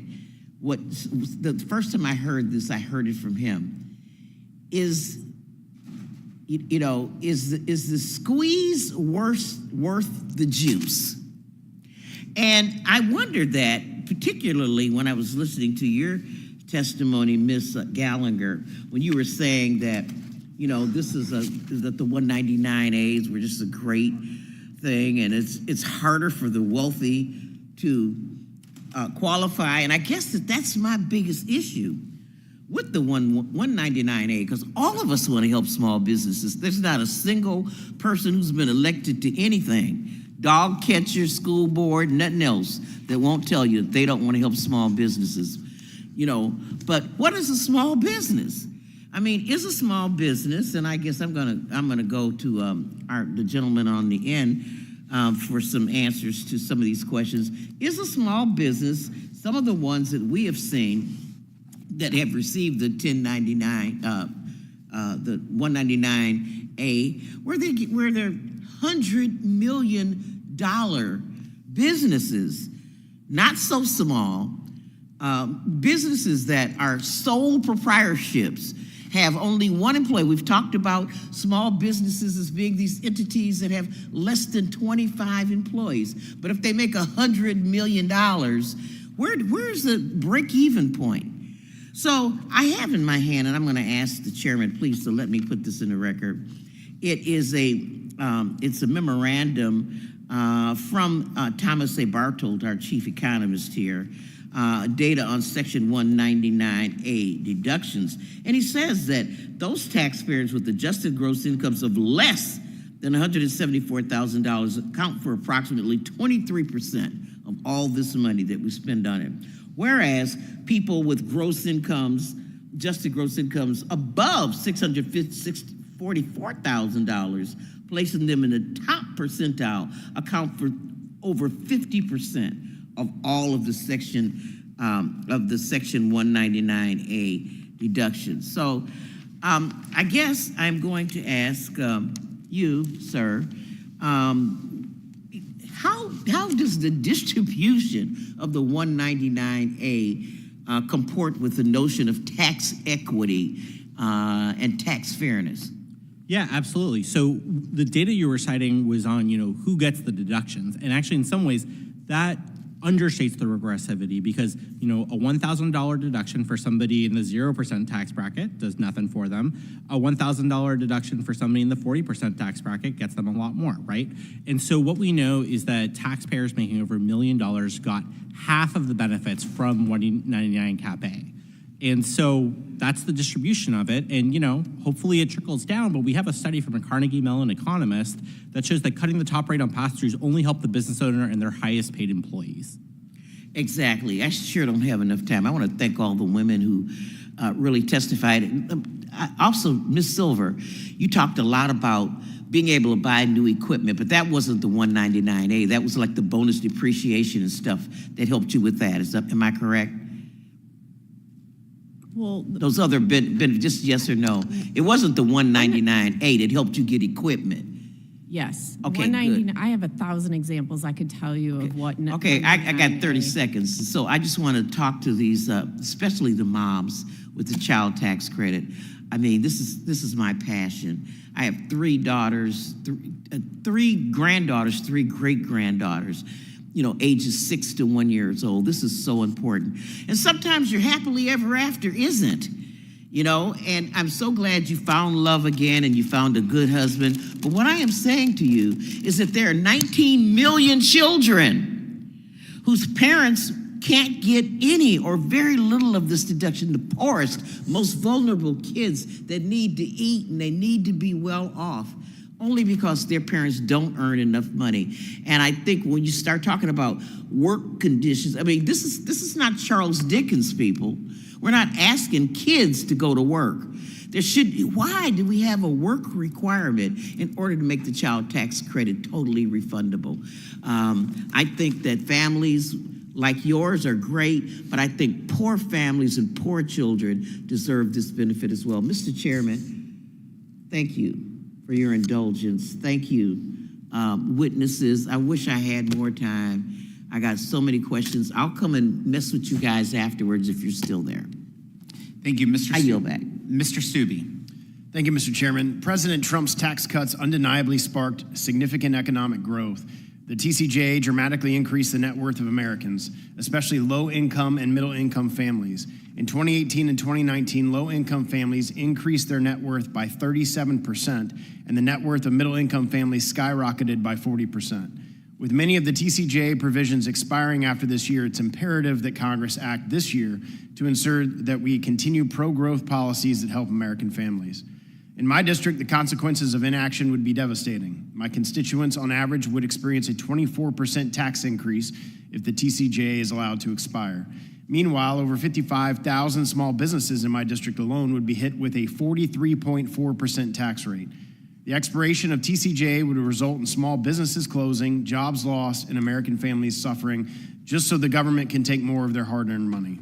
The good news is that Congress can avoid such economic catastrophes by extending and making permanent TCJA provisions like the individual rate cuts and the 199A qualified business income deduction, which helps small businesses compete and provide jobs for millions of Americans. Moreover, Congress must end the immoral death tax once and for all. It is fundamentally unjust that the federal government claims a right to the property of taxpayers just because they die. This immoral provision of our tax code has hurt family farmers for far too long. Unless we act, millions of family-owned farms will be subject to even more taxes. This time, Congress needs to finish the job and deliver a final death blow to the death tax. Ms. Couch, I'd like to ask you to start with you.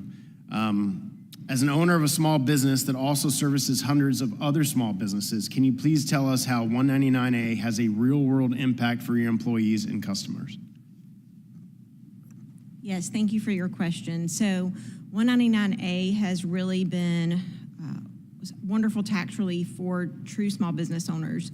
My typical client earns gross revenue under $3 million a year, employs 10 or less employees. So we're talking about coffee shops, we're talking about ice cream shops, restaurants, professional service business owners, the real heartbeat of the American economy.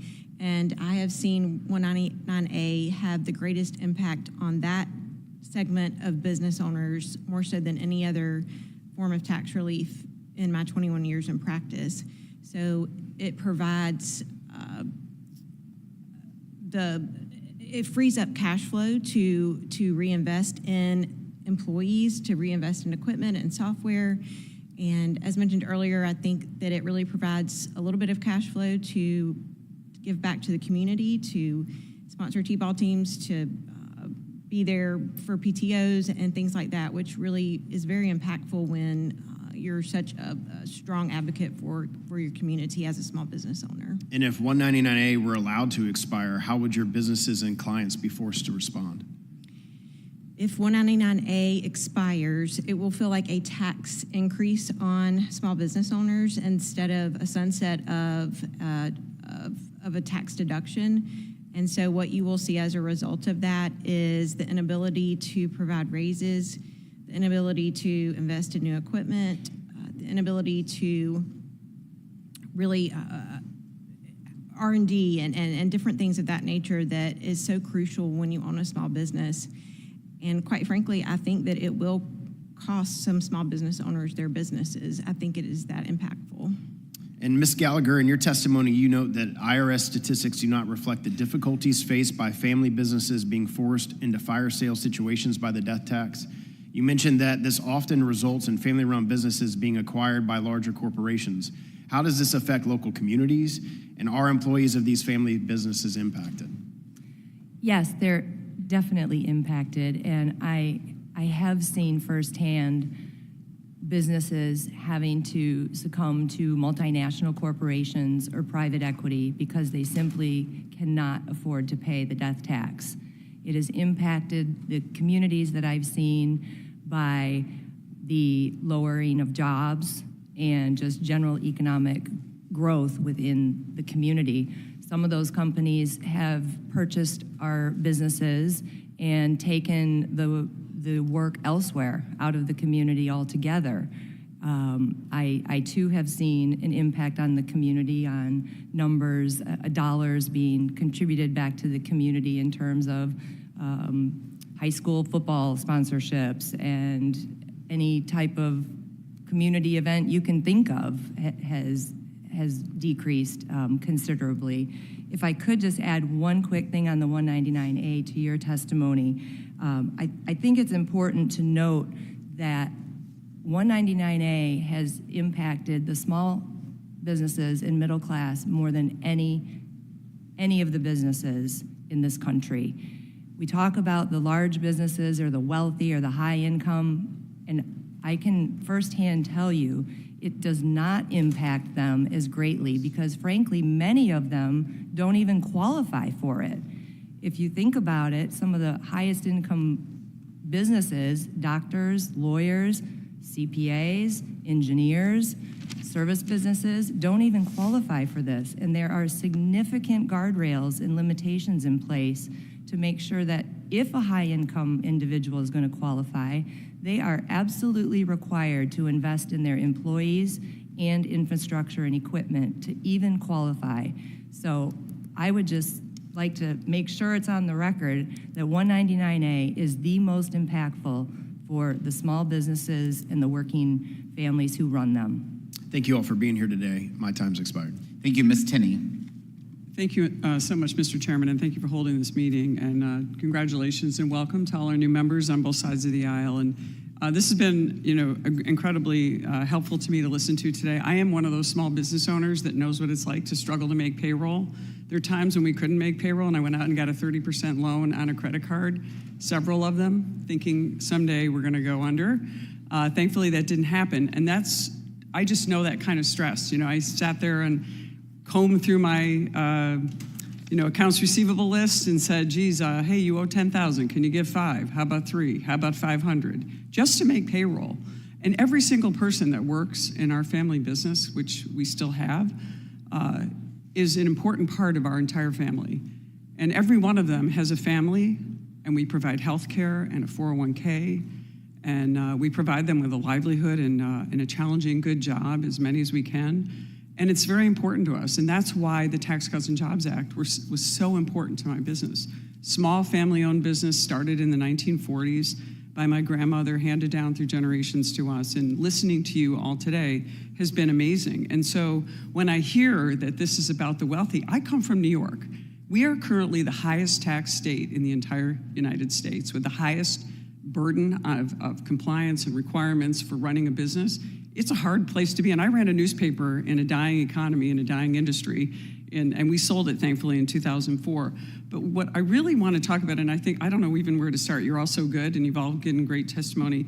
I wanted to just say something quickly to Allison from NFIB. I just want to thank you, because NFIB has been an invaluable resource for our business. We joined in the 80s, and you've always been so helpful in understanding and articulating what we've been through as businesses. And I just so appreciate what you've talked about. And when you talked about 199A, I'm looking at your testimony, and this really stuck out for me.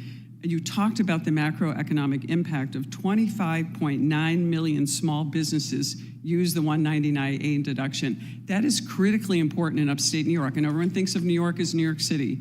Upstate New York, 95% of the people where I live go to work in a small business that's dependent on 199A, and we need that to continue. That's so critically important. And you indicated that these pass-through entities, 33 million are pass-through entities throughout this country. This is such important information coming from you, so that I hope that my colleagues on the other side of the aisle realize how critical this is. And you're all talking about wonderful things. One of the great things, Michelle Gallagher, wonderful. One of the most important things you said in this committee meeting as a small business owner, that we nearly got all of the cash taken, the little bit that we had, because of the death tax taken out of our business. Very small business, a lot of former farmers work for us. But you said the IRS spends more money on compliance with the death tax than it actually brings in. How important is that? The IRS, with compliance, enforcement, litigation, spends more money going after small businesses, family farms that have invested in expensive equipment and all this than it actually collects. That is the best case for getting rid of it, especially because we have one in New York State as well. It's not just federal. We have all these things on the state level. So thank you for doing that. I really, it's just important. And one of the things I just wanted to get back at, and also ask a couple of questions of all of you, is as we go through this process of trying to figure out a way to protect our family businesses and the jobs, what would you provide today? And I guess I'm going to go to Courtney. I've mentioned all of you, so Courtney Silver. What would you talked a little bit about, making things predictable in the business, and that's what every business owner is looking for: predictability, transparency, neutrality, simplicity in the tax. Knowing what you're going to expect so you can budget for it. What would you highlight in dealing with this estate tax? What would you say that would happen if your death tax? I know you talked about this earlier, but I want to hear it from you again. What would happen if the death tax expired in your business, and what would be the consequences of that?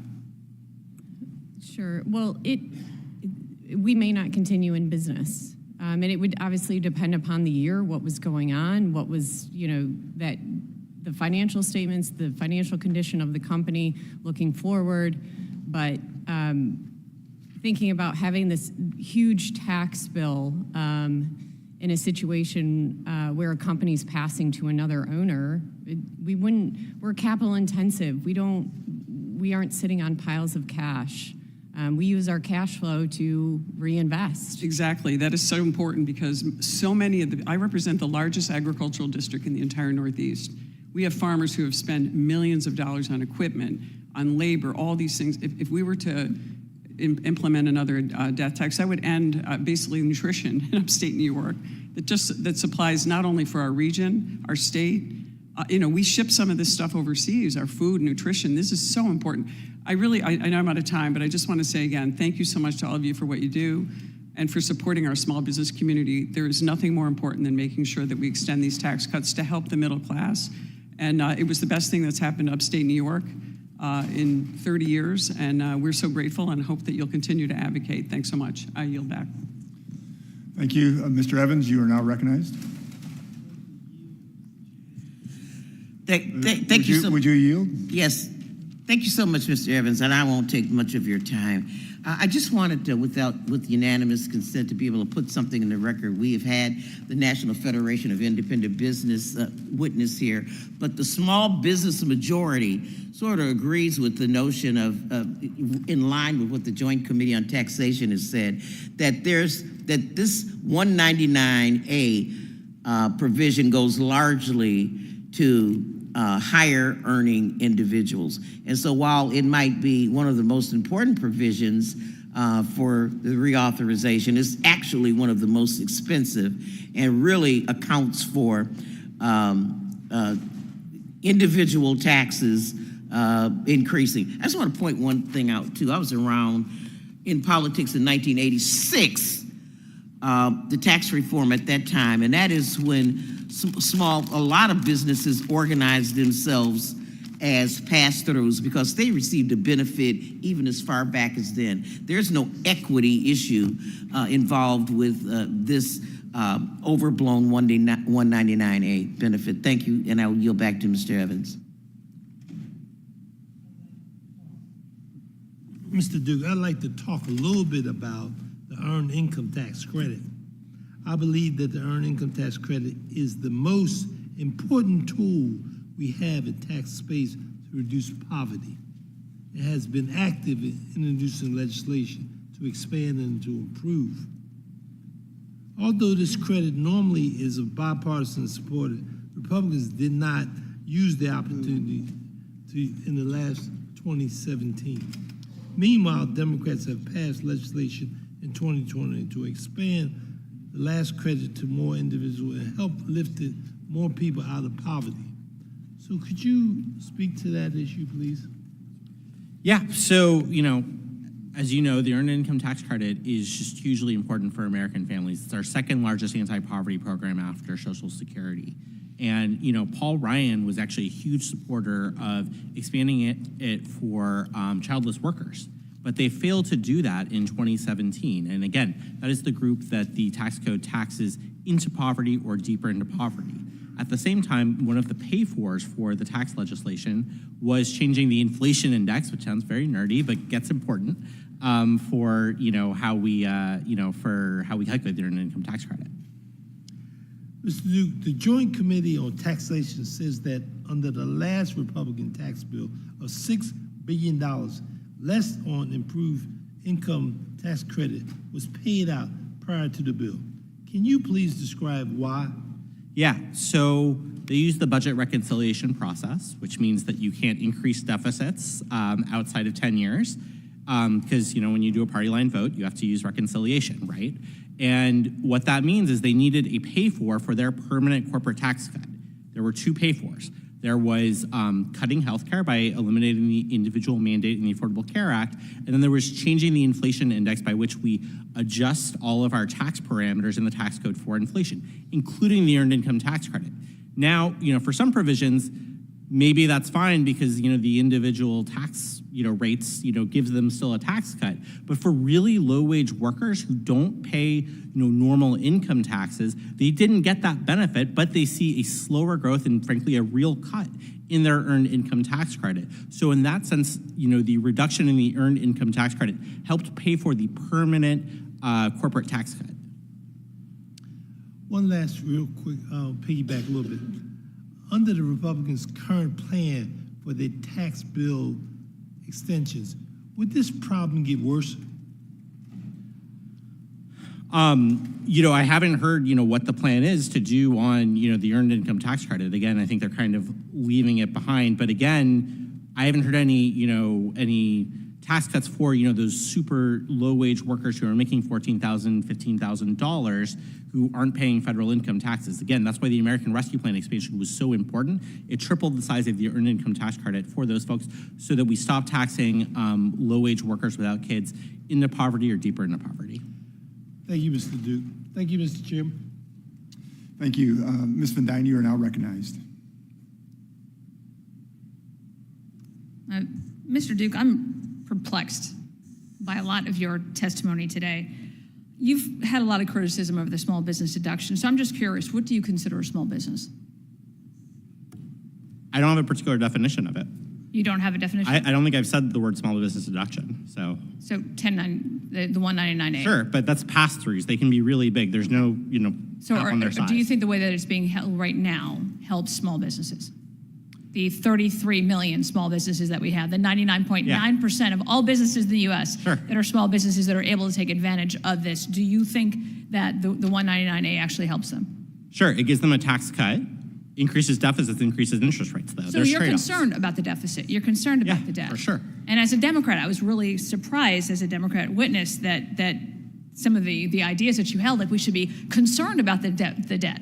And we should be concerned about how much of that's owned by China. I'm curious, as a volunteer on the Biden-Harris transition team, and as the person who was part of the Biden administration's Build Back Better and American Rescue Plan, as the White House National Economic Council, right? You were the senior policy advisor to the White House on those two bills. Were you concerned at all about the trillions of dollars of debt that they added, the trillions of dollars of debt that China may potentially own, and the benefit that China directly got as a result of those bills? I'm assuming you were advocating against that, because if you don't want additional debt, God forbid, we have trillions of dollars that are going out the door for Green New Deal programs that are benefiting China. Am I correct?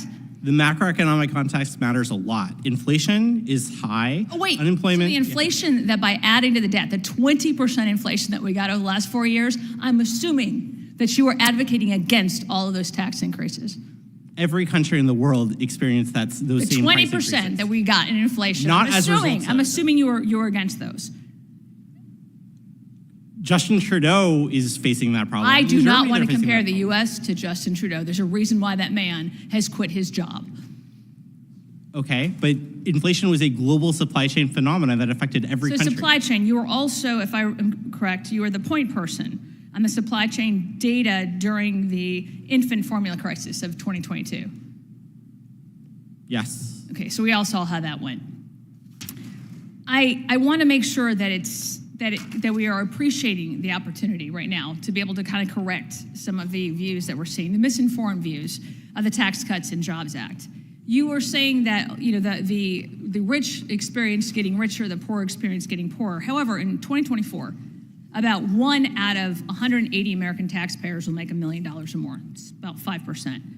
So based on the government's forecast, the government's own forecast on this, those earning $1 million or more in 2024 will pay an average of about $776,800 in federal income taxes, which is 475 times as much as the average American taxpayer who's making between $50,000 and $100,000. The top 1% will pay an average of 31.5% this year, compared with 10 to 12% of the middle class and about 0% at the bottom. And the rates near the bottom can be negative because of the refundable tax credits. So according to the Federal Reserve, low and middle income Americans received the largest increase in wealth during 2018 and 2019. Low-income families saw their net worth increase by 37%, while middle-income families' net worth increased by 40%. In the 2 years after TCJA, more than 6.6 million people were lifted out of poverty, dropping the poverty rate to 10.5%, the lowest level in U.S. history. And yet we're somehow arguing that that's the TCJA did nothing for the lower class. It blows my mind that we can even say that. Ms. Silver, I want to thank you very much for your testimony. You talked about how much you were able to reinvest in your businesses after TCJA was implemented, and that is great to hear.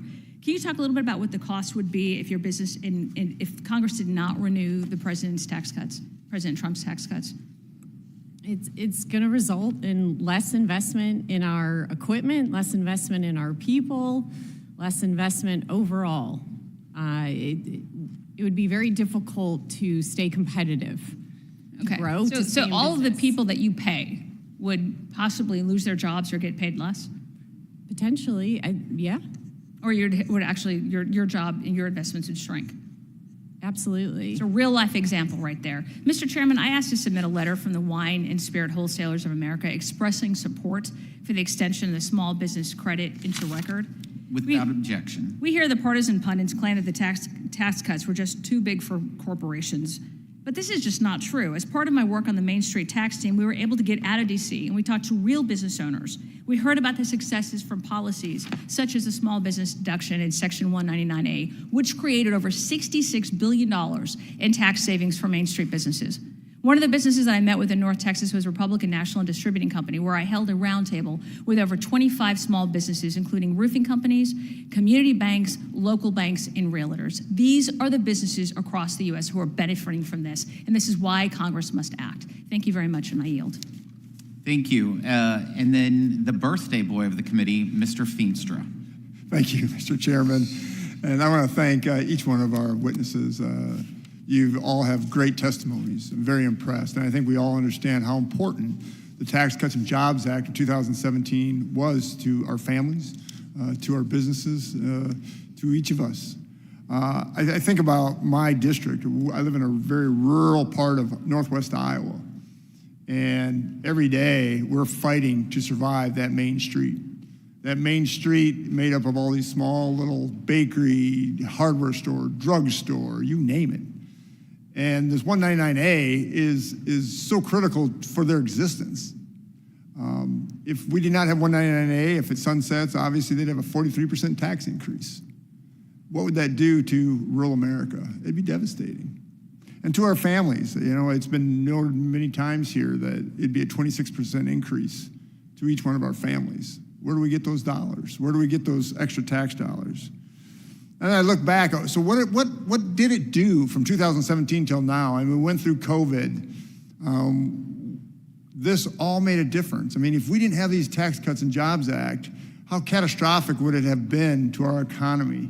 I mean, we would have probably been in a deep recession, even depression. Well, we don't ever know. But we do know this, is that we survived. And that's what we have to look at.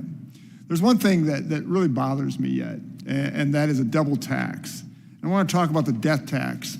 I introduced the Death Tax Repeal Act, and we'll reintroduce it in next Congress. I had over 170 members sponsor this because everyone thought it was so important.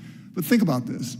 The government, when somebody dies, the government puts their arm in the grave, the IRS puts their arm in the grave, pulls the person back out and says, you owe 41% tax on everything that you accumulated in your life. Think about that. 41%, pulling them out of the ground and say, you owe 41%. that person has already paid tax on most of that already. And yet, to pass it on, we got to pay 41% tax. That's why I am so passionate about getting rid of the death tax, and I hope we can do it this coming year, especially in reconciliation. On the other side of the death tax, since we have currently, we do have the death tax, we have estate tax. It costs approximately $18 billion for small businesses to comply, to try to figure out insurance, to try to figure out trust, to figure out how to manage not to pay that 41%. 18 billion, we could save a lot of money by just getting rid of it. So Mr. Gallagher, I want to talk to you about this. Obviously, your family has to have jumped through a lot of hoops to try to salvage your business to the next generation. Can you talk about that, how it affects you and what compliance looks like? Yes, and thank you for that question. I'm very passionate about it as well, primarily because I've seen the impacts of what happens when either people have not planned for it or just simply don't have the money to pay the tax. So the hoops are real. The hoops that these businesses and farmers jump through is starting out with identifying their personal goals for their family, first of all. So every single one has a different story and a different need and a different goal. So this is not a cookie cutter plan that everybody can just put into place. It takes a lot of customization and a lot of planning, and a lot of planning early. Yes. The hoops include setting up multiple entities, like a number of different trust vehicles can be used, limited partnerships, LLCs. They're setting up entities to help create the best benefit so the heirs can get the most amount of money when death does occur. You have to have many appraisals done. Your business has to be appraised, your real estate has to be appraised, your farm has to be appraised. The costs are astronomical for what they have to go through. All the stuff you have to go through just to comply with the death tax, just to try to figure it out. And we can get rid of it, and we don't have all that problems. I want to talk about one more thing: paid family medical leave tax credit. To me, this is so important. Ms. Couch, you talked about this in Atlanta. Can you briefly talk about how important this is to small businesses as an incentive and not a mandate? Yes, thank you for your question. So the Paid Medical Leave Act is very important to be able to retain. You want to retain quality employees, and right now it's very difficult, especially in my industry as an accountant, to find and retain quality employees. However, it's so important for small business owners to not be mandated to pay various things like Paid Family Medical Leave Act, and it's much more beneficial if it comes in the form of a credit. Absolutely. I want to thank you for that. Incentivize makes all the difference in the world, and we can do family medical leave, and I'm, again, passionate about that also. Thank you very much. I yield back. Thank you, Mr. Schneider. Thank you, Mr. Chairman, and I want to thank you for having this hearing, and I thank all of our witnesses for sharing your perspectives today. Ms. Silver, I just want to commend you. I actually went and looked at your website and saw what you do as a company, and your investment in people, especially young people, and bringing people into manufacturing is so important. Also impressed, third-generation family business. Before I came to Congress, I was a consultant. I worked with family businesses principally. And getting from the first generation to the second generation is hard.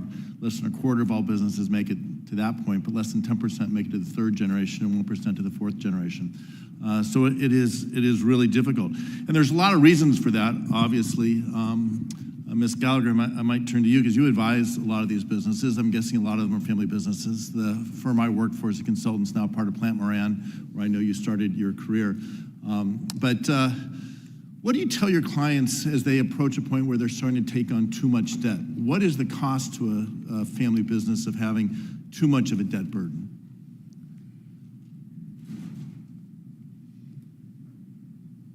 There are a lot of different aspects of a family's finances. So debt in a silo cannot be addressed. Well, I disagree, because when you have too much debt, as you start accumulating debt, you have to service that debt. and you have to start paying the interest on the debt and start paying the principal on the debt. And as a business, as you're trying to grow, if you take on debt to maybe acquire some equipment or go and branch off into a new business line, that's going to pay itself back. But if you're taking on debt to basically expend extravagantly, that debt service is going to become a huge burden. Ms. Gallagher, are you aware of what the debt service of the United States, what the burden is at this point? No, I am. Okay. I'm not. It's larger than our defense budget. We're paying more in interest and service of our debt than any other line in our discretionary budget. And so as we stand here and we find ourselves again in this conversation about giving large cuts in taxes to people who are doing really, really well. And I'm not talking about small businesses. I'm not talking about folks who are struggling to make ends meet, but to take away from programs like Medicaid and investments in education, to give a tax cut to people who don't really need it, and add to the debt of the country. So we're losing, Ms. Silver, from your experiences, you're looking at making ends meet. The money that came in, we talked about earlier, the money that came in during the crisis, the pandemic, allowing companies to invest. I think you said you invested in HVAC, which gave better air quality probably to your employees. You invested probably in training as you brought in new equipment. All of those things are investments that if you're spending all your money servicing the debt, you can't do. So as we look at this, just simply extending the tax cuts across the board, Mr. Duke, you talked about it, the top 2% of income earners, folks who are making a whole lot of money, and God bless them, their success helps grow our American economy. But giving them another tax cut will cost us another $2.5 trillion in debt in the first decade. And that's money that we have to pay back, that we have to service, that makes it virtually impossible to invest in our communities, invest in building resilience so we don't see crises like we just saw in California or earlier, late last year, a month ago in North Carolina. Debt has a cost, and it doesn't need to be siloed. It needs to be discussed and assessed, and we need to have the open conversation. My colleagues on this side, we have a lot of agreement. I know I'm running out of time, and I did have questions, but I got carried away. But there are things that we agree on. I think we all agree on both sides of this aisle that we want to help small businesses succeed. Ms. Silver, I want your business to pass to the fourth generation. Do you have a fourth generation coming in the business? Okay, I want the business to pass to a fourth generation. Less than 1% make it that far. It's really hard. And I want to help working families make ends meet, and not just make ends meet, I want to help working families get ahead, and I think everyone on this committee, on both sides of the aisle, agree on that. I think we agree that we want to make the American dream more real for more Americans. We want every American to have that chance to succeed. So there's a lot of debate and a lot of discussion about how one side is doing this or that, or taking this position and demonizing. Let's get away from that and start talking about how we can put working families, Americans, American economy front and center, and find common ground. And as my friend Randy Feenstra was talking about, let's find ways that companies can pass and farms can pass generation to generation, and we can build on the American dream for every American. And I went too long without asking a question. I'll yield back. Ms. Malliotakis. Well, thank you, Mr. Chairman, and thank you all for being here today. I think we're, as members, are very excited about this opportunity to build on the success of Tax Cut and Jobs Act. The TCJA, it created millions of jobs, it lifted middle-class wages, it brought unemployment down to record lows for African Americans, for Hispanics, did great things for women entrepreneurs, and we're really looking forward to seeing not only extended and made permanent, but also adding some additional provisions to make it stronger. One of the things that we saw for those that I represent that was beneficial was the doubling of the standard tax credit, the doubling of the child tax credit, the lowering of the personal income tax, and the elimination of the alternative minimum tax. And so I wanted to talk to Ms. Gallagher because you and I agree that the alternative minimum tax cannot come back.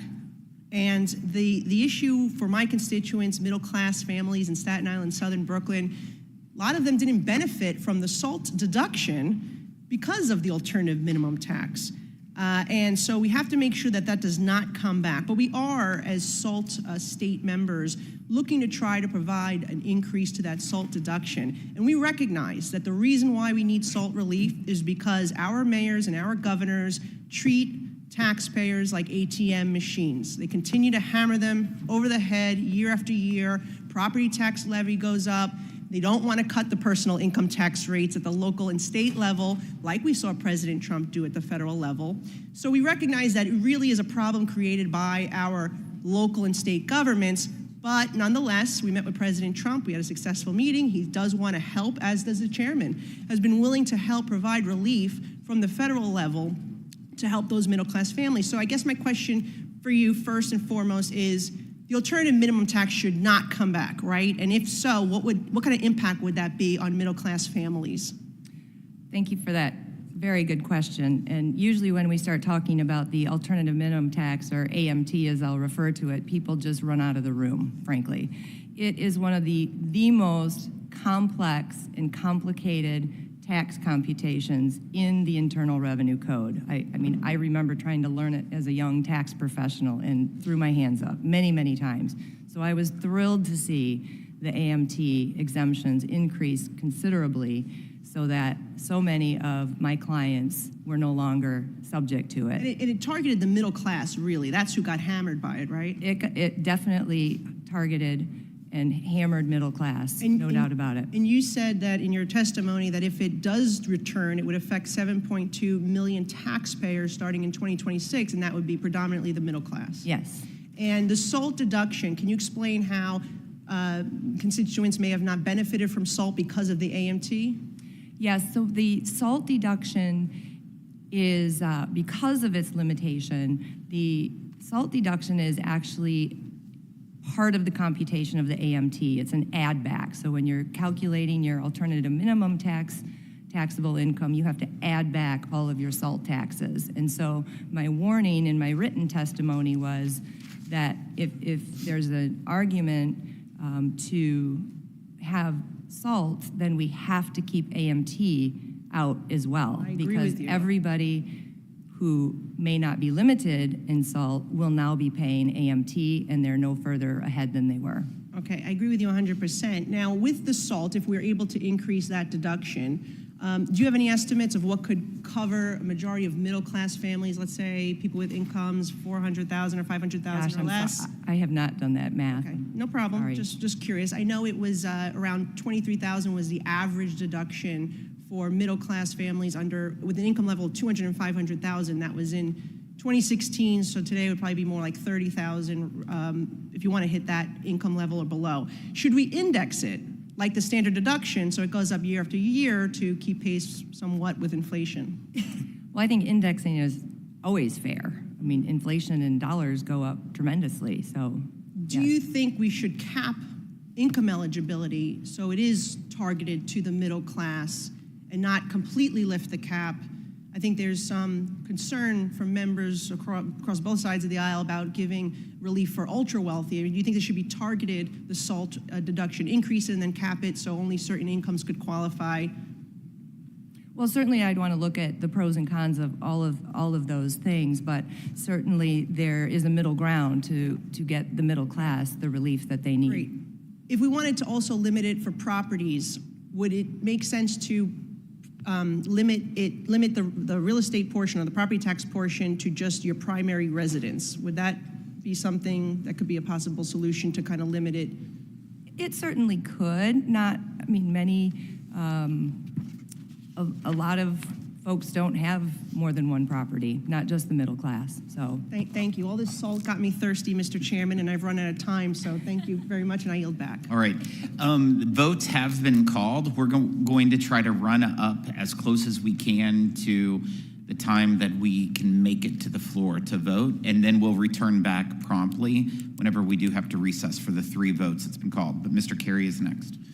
Thank you, Mr. Chairman. It's an honor to serve on this committee again this session, and I also want to welcome our new members to the committee, on both sides of the aisle, so welcome.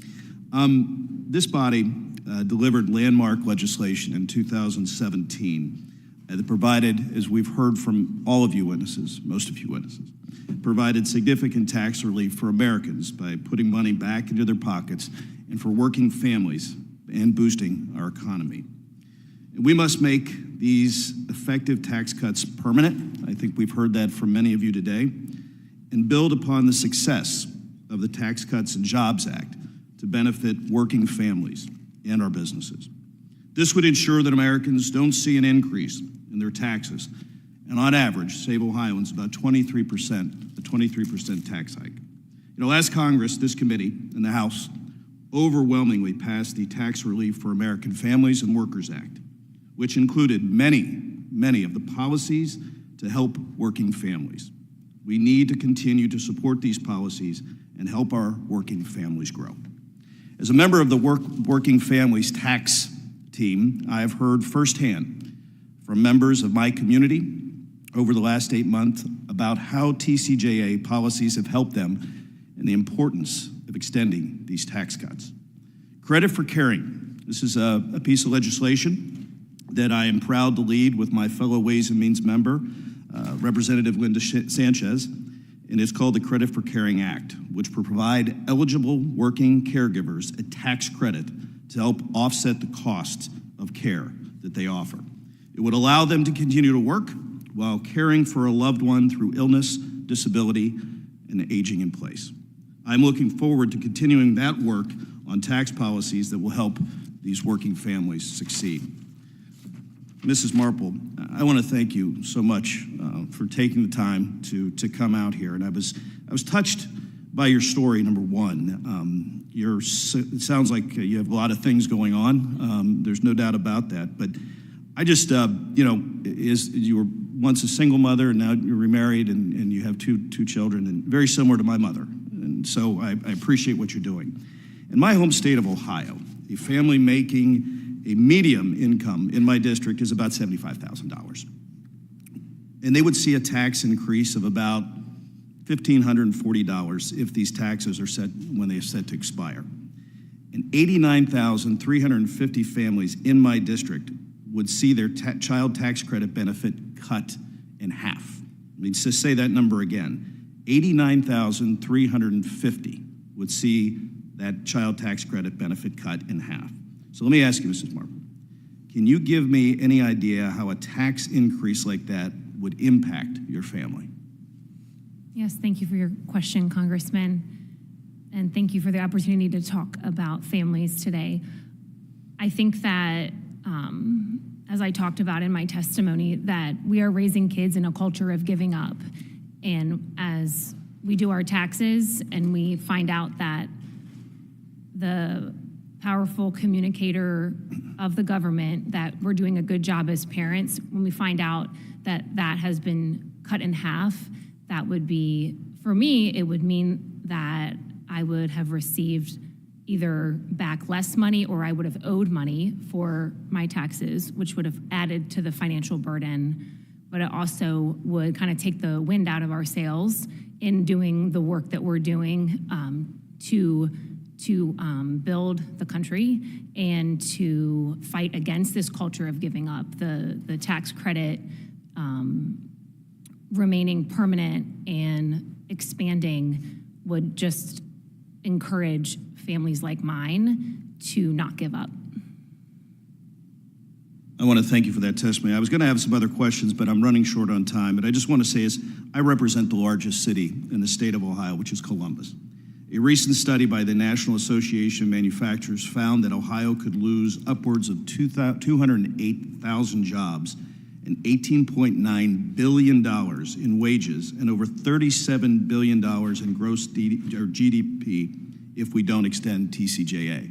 So I just want to point those numbers out again. 208,000 jobs, $18.9 billion in wages, and $37 billion in GDP. And with that, Mr. Chairman, I yield back. Thank you, Mr. Panetta. Thank you, Mr. Chairman. Thank you, ladies and gentlemen, for not just being here, but for your businesses, for your families, for your communities, all of the work that you do. We appreciate that. And let me also just start off by saying, as someone whose district has experienced many natural disasters, I echo the sentiments of my colleagues that making disaster relief contingent on anything is pretty despicable and actually politically stupid as well. I understand the rhetoric, but doing that to vulnerable and defenseless Americans is absolutely un-American. Now, I appreciate your American stories, especially the fact that government has actually helped you.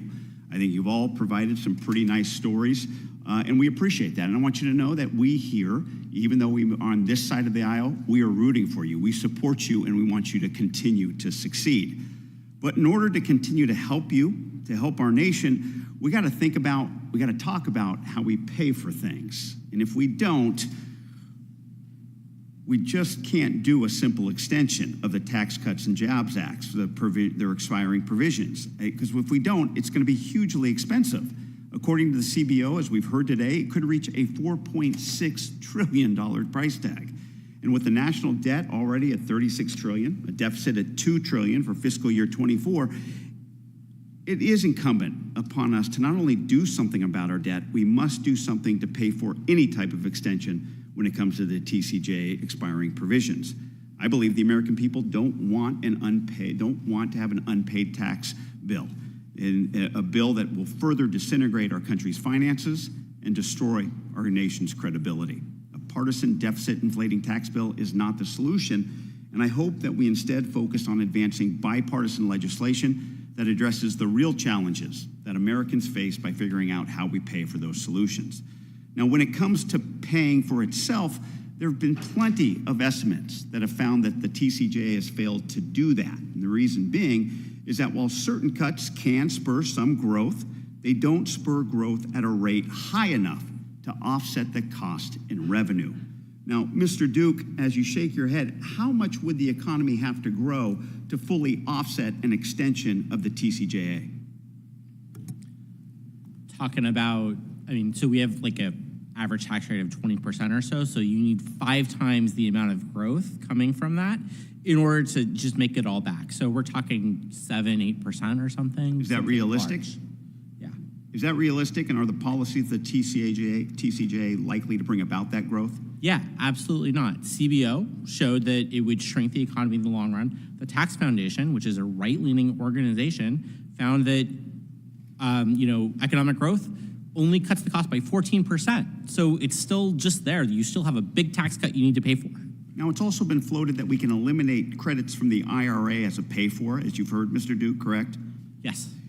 What would the elimination of energy tax credits in the IRA do to the ability to expand our economy? Yeah, so, first, households would face higher costs. They would pay more for electricity. They would pay more for, electric vehicles. It also, again, puts us at, kind of under China's thumb, that these are the industries of the future, and they're trying to build them strategically. They're pouring in trillions of dollars to build these industries, and, we need that foothold in the future if we want to, basically go toe-to-toe with them. Now, the president-elect has proposed across-the-board tariffs of 10 to 20%, as well as a tariff of 60% applied to imports from China. Some have suggested that these tariffs could be used as a pay-for the extension of the TCJA. Now, Ms. Silver, you operate a machining business that, according to customs reports, imports primarily machinery, gums, resins, and aluminum from the United Kingdom, correct? No. You don't import those? All of those things you said, no, from the United Kingdom? Where do you import them from? My raw material? It's mainly U.S. You don't have any imports to your business? I'm sure there are. We've had some bearing assemblies where we're sourcing bearings, and they're probably not all made here. Got it. But our majority of our raw material is made here. Got it. But if you did have imports, they'd obviously be subject to these tariffs, which would then lead to price increases for your business, correct? Correct. Right. And is that how you would you want to pay for the TCJA with those price increases? We are, as you're saying, we're a participant in the global supply chain, and I would want Congress to tailor any policies, so that we can continue to participate in that and be competitive. And that would that include price increases on imports for you in your business? Is that what you want? Well, no, I don't want any price increases on anything. The votes are ticking down. I think we'll call on one more, and then we will recess and then come back directly following votes. But Mr. Moore. Thank you, Mr. Chairman, for holding this important hearing. To the witnesses, thank you for being here. It's been a slugfest, and there isn't a better, more important conversation to be having right now. And I appreciate my colleagues on the Democrat side that we need to have a focus on deficit. We need to continue to have that. It's been absent since in my time of Congress enough to be able to see policy driving forward to do that. The truth is we need a strong economy. A strong economy will produce revenues. We've seen a consistent 17 average percent as a portion of GDP pre-tax cut, post-tax cut. That's just data. So we are still seeing strong revenues even with tax cuts that we did in 2017. That's where the focus needs to be. Now, there's a looming deficit that grows continually, and our interest that we're paying on our debt is what is growing the largest budget line item that we've had, and over the last 4 years, that's been increasing about $200 billion a year. That's where the issues come in. That's where the deficit comes in. But our only saving grace, our only fighting chance is to maintain a strong GDP and continue with revenues increasing. Look, it's important to highlight, again, we've touched on it a lot. My district, the average taxpayer would face a 20% tax hike if TCJA expires. A certain part of this bill that's very important to me and my team and my district is for me to be laser focused on building the pro-family and pro-growth reforms from TCJA to help American families, communities, and small businesses thrive. Ms. Marpel, I appreciate your testimony. Your story's awesome, very, very important, and I think that a lot of people could relate to about the child tax credit and how these reforms in that 2017 bill provided tax relief to your family. This illustrates the great work that was accomplished in 2017 and how we can build on this this year. It's the reason I wanted to be on this committee is because I knew this was looming and this was an opportunity to reestablish that. Yesterday, I introduced the Family First Act, legislation to streamline and simplify provisions in the tax code and to support working families with an updated and enhanced child tax credit.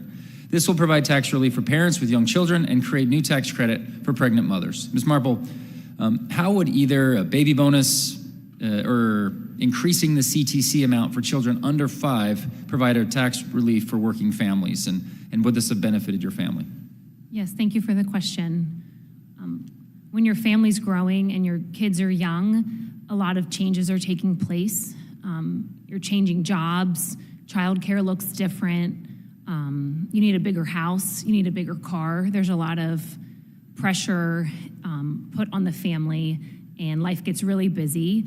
Adding a baby bonus or something like that, like you were referring to in the bill, would definitely help compensate for all of those big changes that a growing family is facing. You're highlighting flexibility because you're going through a lot of change. As my kids get a little bit older, they would be mostly outside this range. We're still supporting those families, but and recognize that it's still expensive.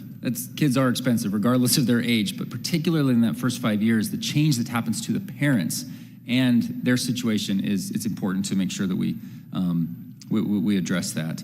So thank you for that. This is something we're really excited about.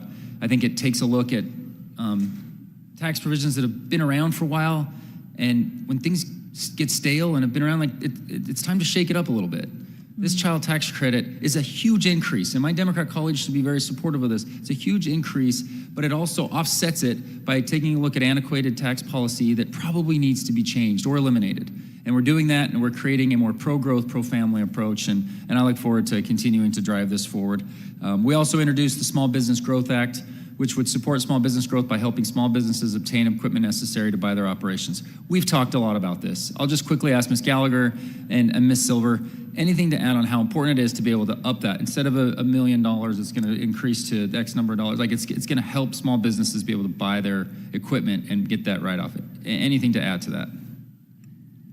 I can certainly agree with it 100% that is an incentive to investment, and I would look to our actual business owner here and how she would respond.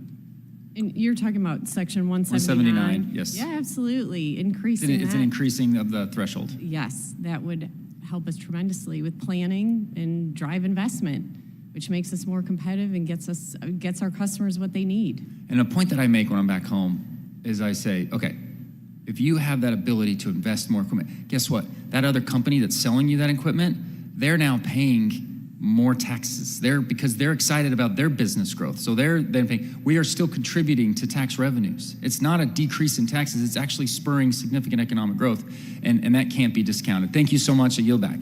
All right, we will recess until after votes, and then we'll begin right after that.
meeting will come back to order. Mr. Yocum. Thank you, Mr. Chairman. I ask unanimous consent to enter into the record 2 documents from the Blueprint for Life Coalition, as well as a letter from the Americans United for Life. Without objection. I want to start by saying what an honor and privilege it is to be here at my first Ways and Means Committee hearing. A seat on Ways and Means matters a great deal to the people of Indiana, with 2 great Hoosiers having served before me. Our dear late friend, Jackie Walorski, and Senator Todd Young before her. I hope to follow in their footsteps with hard work, compassion, and Hoosier common sense. I look forward to working with my colleagues on both sides of the aisle toward pro-growth tax, regulatory, and trade policy so that manufacturers, innovators, and job creators can expand, hire, and invest, so that agricultural producers can compete and win in markets new and old, and so that families have the best shot at achieving the American dream. I'm glad that we're kicking off the 119th Congress by highlighting the importance of making President Trump's tax cuts permanent. The Trump tax cuts have been transformational for families and small businesses in my district. If they expire, the average taxpayer in my district will see a 27% tax hike. That's $1,252 for the average family of 4 in my district. That cannot be written off as mere crumbs. It's real money for the average hardworking Hoosier family that's trying to live within its means. Ms. Marpel, I'm a father of 3, so I greatly appreciate your time here to testify today. I know it's no small task. I thought you were so spot on with your testimony when you called the child tax credit a simple, significant way for the tax code to communicate the value of hardworking parents raising their children at a time of high inflation. That's why I'm concerned that over 87,000 families in my district would see their child tax credit cut in half if President Trump's tax cuts were allowed to expire. Ms. Marpel, my colleagues on the other side of the aisle like to talk about their enlarged child tax credit as they temporarily created during the pandemic. But you mentioned that you and your husband have worked so hard to support your family and that you're not looking for a handout. Can you talk more about the value and importance of work as a requirement for receiving the child tax credit? Thank you for your question. Yes, I think there's a big difference between receiving an encouragement from the government and something that produces encouragement and something that produces entitlement. And the truth is, the desire of me and a lot of other parents is to work hard to provide for our family. There's a fulfillment there. And so being uplifted and having that burden of supporting our family lightened, it goes a long way. All right, thank you. Yes. And one more quick question. If the Trump tax cuts were to expire, not only would the credit be cut from $2,000 to $1,000, but a requirement for children to have a Social Security number would expire as well. Now that we're, after 4 years of the Biden-Harris administration's failed open border policy that saw nearly 9 million illegal immigrants come across the southern border, do you think it's fair that your hardworking tax dollars that you worked hard for could potentially go to people who are not here in this country legally? No. Great, thank you. Mr. Duke, you seem to imply that families making over $400,000 a year shouldn't be able to claim the child tax credit at all. Fair enough. I want to highlight an August 2024 article from Politico, which reads, quote, upper income homeowners are scooping up billions of dollars in tax credits for making their residences more energy efficient, while the poor are getting almost nothing under the same Biden administration effort. Should the federal government be subsidizing people making over $400,000 who want to put solar panels on their roof? I'm not an energy expert, but I think that those credits are about creating a supply chain and industry that really puts us forth in the 21st century. So you're not an energy expert, but you are a tax expert. So do you think that those tax credits should go to families who are making wealthy families making more than $400,000 per year? I think it was designed well. So what about the EV tax credit, which is capped at $300,000 a year. Do you think that cap should be removed and we should pay for wealthy families' electric vehicles? Look, I think that Congress, and we're going to see this when we talk about extending the 2017 tax law, obviously has a lot of different, What do you recommend? I would actually have to know more about EVs and, roofs to know exactly what the right level would be. Great. Thank you for your non-answer. Mr. Chairman, I yield back. Mr. Gomez. Thank you, Mr. Chairman. Before I get started, I just want to say to Angelenos, I represent Los Angeles, I'm committed to securing whatever resources necessary to fight these fires, but also help people rebuild their lives. I know it's going to be a long road ahead. Also, I did go back because of the fires this weekend, and I was in my district. And in my household, we do what other households do. We divide the chores. And one of my chores is to go grocery shopping. So I went to the store and I picked up some of the basics: Cheerios, eggs, soup, nothing unusual, nothing fancy, no sparkling water or prime rib. It was the basics. And as I was leaving the store, I was looking at this receipt. And as I looked at the receipt, I was like, $65, not too bad. But then I remembered I went to the store earlier that day and spent $20 for milk, bread, oranges, and strawberries. I have a toddler, and they eat a lot of strawberries. And a few days before that, I spent $150 for groceries. That included diapers. So in 1 week, I spent $235. That's a lot of money. Unfortunately, my family isn't alone trying to pinch pennies and trying to watch what they're spending. So as we start this debate, I will keep in mind all those families that look at their receipts and how much they're spending. Families that are feeling the pain of higher prices, families with children, families that work multiple jobs, mom and dads that go to a morning job and an evening job and a weekend job just to make ends meet, just to pay their rent. And I want to be clear. Last November, families didn't vote to keep treading water. They voted for a government that will lower prices and help them get ahead. But what the Republicans are offering is more of the same: high prices and tax cuts for billionaires and the ultra-wealthy, while working people fall further and further behind. So how do I know that? Let's just look at what they did in 2017. In 2017, Republicans had a choice, and they chose to give permanent tax cuts to corporations and gave temporary tax cuts to families and individuals. And if that wasn't true, then we wouldn't even be having this hearing today. The benefits of the last great tax bill, as the Republicans claim, went to the top income earners. The top 0.1% got a $250,000 tax cut, while working people got around $500 to $600 per year. Mr. Duke, will extending the Republican tax plan, or the TCJA, do anything to lower costs? No. No. So to my Republican colleagues, let's write a truly bipartisan bill that actually makes America affordable.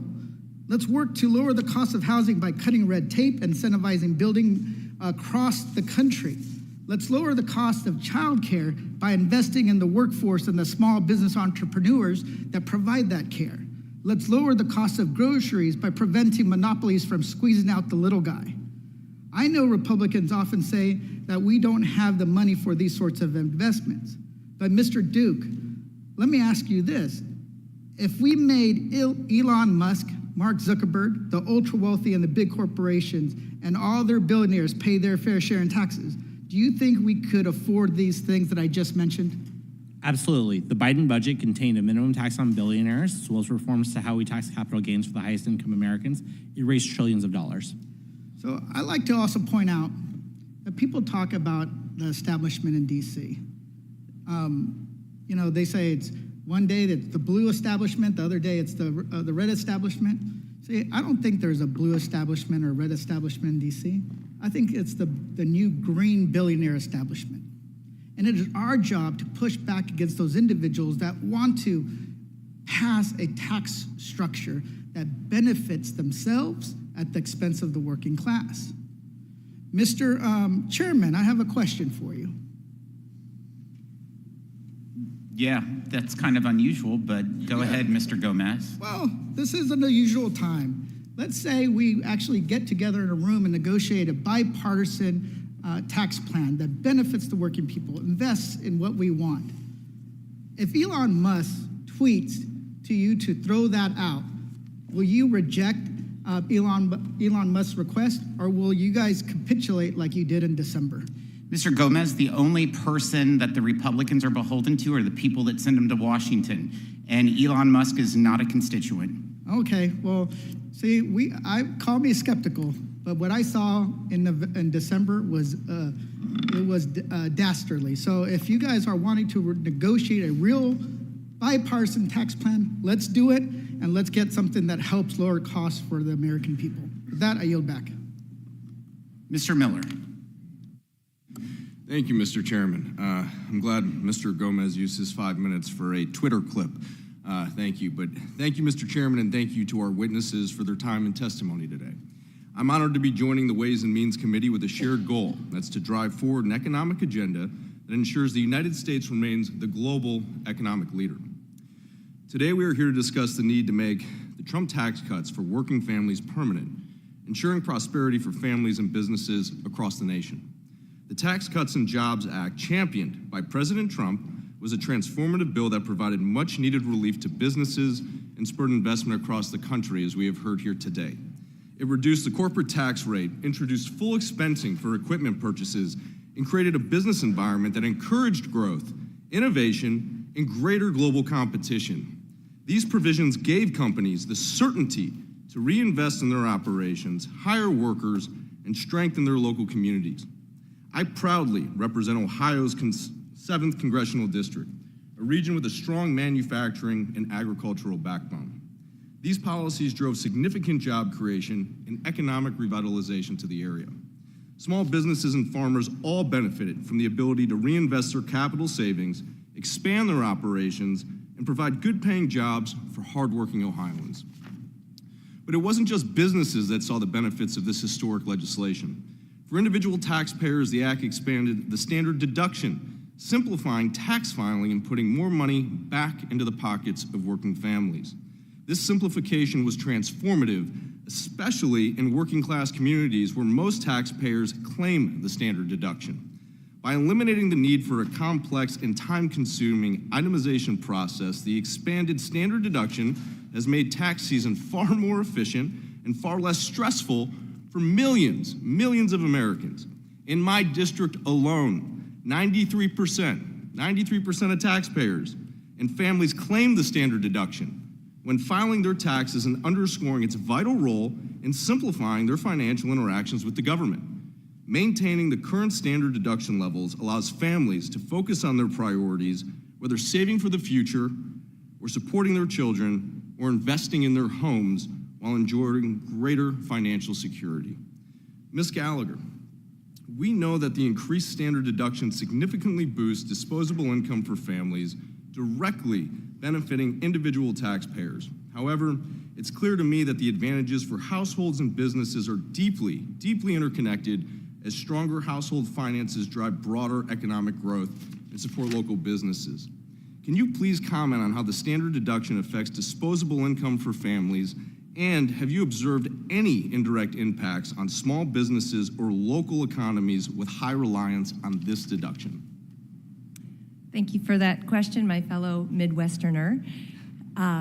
Absolutely, the standard deduction has been a life changer for individuals and, frankly, my fellow tax preparers. As you were talking about tax season being made so much easier, for me, my staff, it has been a tremendous help from that perspective.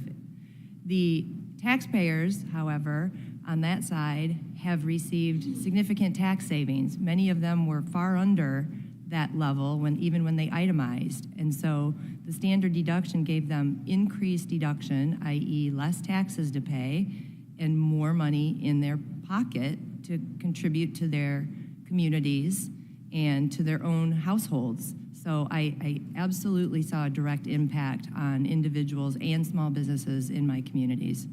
Thank you for that answer, and I have as well. And as I will just restate, 93% of our constituents in the 7th District of Ohio use standard deduction.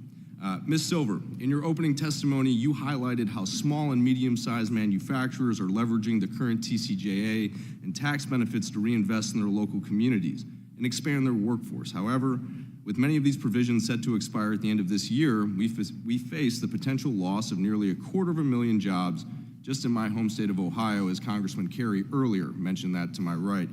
Could you elaborate on the specific negative impacts that businesses like yours and others across the country would encounter if these critical tax benefits are allowed to expire? Well, I can answer that by saying that, so I'll expand upon what I've been able to do because of TCJA. So when you think about that, it's like, I'm not gonna be able to do this stuff when these tax policies expire. So one example is I was able to use the 199A pass-through deduction to reinvest in my company. We bought our first collaborative robot. It is integrated with one of our lathes. It's 2 spindles. It allows us to run this machine unattended at night. So it increases my throughput, my productivity, and so much so I was able to go to my customer in the fluid motion control industry, come down on his price, and then still have a healthy profit myself. So it was a win-win for the manufacturing supply chain that I was able to use that deduction to reinvest in my company. So if it expires, these are the things I can't do. I also can give you another example if you like. It's up to the chairman. Okay. All right, yes, ma'am. We created a high school internship program. It is a job shadowing program. Our local high school is 100% of the students are economically disadvantaged, and it allows the students to come in and job shadow on the factory floor. These are students that have never been exposed to manufacturing before. And I've bought equipment so they can train on this, it's impacted our community, it's impacted our culture, and now I have two full-time apprentices learning the machining trade. Thank you for sharing that, Ms. Silver. I'm out of time, but thank you for sharing that with the American people. I truly appreciate your testimony and all the witnesses here today. Thank you, Mr. Chairman. I yield back. Thank you, Mr. Bean. Thank you very much, Mr. Chairman. Good afternoon to you. Good afternoon, Ways and Means, our witnesses. What an honor to have you here. I know it's hard work to testify for going on, our 5th hour now. First of all, it's just an honor. This is my very first time speaking to the committee. It is indeed an honor and privilege to serve on this committee. I fought to serve on this committee for the same reason that I fought to serve in Congress. Our country's in trouble. I believe debt is one of our greatest challenges. We've got to fix it, and we continue to dig. We continue to go in the wrong direction. So, Mr. Chairman, you and Ranking Member Neal, I look forward to working with each of you as we build a strong America that can once again be that shining city on a hill to serve as a beacon for countries around the world. Ms. Marpel, you have testified what a game changer the tax credit is. You've said that it's made a tremendous difference for the Marpel household. Is that correct? Yes. Okay, it has. You've testified. So are you a billionaire? No. Wait a minute. You must run a Fortune 500 company. Is that correct? It's more like a small business. Okay, so wait a minute. I'm confused, Mr. Chairman. All I hear is this Trump's tax cuts have only benefited billionaires, Fortune 500 companies, and I looked at your income, Ms. Marpel, and it's part of your testimony. It's $75,000. Is that correct? About right? That year, yeah. That year, but it's true then that you're not a billionaire. I don't understand how the Trump tax credits could help somebody like you making that amount of money, but yet it did. Was it a game changer for you, Ms. Marpel? We work for the wealthy, and they pay our paychecks. But getting that tax credit, that really made a big deal for you. I mean, your testimony, you said it is. And by the way, we're all very proud of you. Who's very proud of you are your folks for raising those 3 boys. I, too, raised 3 boys. And before you know it, they're taller than you. They're out the door. And it's the most important thing that we do on this planet is to launch successful kids. You're doing the right thing, and we're proud of you so much. Ms. Couch, you also have testified that, by the way, Ignite, I've watched you grow 200 clients. You're rocking it, too. You've testified that your clients have done so well. Is that correct? My clients are doing well thanks to... Very good. Now, wait a minute. So that means they're all billionaires. Is that correct? They are not billionaires. They're a Fortune 5. You just do a Fortune 500 exclusively. Is that right, Ms. Couch? No, far from it. Okay, so it's amazing because all we hear, it helps the rich, the top 10%, 1% or whatnot, but yet we both know it. I can see it and look at your eyes. You're the movers and shakers. That's who you do. The people that put this country to work, that's your clients, and I know you're proud of, your folks are proud of you for Rock and Ignite. Ms. Silver, we're all proud of you, of what you have done right now. I'm gonna go to a scary place. I wanna go to a very scary place. It's a scary question, and that is this. If the qualified business income credit were to go away, and you were faced with a 43% tax rate, your company and you, that rate, which, by the way, is much higher than communist China. What does it look like? Is that a grim picture? Is that a scary question? What's going to happen? Yeah, it's not good. So you might have to lay off Mr. Robot that you bought. You might have to do some other big drastic decisions. You got 20 employees that are depending on you, whether or not food goes on their table. Can they depend on you if you're having to pay a 43% income tax rate? No, and so it's going to be challenging, right? And we've been talking about like what we do with these tax policies, how we reinvest. Yeah. But a contrasting example that I could give you is that there's economic downturns, there's normal business fluctuations. You're going to have to make hard decisions, is what you're saying. Is that right? Hard decisions.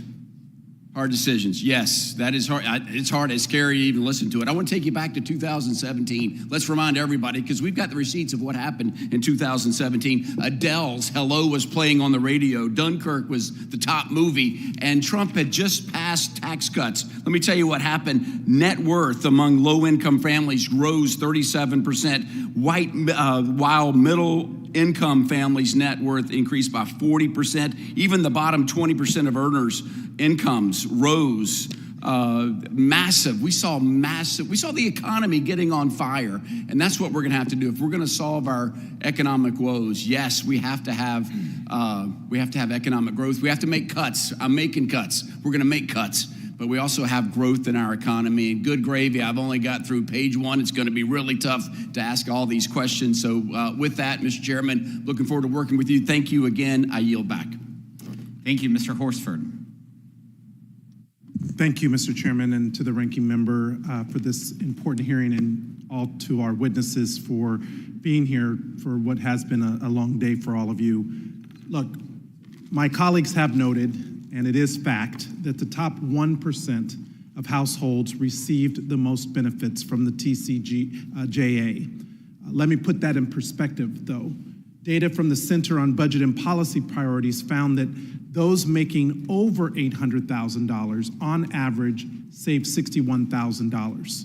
Congress's own nonpartisan Joint Committee on Taxation says that millionaires saved over $78,000 each year. Now, for someone living in Tonopah, Nevada, which is in a rural part of my district in the center of Nevada, that's double their median salary.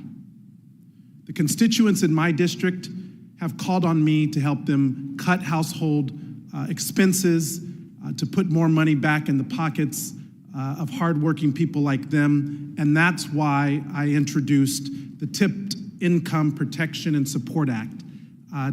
No tax on tips. Tips is a gift, not a guarantee, and I hope that the chairman will agree and work with me on my bill.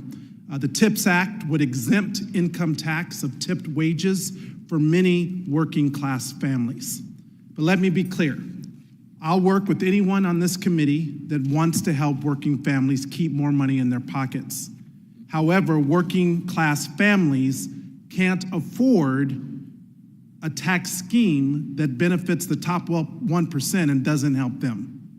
Mr. Duke, when drafting the TIPS Act, I put income caps to ensure that only working class families can receive the bill's benefits. Should we consider income caps on TCJA programs that predominantly benefit the wealthy, like 199A? That's right. Treasurer, yeah, that's right. Yes? Yeah. Okay. Look, I'm glad that we have so many small businesses here today, and that's intentional because there was a choice made when they passed this bill in 2017. They made the tax breaks for the big corporations and the wealthy permanent, and they made the tax reductions for you temporary.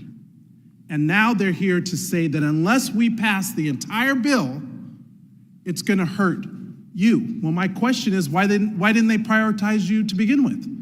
Why didn't we make the small business tax reductions permanent and the corporate tax reductions temporary? That was the choice they made. Now, what's also important is that the bottom 90% of workers' wages were unaffected by changes in the corporate tax rate. I'm glad, as I said, that we have business owners like Ms. Silver here in this discussion because we need to focus more on small business efforts, and I commend you for everything that you're doing, including your jobs program. You are the ones who have accounted for 62% of net new job creation since 1995. You, small businesses. Small businesses account for 98% of the firms in the state of Nevada. Mr. Duke, the topic of this hearing is the need to make permanent the Trump tax cuts for working families. Given the information that I just shared, can you explain how reducing the corporate tax rate helps small businesses and working families? No, I cannot. Because cutting the corporate tax rate, for one thing, it increases our debt, which increases interest rates, which, makes it much harder for startups and, small businesses to survive. And at the same time, obviously they have to compete with, with these big corporations. Especially one thing I'll say is, multinational corporations pay half the corporate rate on their overseas profits. That's something that's not available to American small businesses. So here we are now. This is a tax scheme that if we renewed it with no changes would cost the American people $4.6 trillion. What can we do with $4.6 trillion? We could lower costs. We could expand the child tax credit, which is not an entitlement. Working families like Mrs. Marpel deserve to get benefits from our tax code, not just big corporations. We could build more affordable housing. We could put more money into low-income and affordable housing for all families, including veterans. That's why I've introduced legislation to take on corporate landlords that are gouging renters and making housing less affordable. Yet the TCJA isn't helping the housing market. It's extending the bill doesn't help build up the supply of housing, nor is it helping lower housing costs for buyers and renters like my bill would do, the Home Act. So work with us. Let's come up with a more reasonable approach. Let's use the tax code to help small businesses, to drive the economy, to help families who are struggling. That should be our priority, not billionaires and big corporations. I yield back. Thank you. Mr. Moran. Thank you, Mr. Chairman. For the panel, let me give you a little foundation about my district, the 1st District of Texas, 17 counties, rural Northeast Texas, and let me provide this foundation of what the impact was of the TCJA back in 2017 and what would happen if it expired, and then I want to ask some questions. Expiration of the TCJA in my district alone, for our businesses there, would put 12,000 plus family-owned farms in Texas 01 in jeopardy because of having their estate tax exemption slashed in half next year. 37,000 plus small businesses in Texas 1 would be hit with a 43% tax rate increase if the 199A small business deduction expires. And the failure to renew certain pro-manufacturing initiatives in the TCJA puts nearly 14,000 jobs in my district at risk. These statistics underscore a larger theme that across several industries, whether it's agriculture, small businesses, or large manufacturers, the TCJA promotes the growth of business in America.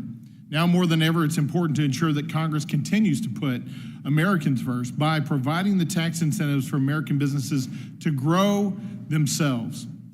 Restoring the immediate R&D expensing provision in the TCJA is a prime example of putting Texan and American businesses first. As you're aware, up until 2022, the tax code allowed manufacturers to immediately deduct 100% of R&D expenses in the year that they were incurred. At present, the U.S. is just one of 2 countries without this essential innovation incentive. Meanwhile, China offers things like a super deduction for research spending, and it's not the only nation providing more than that attractive R&D incentive. Over 15 other countries now offer deductions surpassing 100% of eligible R&D costs, making the U.S. a less attractive and competitive environment for research and development. Ms. Silver, I want to come to you first. Since you were the National Association of Manufacturers Small Manufacturers Chair, tell me in your expert opinion, what impacts, if any, results from the U.S. having weaker R&D incentives than other countries, especially countries like our adversary, China? Well, R&D is what our country's built on. I manufacture parts, I machine parts that are built from companies, equipment, mainly equipment manufacturers who are using R&D tax policies, R&D money, R&D support to come up and innovate with new product lines. So this is what our country's built on, is research and development and innovation. And it's critical to have that immediate 100% expensing in the year that those expenses were taken, so that those businesses will be incentivized to innovate and grow. Is that right? Absolutely. Ms. Gallagher, you talked a little bit about the 199A provision. In your experience, what do most small businesses do with the money that they save from reduced tax rates using Section 199A? Reinvest it back into their businesses by way of either employees, hiring more employees, or buying more equipment, or increasing their infrastructure for future growth. Yeah, in your written testimony, you talked about how these companies that you work with, they'll reinvest to pay for health insurance a lot of times for their employees, or to buy new facilities, or upgrade their equipment and their computers, things that they need to grow, to innovate, or to expand production, all of which creates new jobs, correct? Yes. And that's what we want, is the economy to grow, and we want more opportunities for American working families. Isn't that the point of 199A? Absolutely. And if we take that away, then what happens if those businesses no longer pay that lower rate, that 21% rate, but are paying now 43% rate? This more than 99% of the businesses in America would pay. What happens now for their ability to provide health insurance, or upgrade their equipment, or expand their production, or to create new jobs? Economic downturn is what happens. That's exactly what happens. I want to end today by agreeing with Mr. Gomez when he argued that we should consider the impact on working families when we consider the tax policy this year. I absolutely agree. In my district, we have a median yearly income of $61,000. A family receiving this yearly income would see $11,042 tax increase should the Trump tax cuts expire at the end of the year and we do nothing.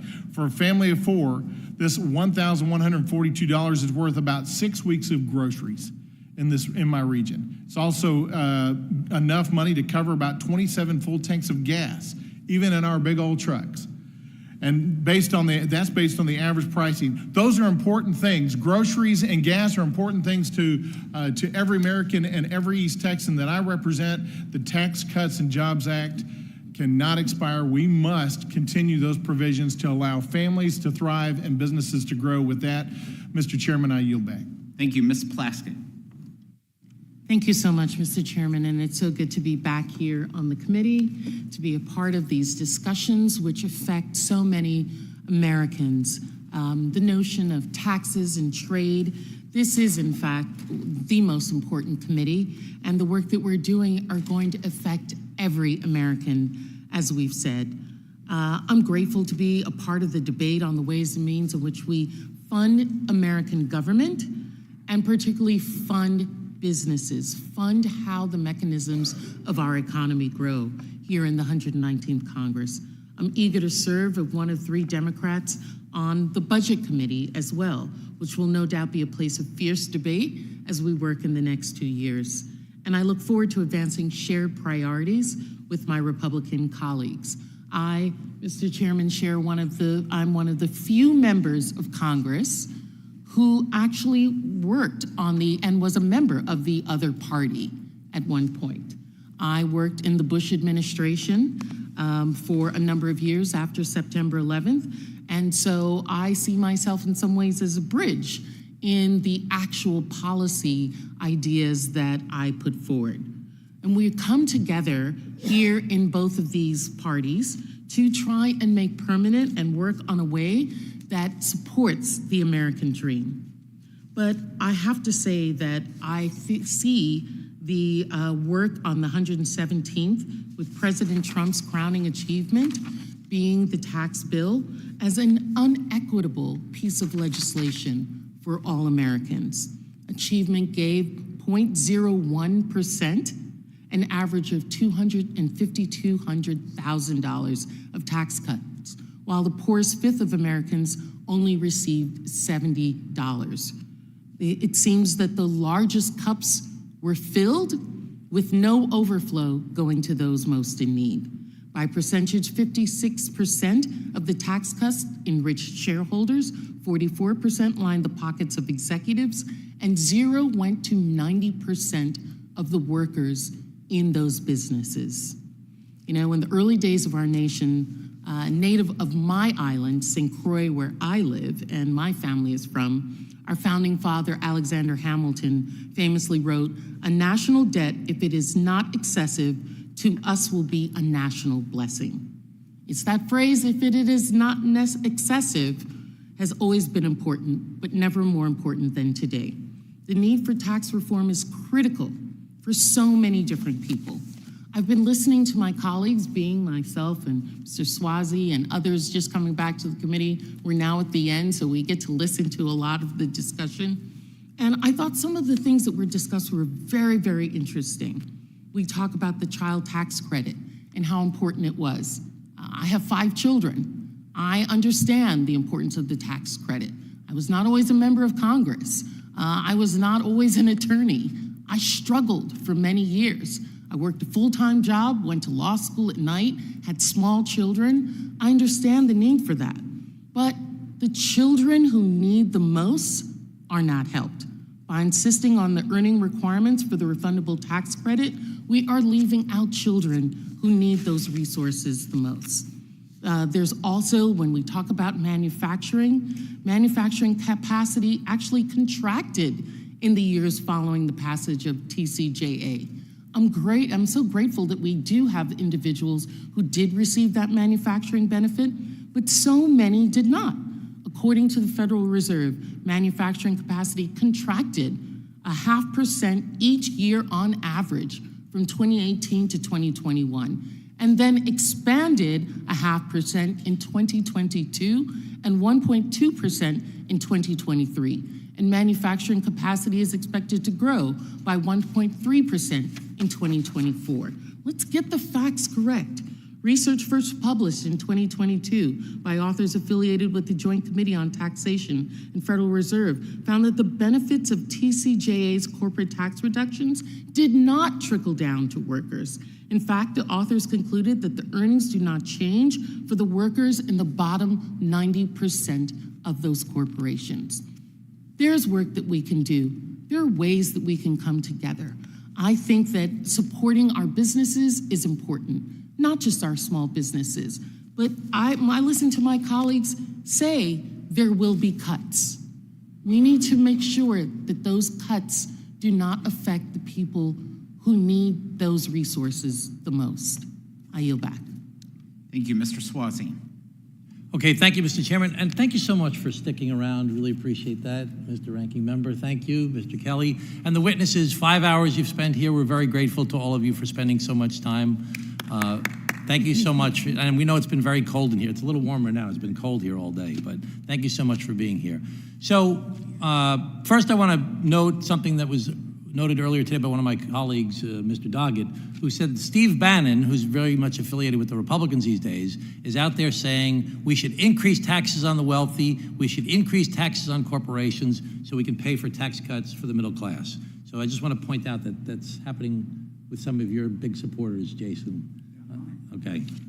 So I'm here to talk about, one thing I've learned since I've been in Congress, I guess we all know this, but I really learned it since being in Congress and talking to my colleagues, is how different it is for different people in different parts of the country, in different states and different neighborhoods. People's incomes are different in different parts of the country, but so is their cost of living, and so is their property taxes and their income taxes. That's a very big difference. Mr. Moran, when I was walking in, was saying that the average income in his district is $61,000, I think he said. I have one of the higher incomes in the country, but our property taxes are way higher as well, and our income taxes are much higher. I'm from New York State. And the 2017 tax law delivered a lot of benefits to some people in America, but it hurt the people in my district, and it hurt people in different parts of the country very, very badly.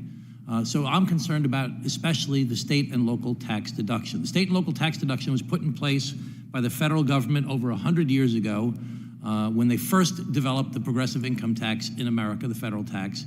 And when they were debating it, the governors and the mayors said, we don't want a federal income tax because we want to be able to tax at the local level, at the state and local level, to pay for our police and our fire and our local services. They said, no, don't worry, we're going to give you a state and local tax deduction because we recognize it wouldn't be fair for you to pay federal income taxes on the state and local taxes you've already paid. It's just not fair. It's not fair that states like mine and other states throughout the country have relied on this tax deduction for 100 years up until 2017, and then it was capped at $10,000. That's why when we passed 3 times when I was previously in Congress, a restoration of the state and local tax deduction, it was supported by the U.S. Conference of Mayors, the National League of Cities, the U.S. Association of Counties, the firefighters, the teachers, the police throughout the country all support restoring the state and local tax deduction because it's not fair to pay taxes on the taxes you've already paid, because it's not fair that governments have relied on that deduction for such a long period of time and then it was summarily taken away from them relatively quickly. And it's not fair that people did get tax cuts in some parts of the country, in some places, at some income levels, but in other places like mine, they didn't get those benefits. So I want to ask each of the witnesses here, if you recognize that the state and local tax deduction is important to a lot of taxpayers in the country. Ms. Gallagher, are you an accountant, I think? Yes, I'm a CPA. Yeah, I was a CPA too. I was trained as a CPA. I used to work for Arthur Anderson and Company. Ah, very good. So do you think the state and local tax deduction was beneficial to a lot of people in the country at one time? Yes, indeed. When it was fully deductible, it was a full tax deduction and impacted all taxpayers, probably higher income taxpayers more just because they pay more tax. Well, that's a very interesting point because higher income, that's like a question we talk about. What's the middle class, okay? So in my district, if you're a police and you're married to a school teacher, you're making $200,000 a year. Now, in some places in the country, Mrs. Marpel, when I said that, her eyebrows went up, right? And she's like, wow, $200,000, that teacher and a cop, how is that possible? But in other places, if you're making $200,000 a year, you've got you're in a gated community, you've got an indoor pool, and you belong to the country club. But where I am, you're just getting by. And because your taxes are higher, your cost of living is higher, your property taxes are higher, so it's different. That's why it's so much better if we work in a bipartisan fashion to try and find common ground, to try and find a way to address the different people throughout our country, and not just make it like it was the first time when they asked President Trump. They said, hey, isn't this going to hurt the people in New York where you're from? He said, they didn't vote for me anyway. That's not the way we should be doing our business. We should be trying to work together. So I'm not going to ask you, Mrs. Marpel, because you already answered with your eyebrows, but Ms. Couch, do you know about the state and local tax deduction? Do you think that helped a lot of families in America? Yes, I'm sure that it did. I think for Georgia, being very different place. It's very different. So, where are you from, Ms. Silver?